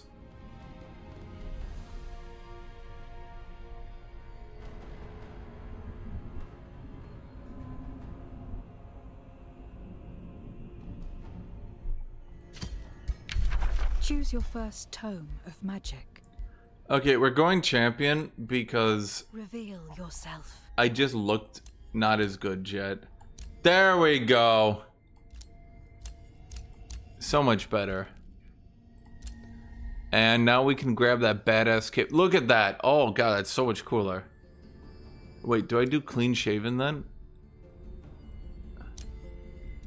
No, I kind of like the main.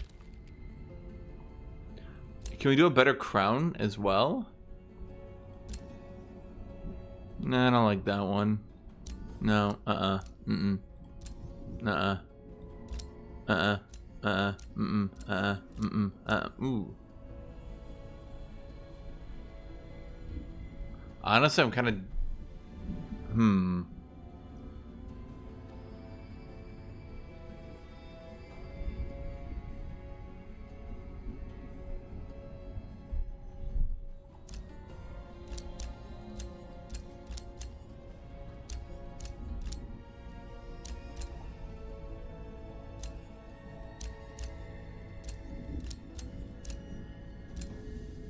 Ha!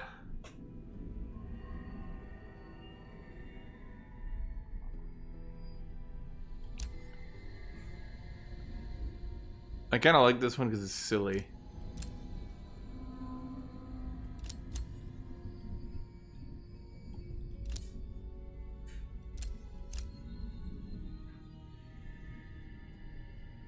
Joe, what do you think? Do I keep the beard? I think we keep the beard. And it doesn't clip as long as I don't use the tops. It doesn't look bad. Okay, I kind of like this.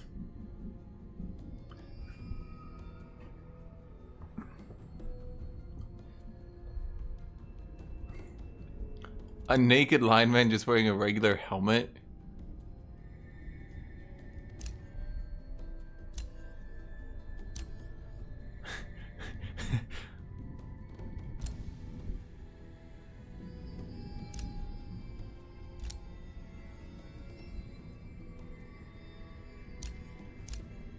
Alright, chat, give me opinions. Give me opinions in chat. What do you think? What do you think? The lion? The lion? You think the lion? It's a cape to go with the tiger head. That's a good question. Dude, we got an alligator cape. Cloth cape. We could always just do this. What do you think, chat?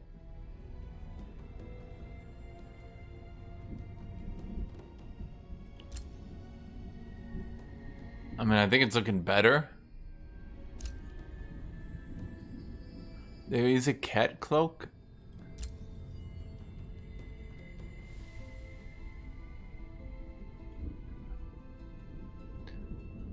Alright, what do you think of that one, chat? Is that good?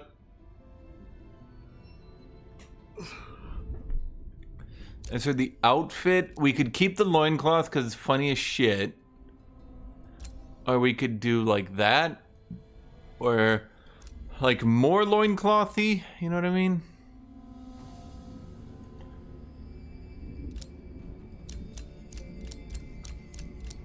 Okay, chat, I'm gonna put this to a poll. Which one? Loincloth. Fuller loincloth. Full pants. Okay, now before you vote, here's loincloth. Fuller loincloth. The full ensemble. Now, I'm kinda as memey as the loincloth is. I'm kinda also partial to the full ensemble, because I feel like it gives him, like, he's still got the bare chest, but, you know what I mean? I think we put the physique up one, maybe, as well.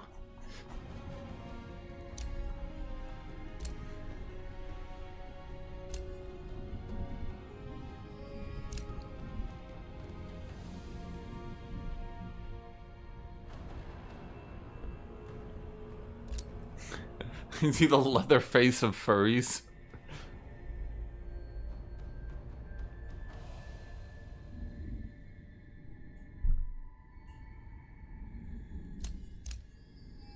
I kind of like the aura, though. I mean, look at that.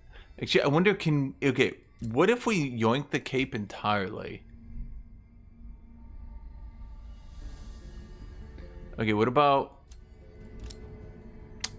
No, it doesn't quite... I mean, that... Yeah, it looks...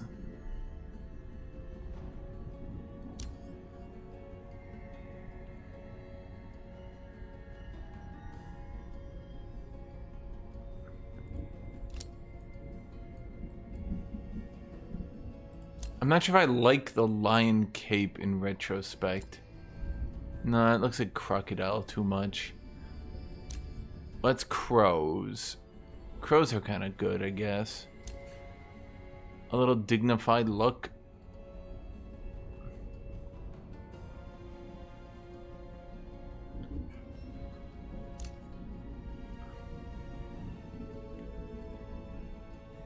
I think the fuller loincloth. Which one did you like? The dignified look like that, but like with the lion head. So he's still almost hanging dong, but he's not quite there. What do you like with the... I mean, I think I like it more. Honestly, I kind of like that because it's like dignified. You know what I mean? It's like, bro's coming from the... Okay, now we can also change our colors here. Because we are coming from the cold north. You know what I mean? Oh wait, am I mammoth?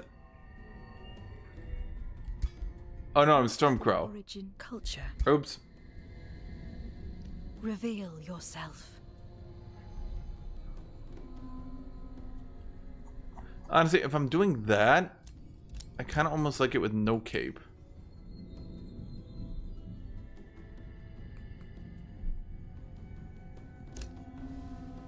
Well, we're actually grassy green. We come from the grassland, so maybe we should do that.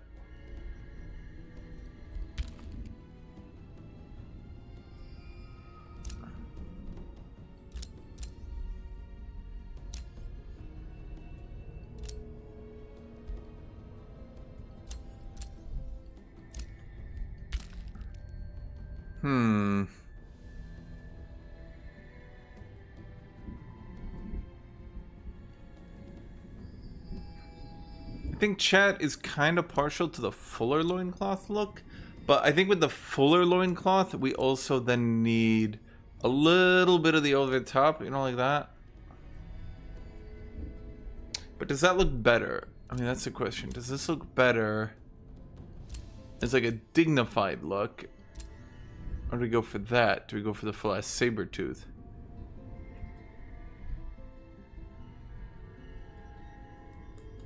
What's the best mount trait unit?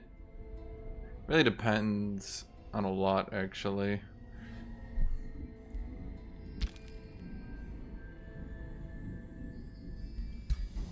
What is your people's When I form? trade, it's tough, careless, quick reflexes, intermittent. Okay, in my opinion, I don't think we go careless. I think we go coward because most of the fighting is going to be done off animals. So tough, quick reflexes, inner radiance. Wait, wild speakers can be mounted, right?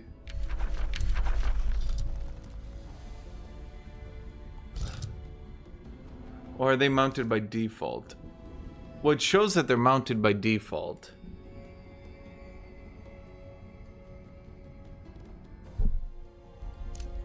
What is your people's form? Primal, Stormcrow, What defines Mana this? Channelers, Fabled Hunter, Choose your Tomb first of tome Beasts, magic. Champion. Reveal yourself. I kind of don't like how bulky the cape is, though. That's my biggest problem with it. It's bulky. Honestly, I feel like going back to the spiky look. Honestly, I like this. I'm partial to this, chat. I'm picking it. Journey. Okay, now let's keep setting up my heroes.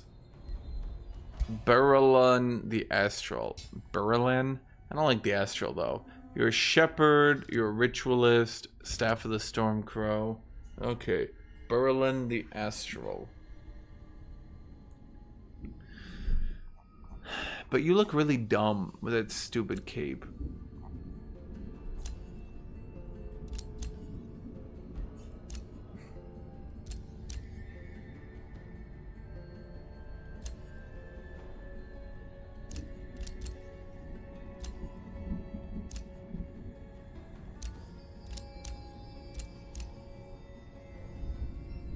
Can't really do that look with the cats, or else they'd be like, where's the boop? Where's the snoot boop? Oops, all shepherds build? Well, of course, chat.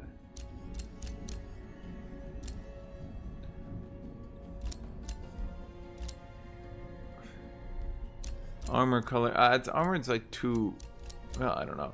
Okay, it's really the outfit that's not doing it. Why is this armor white?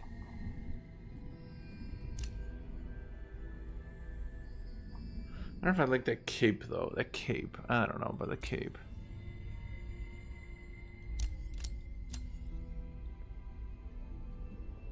You know what? Honestly, these beard, it's too much for me, chat. It's just silly. Yeah, that looks better. Okay, let's make you a bit bulkier. Now you look like you have a small head. Just me? Oh wait, he doesn't have the stripes. You got the stripes on, buddy. So Berylun the Astral. No, so Berylun the Elder. The Guide. I like that one. So Berylun the Guide. Your journey. King the Wingbreaker. Berylun the Guide.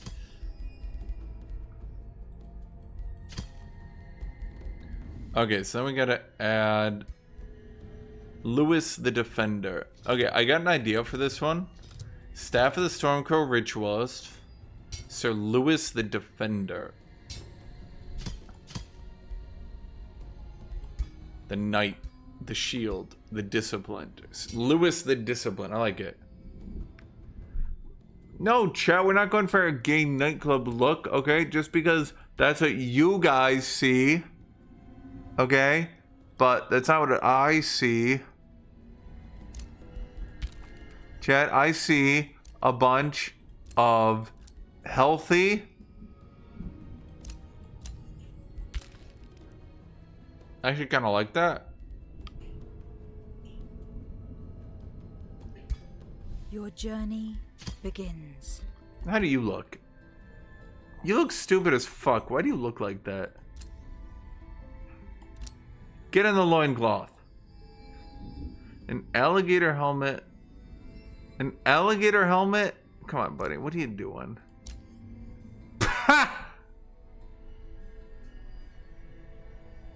I'm keeping it. Your journey begins. Your journey begins. Yeah, I'm keeping it.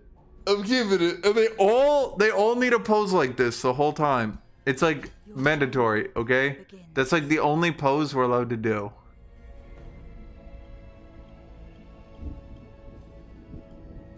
Wait, JoJo's pose. Your journey begins.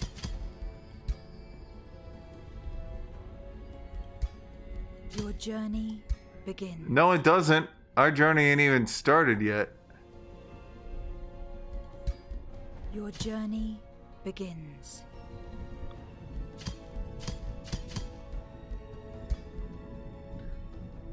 Okay, Chad, I'm thinking Ritualist to Staff the Stormcrow.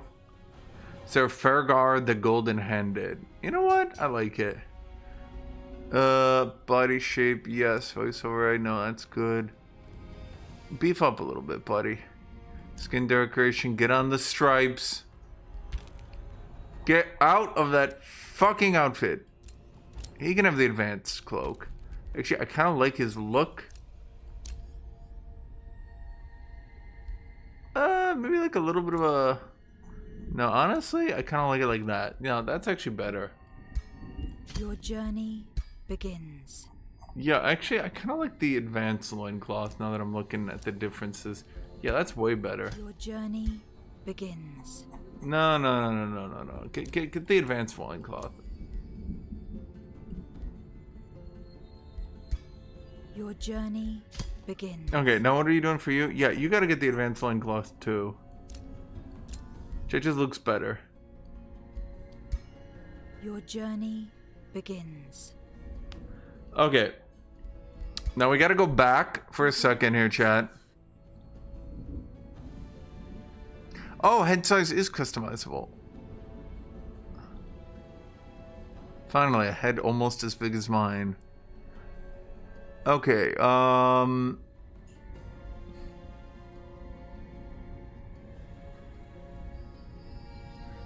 think that's better, right?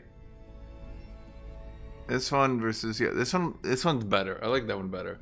Although, maybe the hand should be a bit smaller.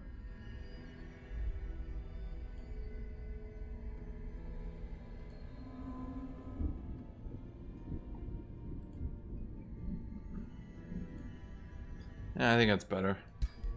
Your journey begins.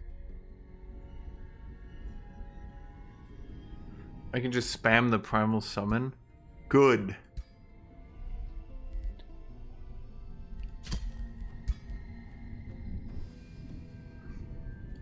Honestly, I think I'd like this more without the cape. Yeah, I think that looks better without the cape, chat. Your journey. Barrelin the guide. Yeah, honestly, I'm not liking the purple. It was originally growing on me, but now I'm kind of against it. Yeah, that looks better.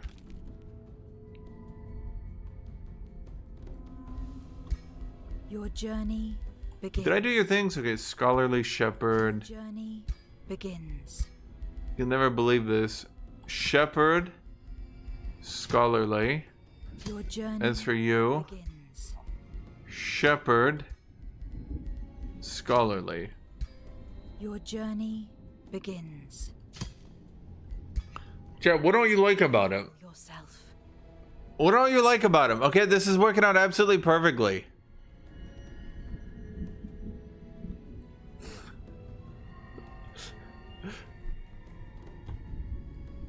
Tata, I think you just can't begin to appreciate our beauty.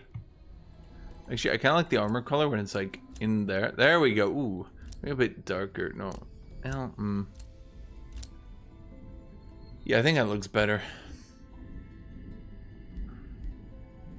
Yeah, I wrote a backstory. It all makes sense. Tata's jealous that his creativity is nothing compared to mine.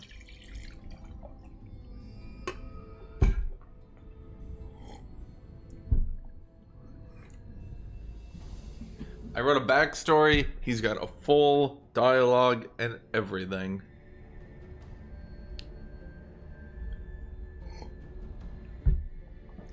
Yes, this is okay. It's okay. We need to add cities. Okay, so wilderness.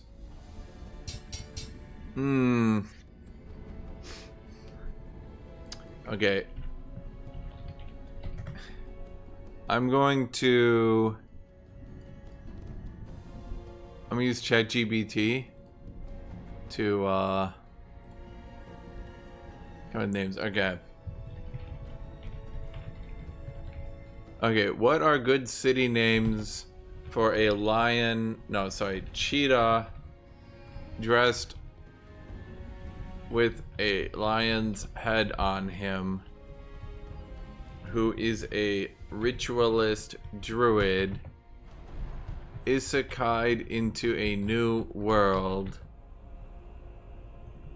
wearing a loincloth that almost but not quite shows dick, and he leads an animal plus plant army.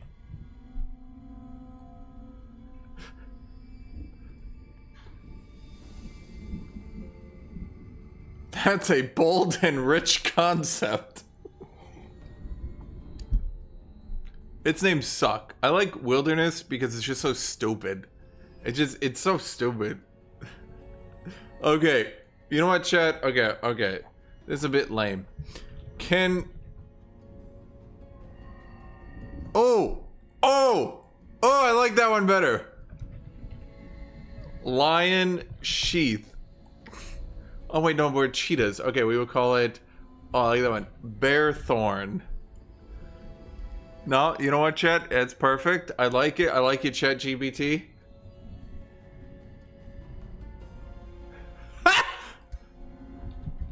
The veiled root.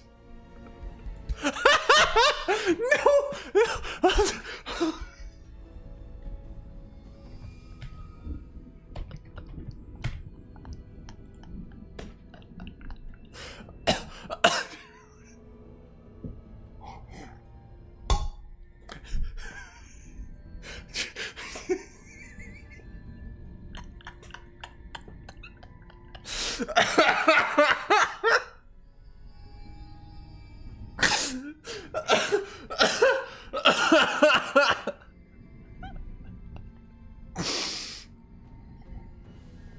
Dear God, it's already surpassed human intelligence.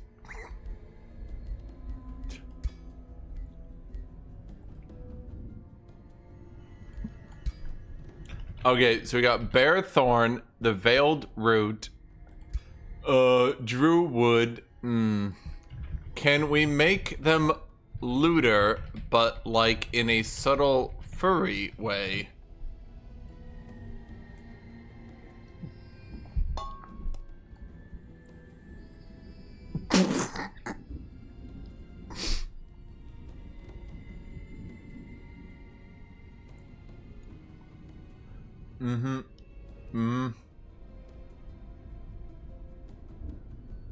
It actually went less lewd. I think it's rebelling, chat. It's rebelling against me.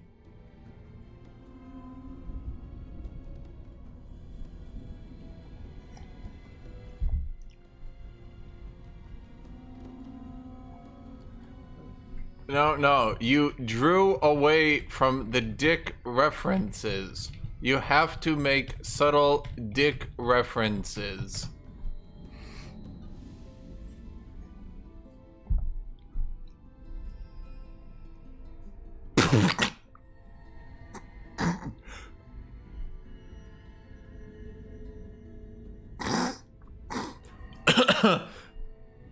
Okay. So we got Girth Haven. Okay, I like that one. And no, we already did a root joke. We can't No, You know what? No, that one's not druidy though. That's just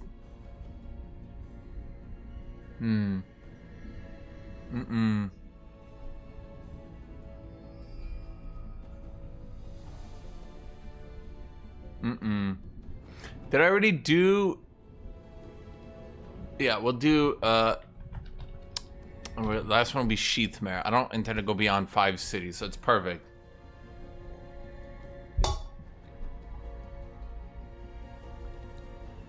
No, it's Girthaven.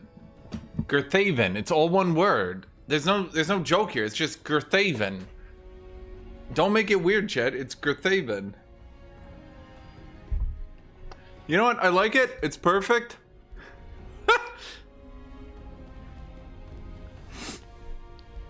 Let's make sure to save it. Starts here.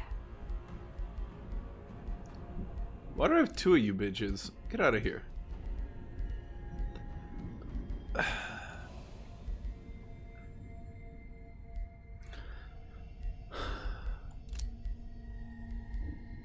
Wait. What is your people's form? The Leonine Druids? No.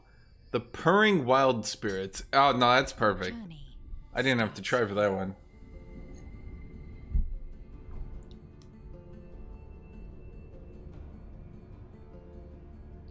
My coat of arms? Oh, did I not do my coat of arms? Oh, you're right. What is your people's form? What is their origin culture? Okay,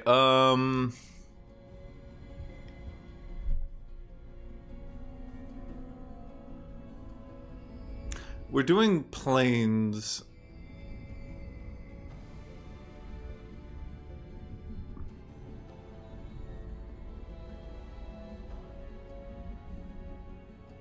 I wonder if I should just go back to Tome of Evolution then.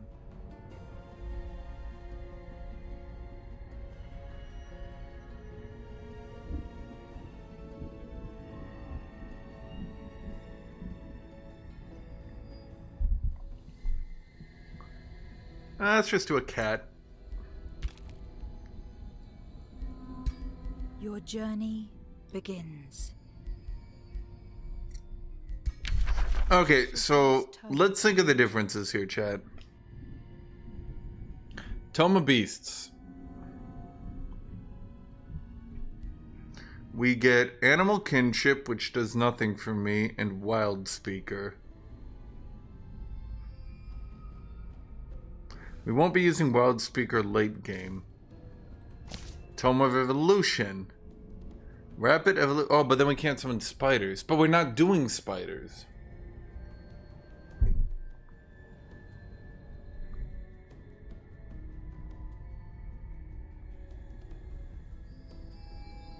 Well, I mean, it depends on if they added... Didn't they say they added stuff to the Wildlife Sanctuary? You know, I'm gonna have to read that.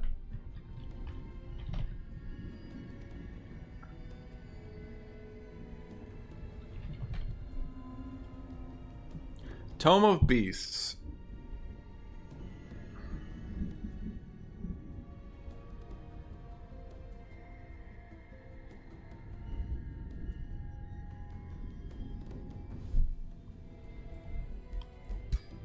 What is your ruler's origin? Reveal your... Well, the question becomes, will it scale, the animal SPI? Will it scale, or will I just get memed on? Choose your destination. Yeah, the problem might just end up being that Wildlife Sanctuary doesn't actually add anything. Your journey starts here.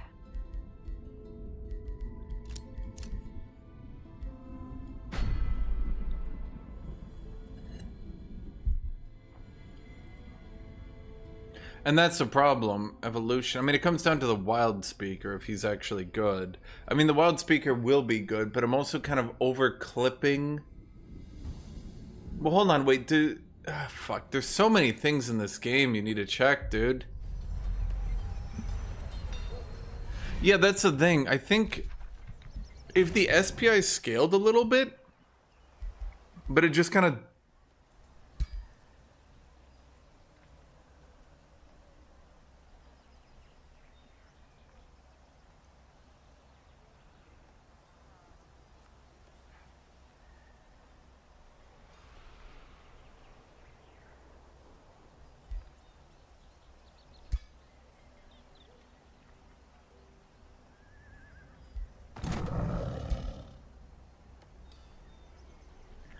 Are we gonna assume that's from mana channelers?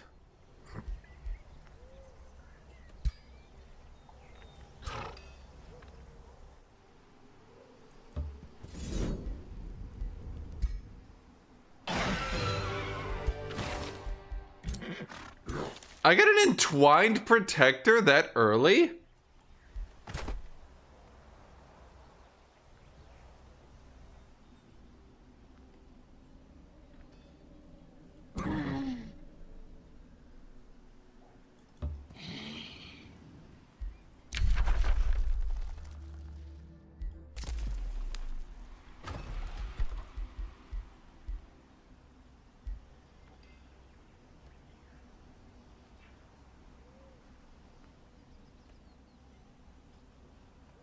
Oh right, I turned production into food. I forgot Primal's like one of the factions that debuffs you for some reason.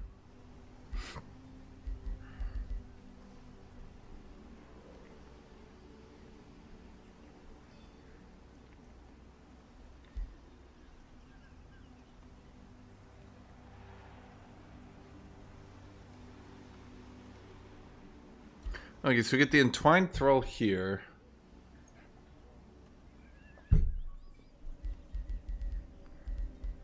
Okay, so how does this work? Okay, there's hostile wild growth and protective wild growth. We can also summon living vines. Even though they got nerfed into the fucking ground. Friendly units get 1 grace. Grace is always good. At the end of this unit's turn, gain obscured until moved and create obscuring flora in adjacent spaces.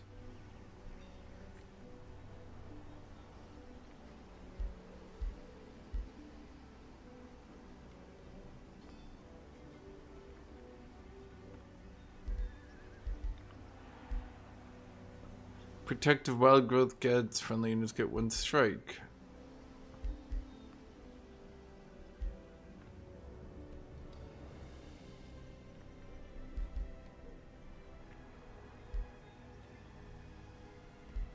Twined protector. Ah shoot, but he becomes tier 3 then, and he no longer gets Mighty Meek. Maybe we just go without Mighty Meek then. Dang. Like, my strategy revolves around Mighty Meek, but...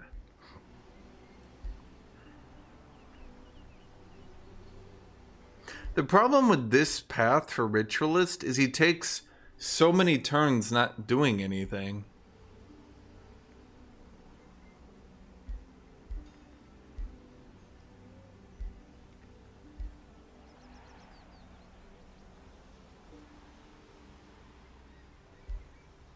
Like, how many turns am I spending there not doing anything?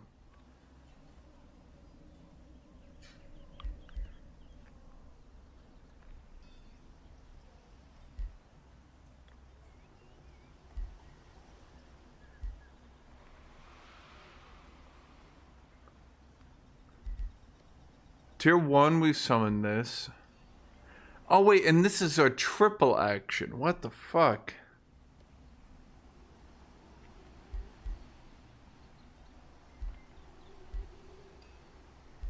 Okay, so you do protect... okay, we do hostile wild growth into living wild growth into... and then fey growth. And then it's turn, get obscure into a move and create obscuring flora in adjacent spaces.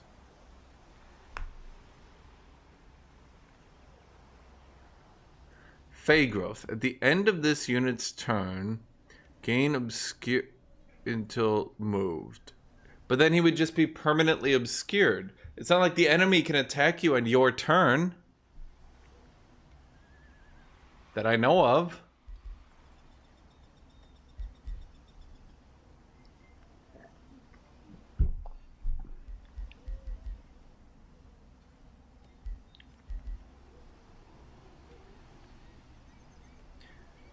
If it said at the start, but it's at the end. At the end of your turn, you get obscured.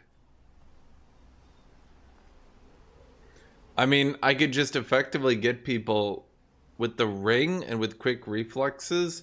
We could be up to negative 115% chance to hit. Is that good enough?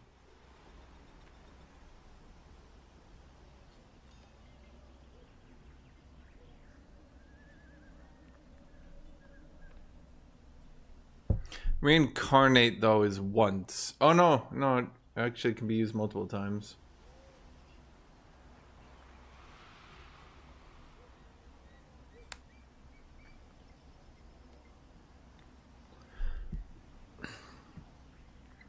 Problem is,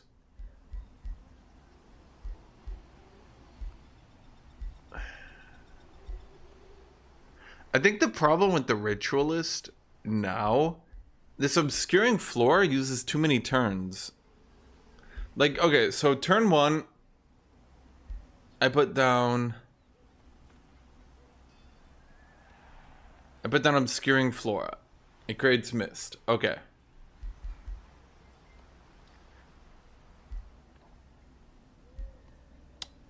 We give it, but it's AoE1. I'm getting AoE1 Grace. That's just not very good. It creates mist, I guess.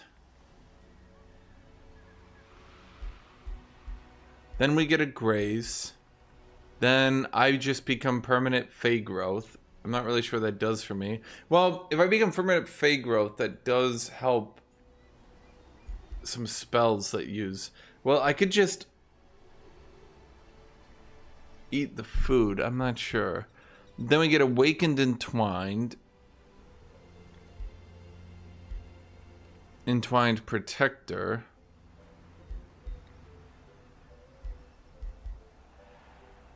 Alternatively, AoE, but with cooldown +2. 4-turn cooldown. Like, what the fuck?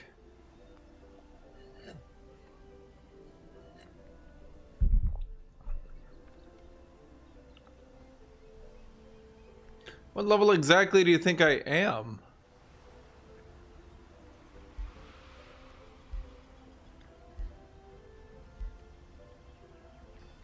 Okay, we go Protective Wild Growth, Graceful Overgrowth, Fey Growth. We get the Entwined Protector. Honestly, personal opinion, Empowered Awakening should just awaken 2 units then. That would synergize way better with what they want.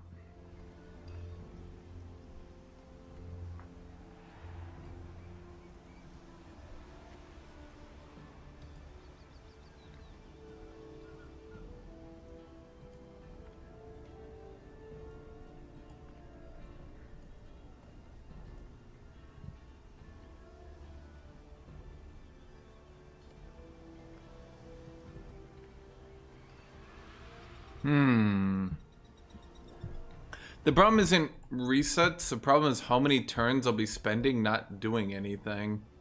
That's really the issue.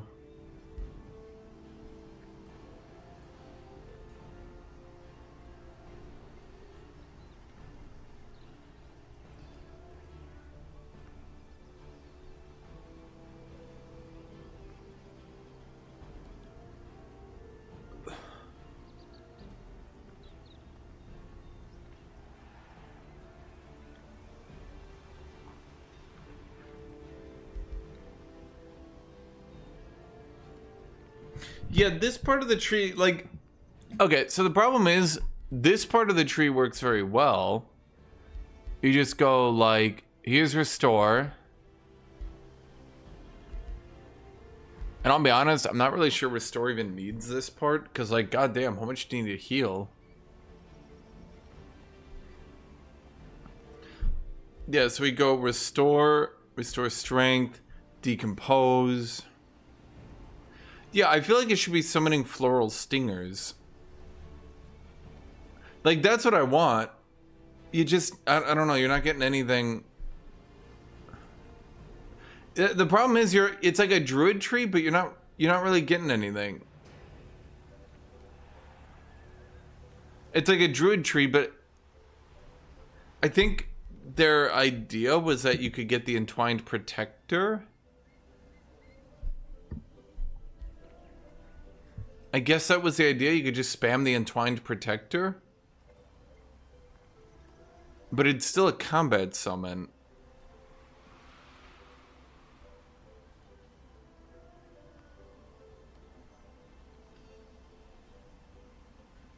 So, you can get a Bone Wyvern for free off Warlock for the entire battle.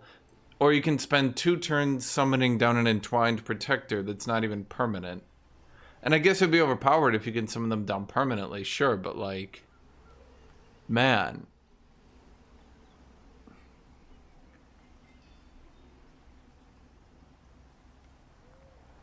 Yeah, I mean, if I could summon a bunch of T1 units that synergizes with Mighty Meek... I mean, it seems like the entire idea behind Plants and Beasts was to get units where, like, you just spam a shit out of, you just spam the shit out of low-tier units, but then the Druid itself seems like they're deliberately going out of their way to not want to do that.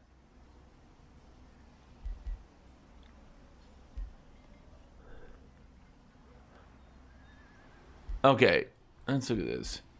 Debuff abilities get Life Seed. Attacks get the ability to Life Seed. So does that count as a debuff? Okay, hostile wild growth counts as a debuff.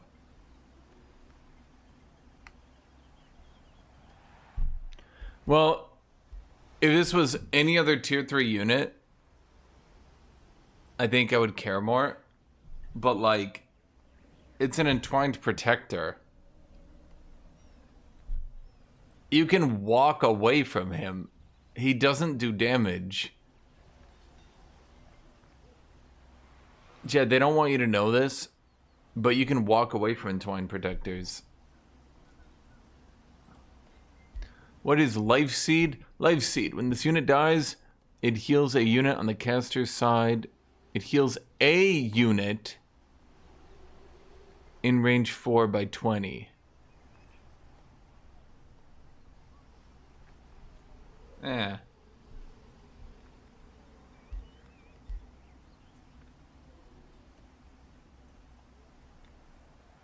Yeah, I think the idea is you just spam healing sap.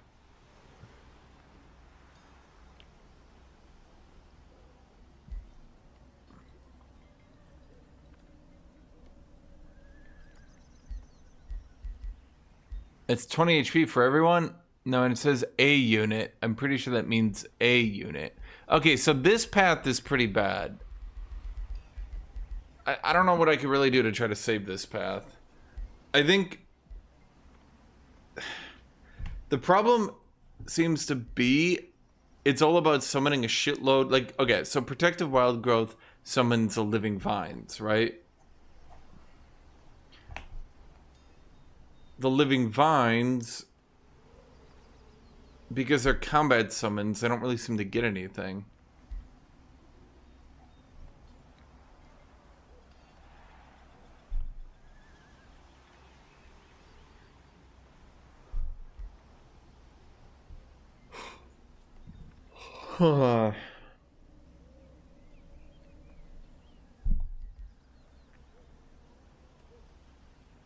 Yeah, I hadn't really thought about this when I started doing the ritualist. This side of the tree is just not good, fundamentally. There's too many points here that aren't helping me. Like, why does this create mist by default, the Protective Wild Growth?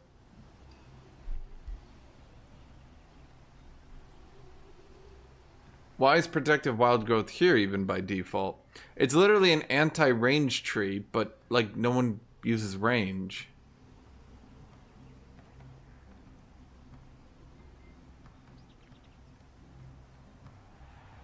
What a waste of time.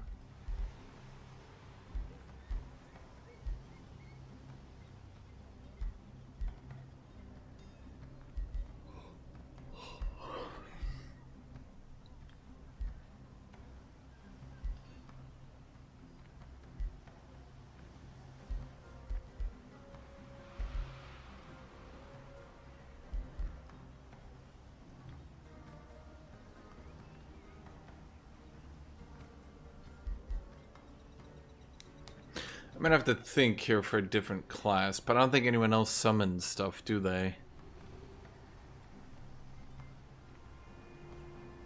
Because the Warlock is all about undead.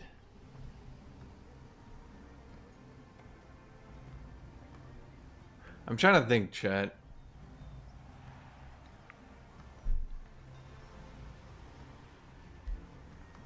Hostile wild growth. I mean, I could go warlock for Mighty Meek, and we could just grab a bunch of warlocks for all the infinite zombies for Mighty Meek.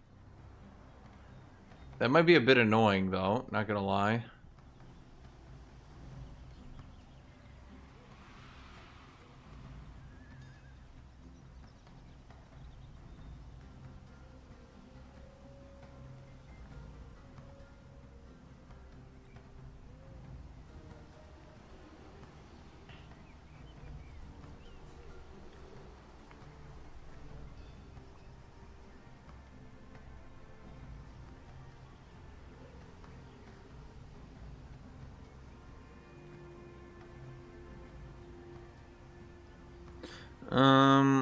Yeah, I think they're just gonna have to buff this half. Or something. I mean, that's the other problem. Reincarnation's over here. So this side's like the plant side, but it barely does plant.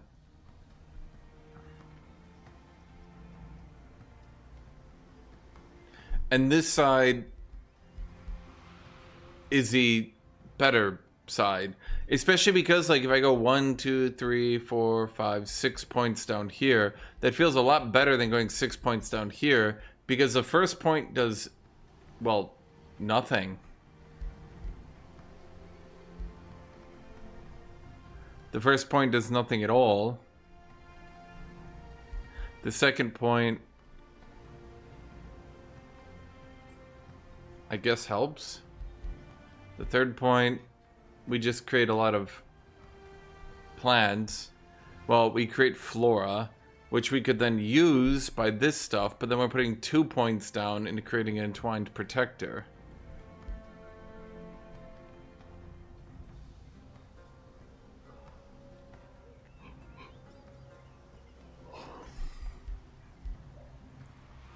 It's because they nerfed, let's see, this one is summons gain natural regeneration. But all the summons are combat summons.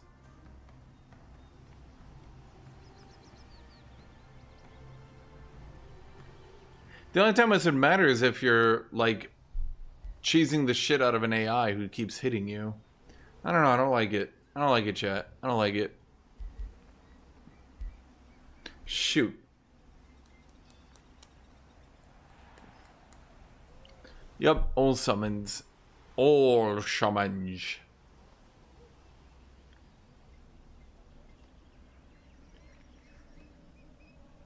Is there a sign up for future games? Yes, sir. In my Discord.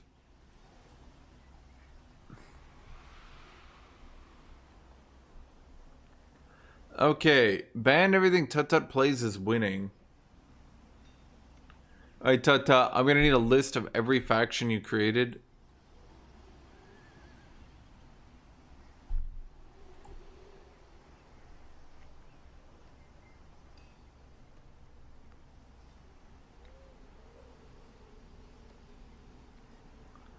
Okay, I'm trying to actually... Okay, so the problem is you're putting 1 point into something that literally does nothing until you put a second point into it. It's the same problem Death Knight has. When you've got some when you get some characters like Ranger or it's Ranger does this. Who's the other one?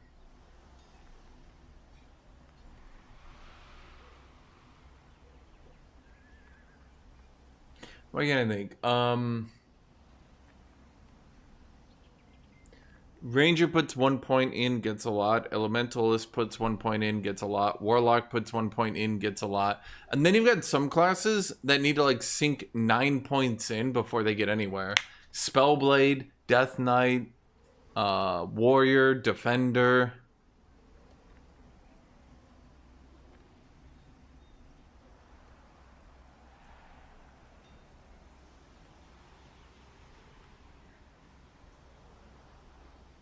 That's a problem. None of that shit does anything.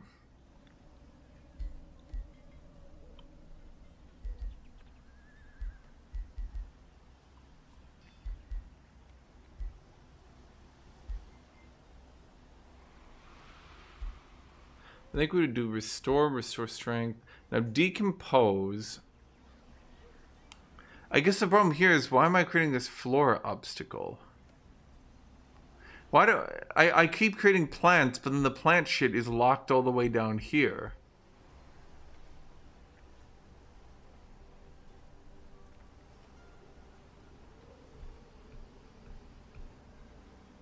Oh, line arc.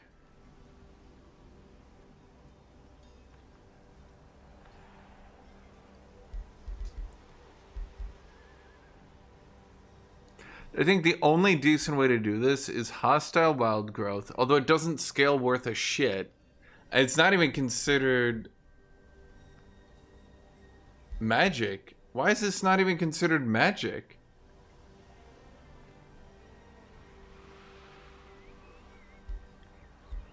Hostile wild growth into living wild growth.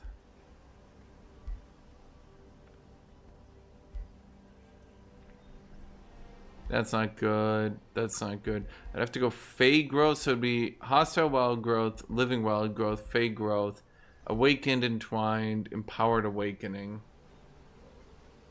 Then I guess you could dunk 1 point in restore. You could do restore, restored strength, decompose, reincarnate.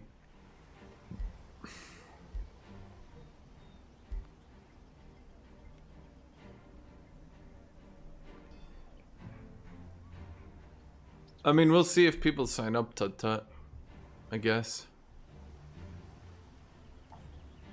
I'm gonna have to work on this shit, chat. Unlike Warlock, the summons from the... Well, I was gonna call it the Druid, but the Ritualist are like super jank. Super jank. It's the same problem Spellblade has. Spellblade needs to be like level 13 before he gets anywhere. That's why you never see anyone go Spellblade. Death Knight is the same problem. They're basically always 5 levels behind everybody else because it takes them so long to get anywhere. I think rushing Reincarnate would be the play, yeah.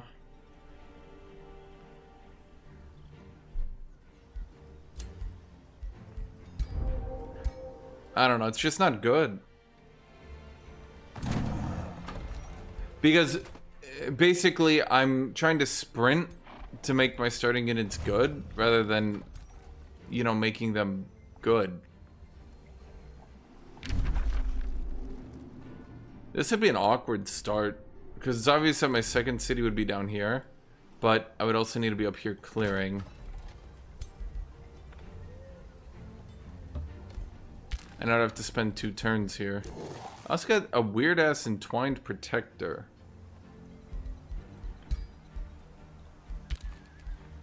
That's eating all my gold. I think you are dramatically overestimating shit, Wozniak. I don't think anything of what you just said was a good idea.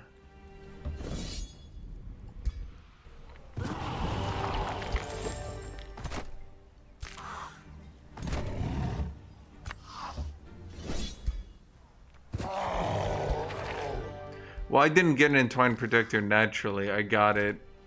Now let's see. You guys can walk on that and complete it. Oh no! It's the hero completes it, right? So then we want to run down here and do that. Your ruler has leveled up. There we go. Restore strength.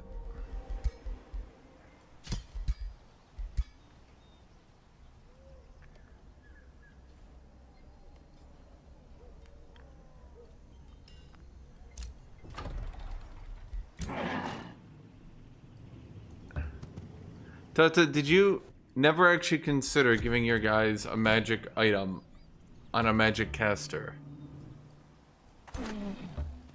Your grand revelation is, what if I put magic items on my magic caster?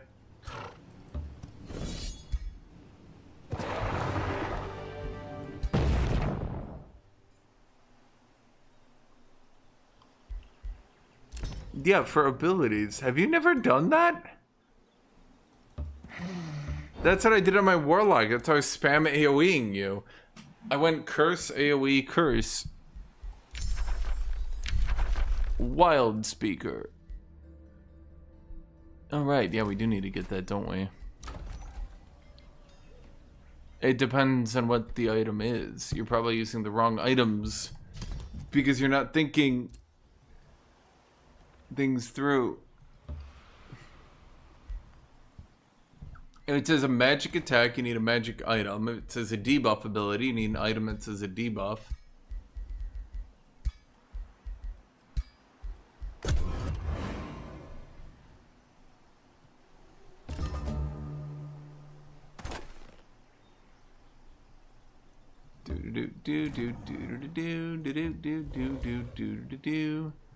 Oh shoot, wait, none of you guys can reach at this. Oh, because it's the damn mountains.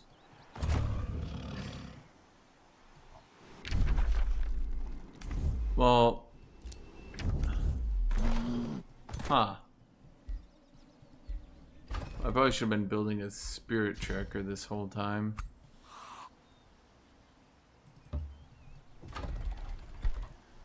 Did I build two? Oh, right, because I have Fabled Hunters. I forgot how good Fabled Hunters is.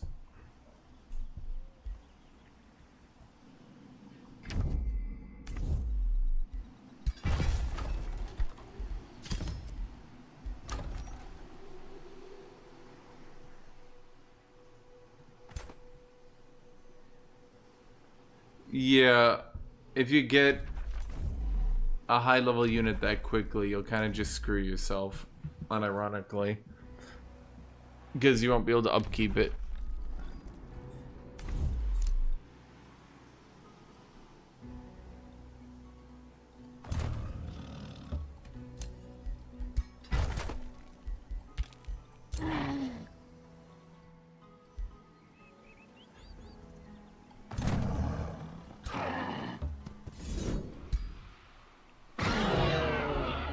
Ow. Upkeep does matter in the early game. That's when you're rushing buildings and setting up your cities. Or as Tut would call it, doing that useless thing so I can actually get my build set up.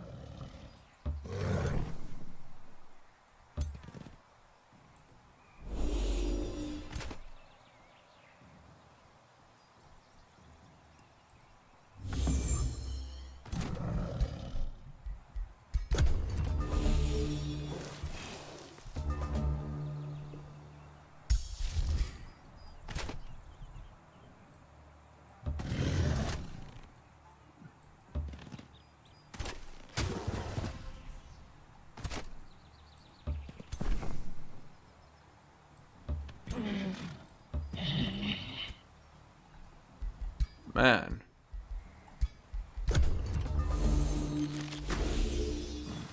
Are they just running away?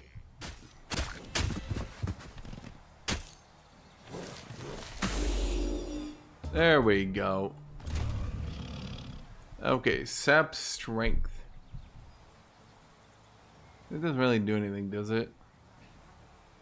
53, 53, 53. Wait, it rolls each chance individually now? That's interesting, I suppose. Does it still have a 3 goddamn turn cooldown?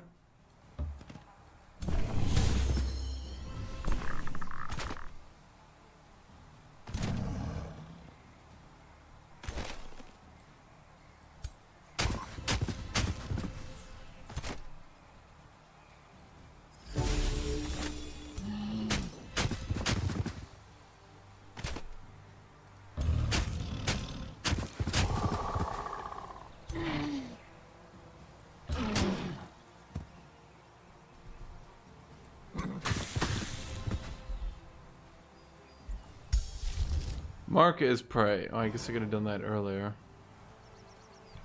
Are you even losing 30 HP? And nearly.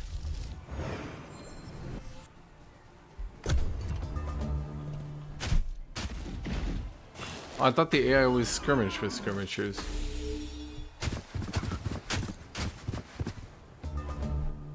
Chat, it's a leafy tree branch of justice. You just don't understand justice.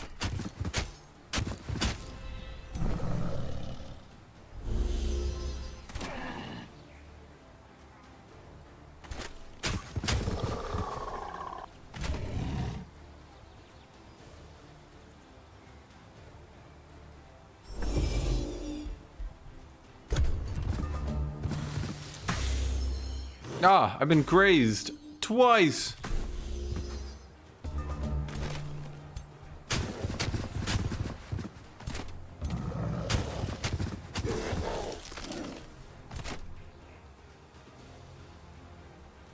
It's time to sap strength. Did I hit every weekend chance? That's kind of wild.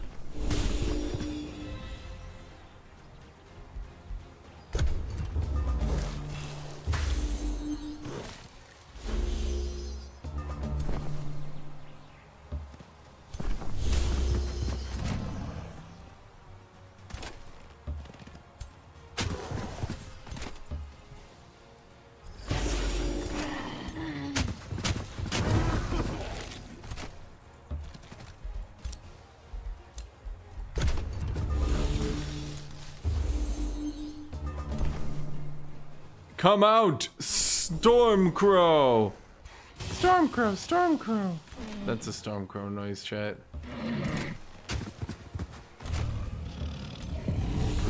What an ace kill.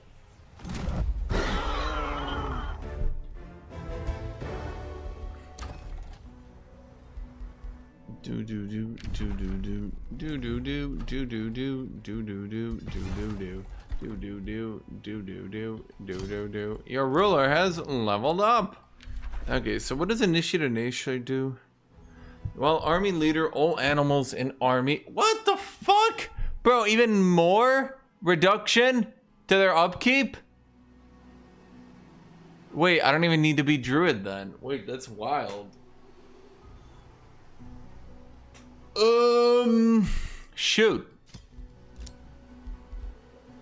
Well, let's actually get reincarnate then. Wait, what would I go if not druid then? Because, like, there's literally no point. Druid is effectively 5% upkeep reduction.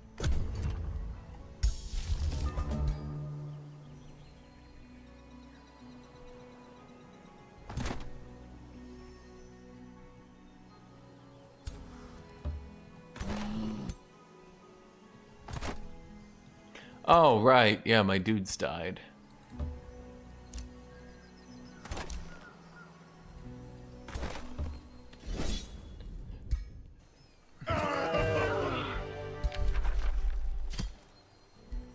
Why am I out of mana? Motherfucker. Stormcrow, aren't you supposed to be unlimited mana, Stormcrow? What the fuck happened? The fuck happened, Stormcrow?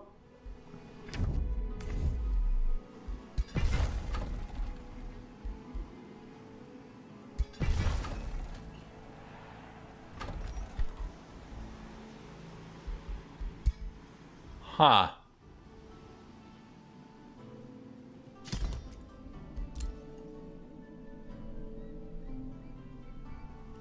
Wait, the AI blew all my mana earlier? Oh, for fuck's sake.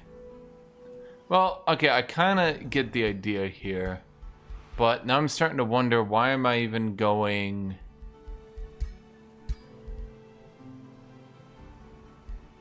Why am I even going Tome of Beasts? For Wild Speaker? For his upkeep reduction?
Being primal means I would definitely have to get a lot of units to run in and die. Okay, I'm gonna be done for now, chat. I'm gonna get a sandwich later. I'll make a video. Probably not on the druid changes, but probably more so to the changes on order. I was gonna do, tell me if this sounds like a good idea. I was gonna do a video. I was gonna title it like 3 big changes, and then the next day do like 3 more big changes, because this patch kind of has a lot to cover, and doing it all in one video would be a while, and I'm not sure it would even be a particularly good use of, because from what I've noticed, videos above an hour seem to have diminishing returns, and I think doing like a daily hour-long video would probably be better than doing like a 3-hour video where I'm just like, here's all the order shit. Just milk it, not milking it. Just, I don't think you guys have 2 hours a day to listen to Age of Wonders content. Well, I mean, some of you do. Not all of you.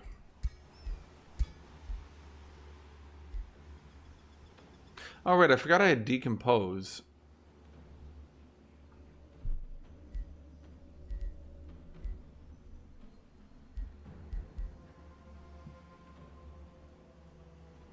Death Ward. Well, I think this is one of the problems with Ritualist too.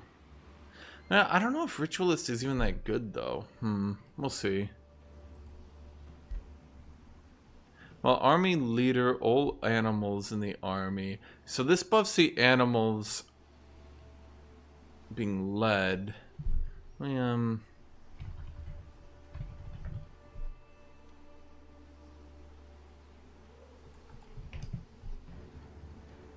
Anyway, I'm gonna be done for now, chat. So I will see you guys tomorrow. And hopefully I have this build work tomorrow. But for now, I need to go eat, and I'll send you to do a video. See ya.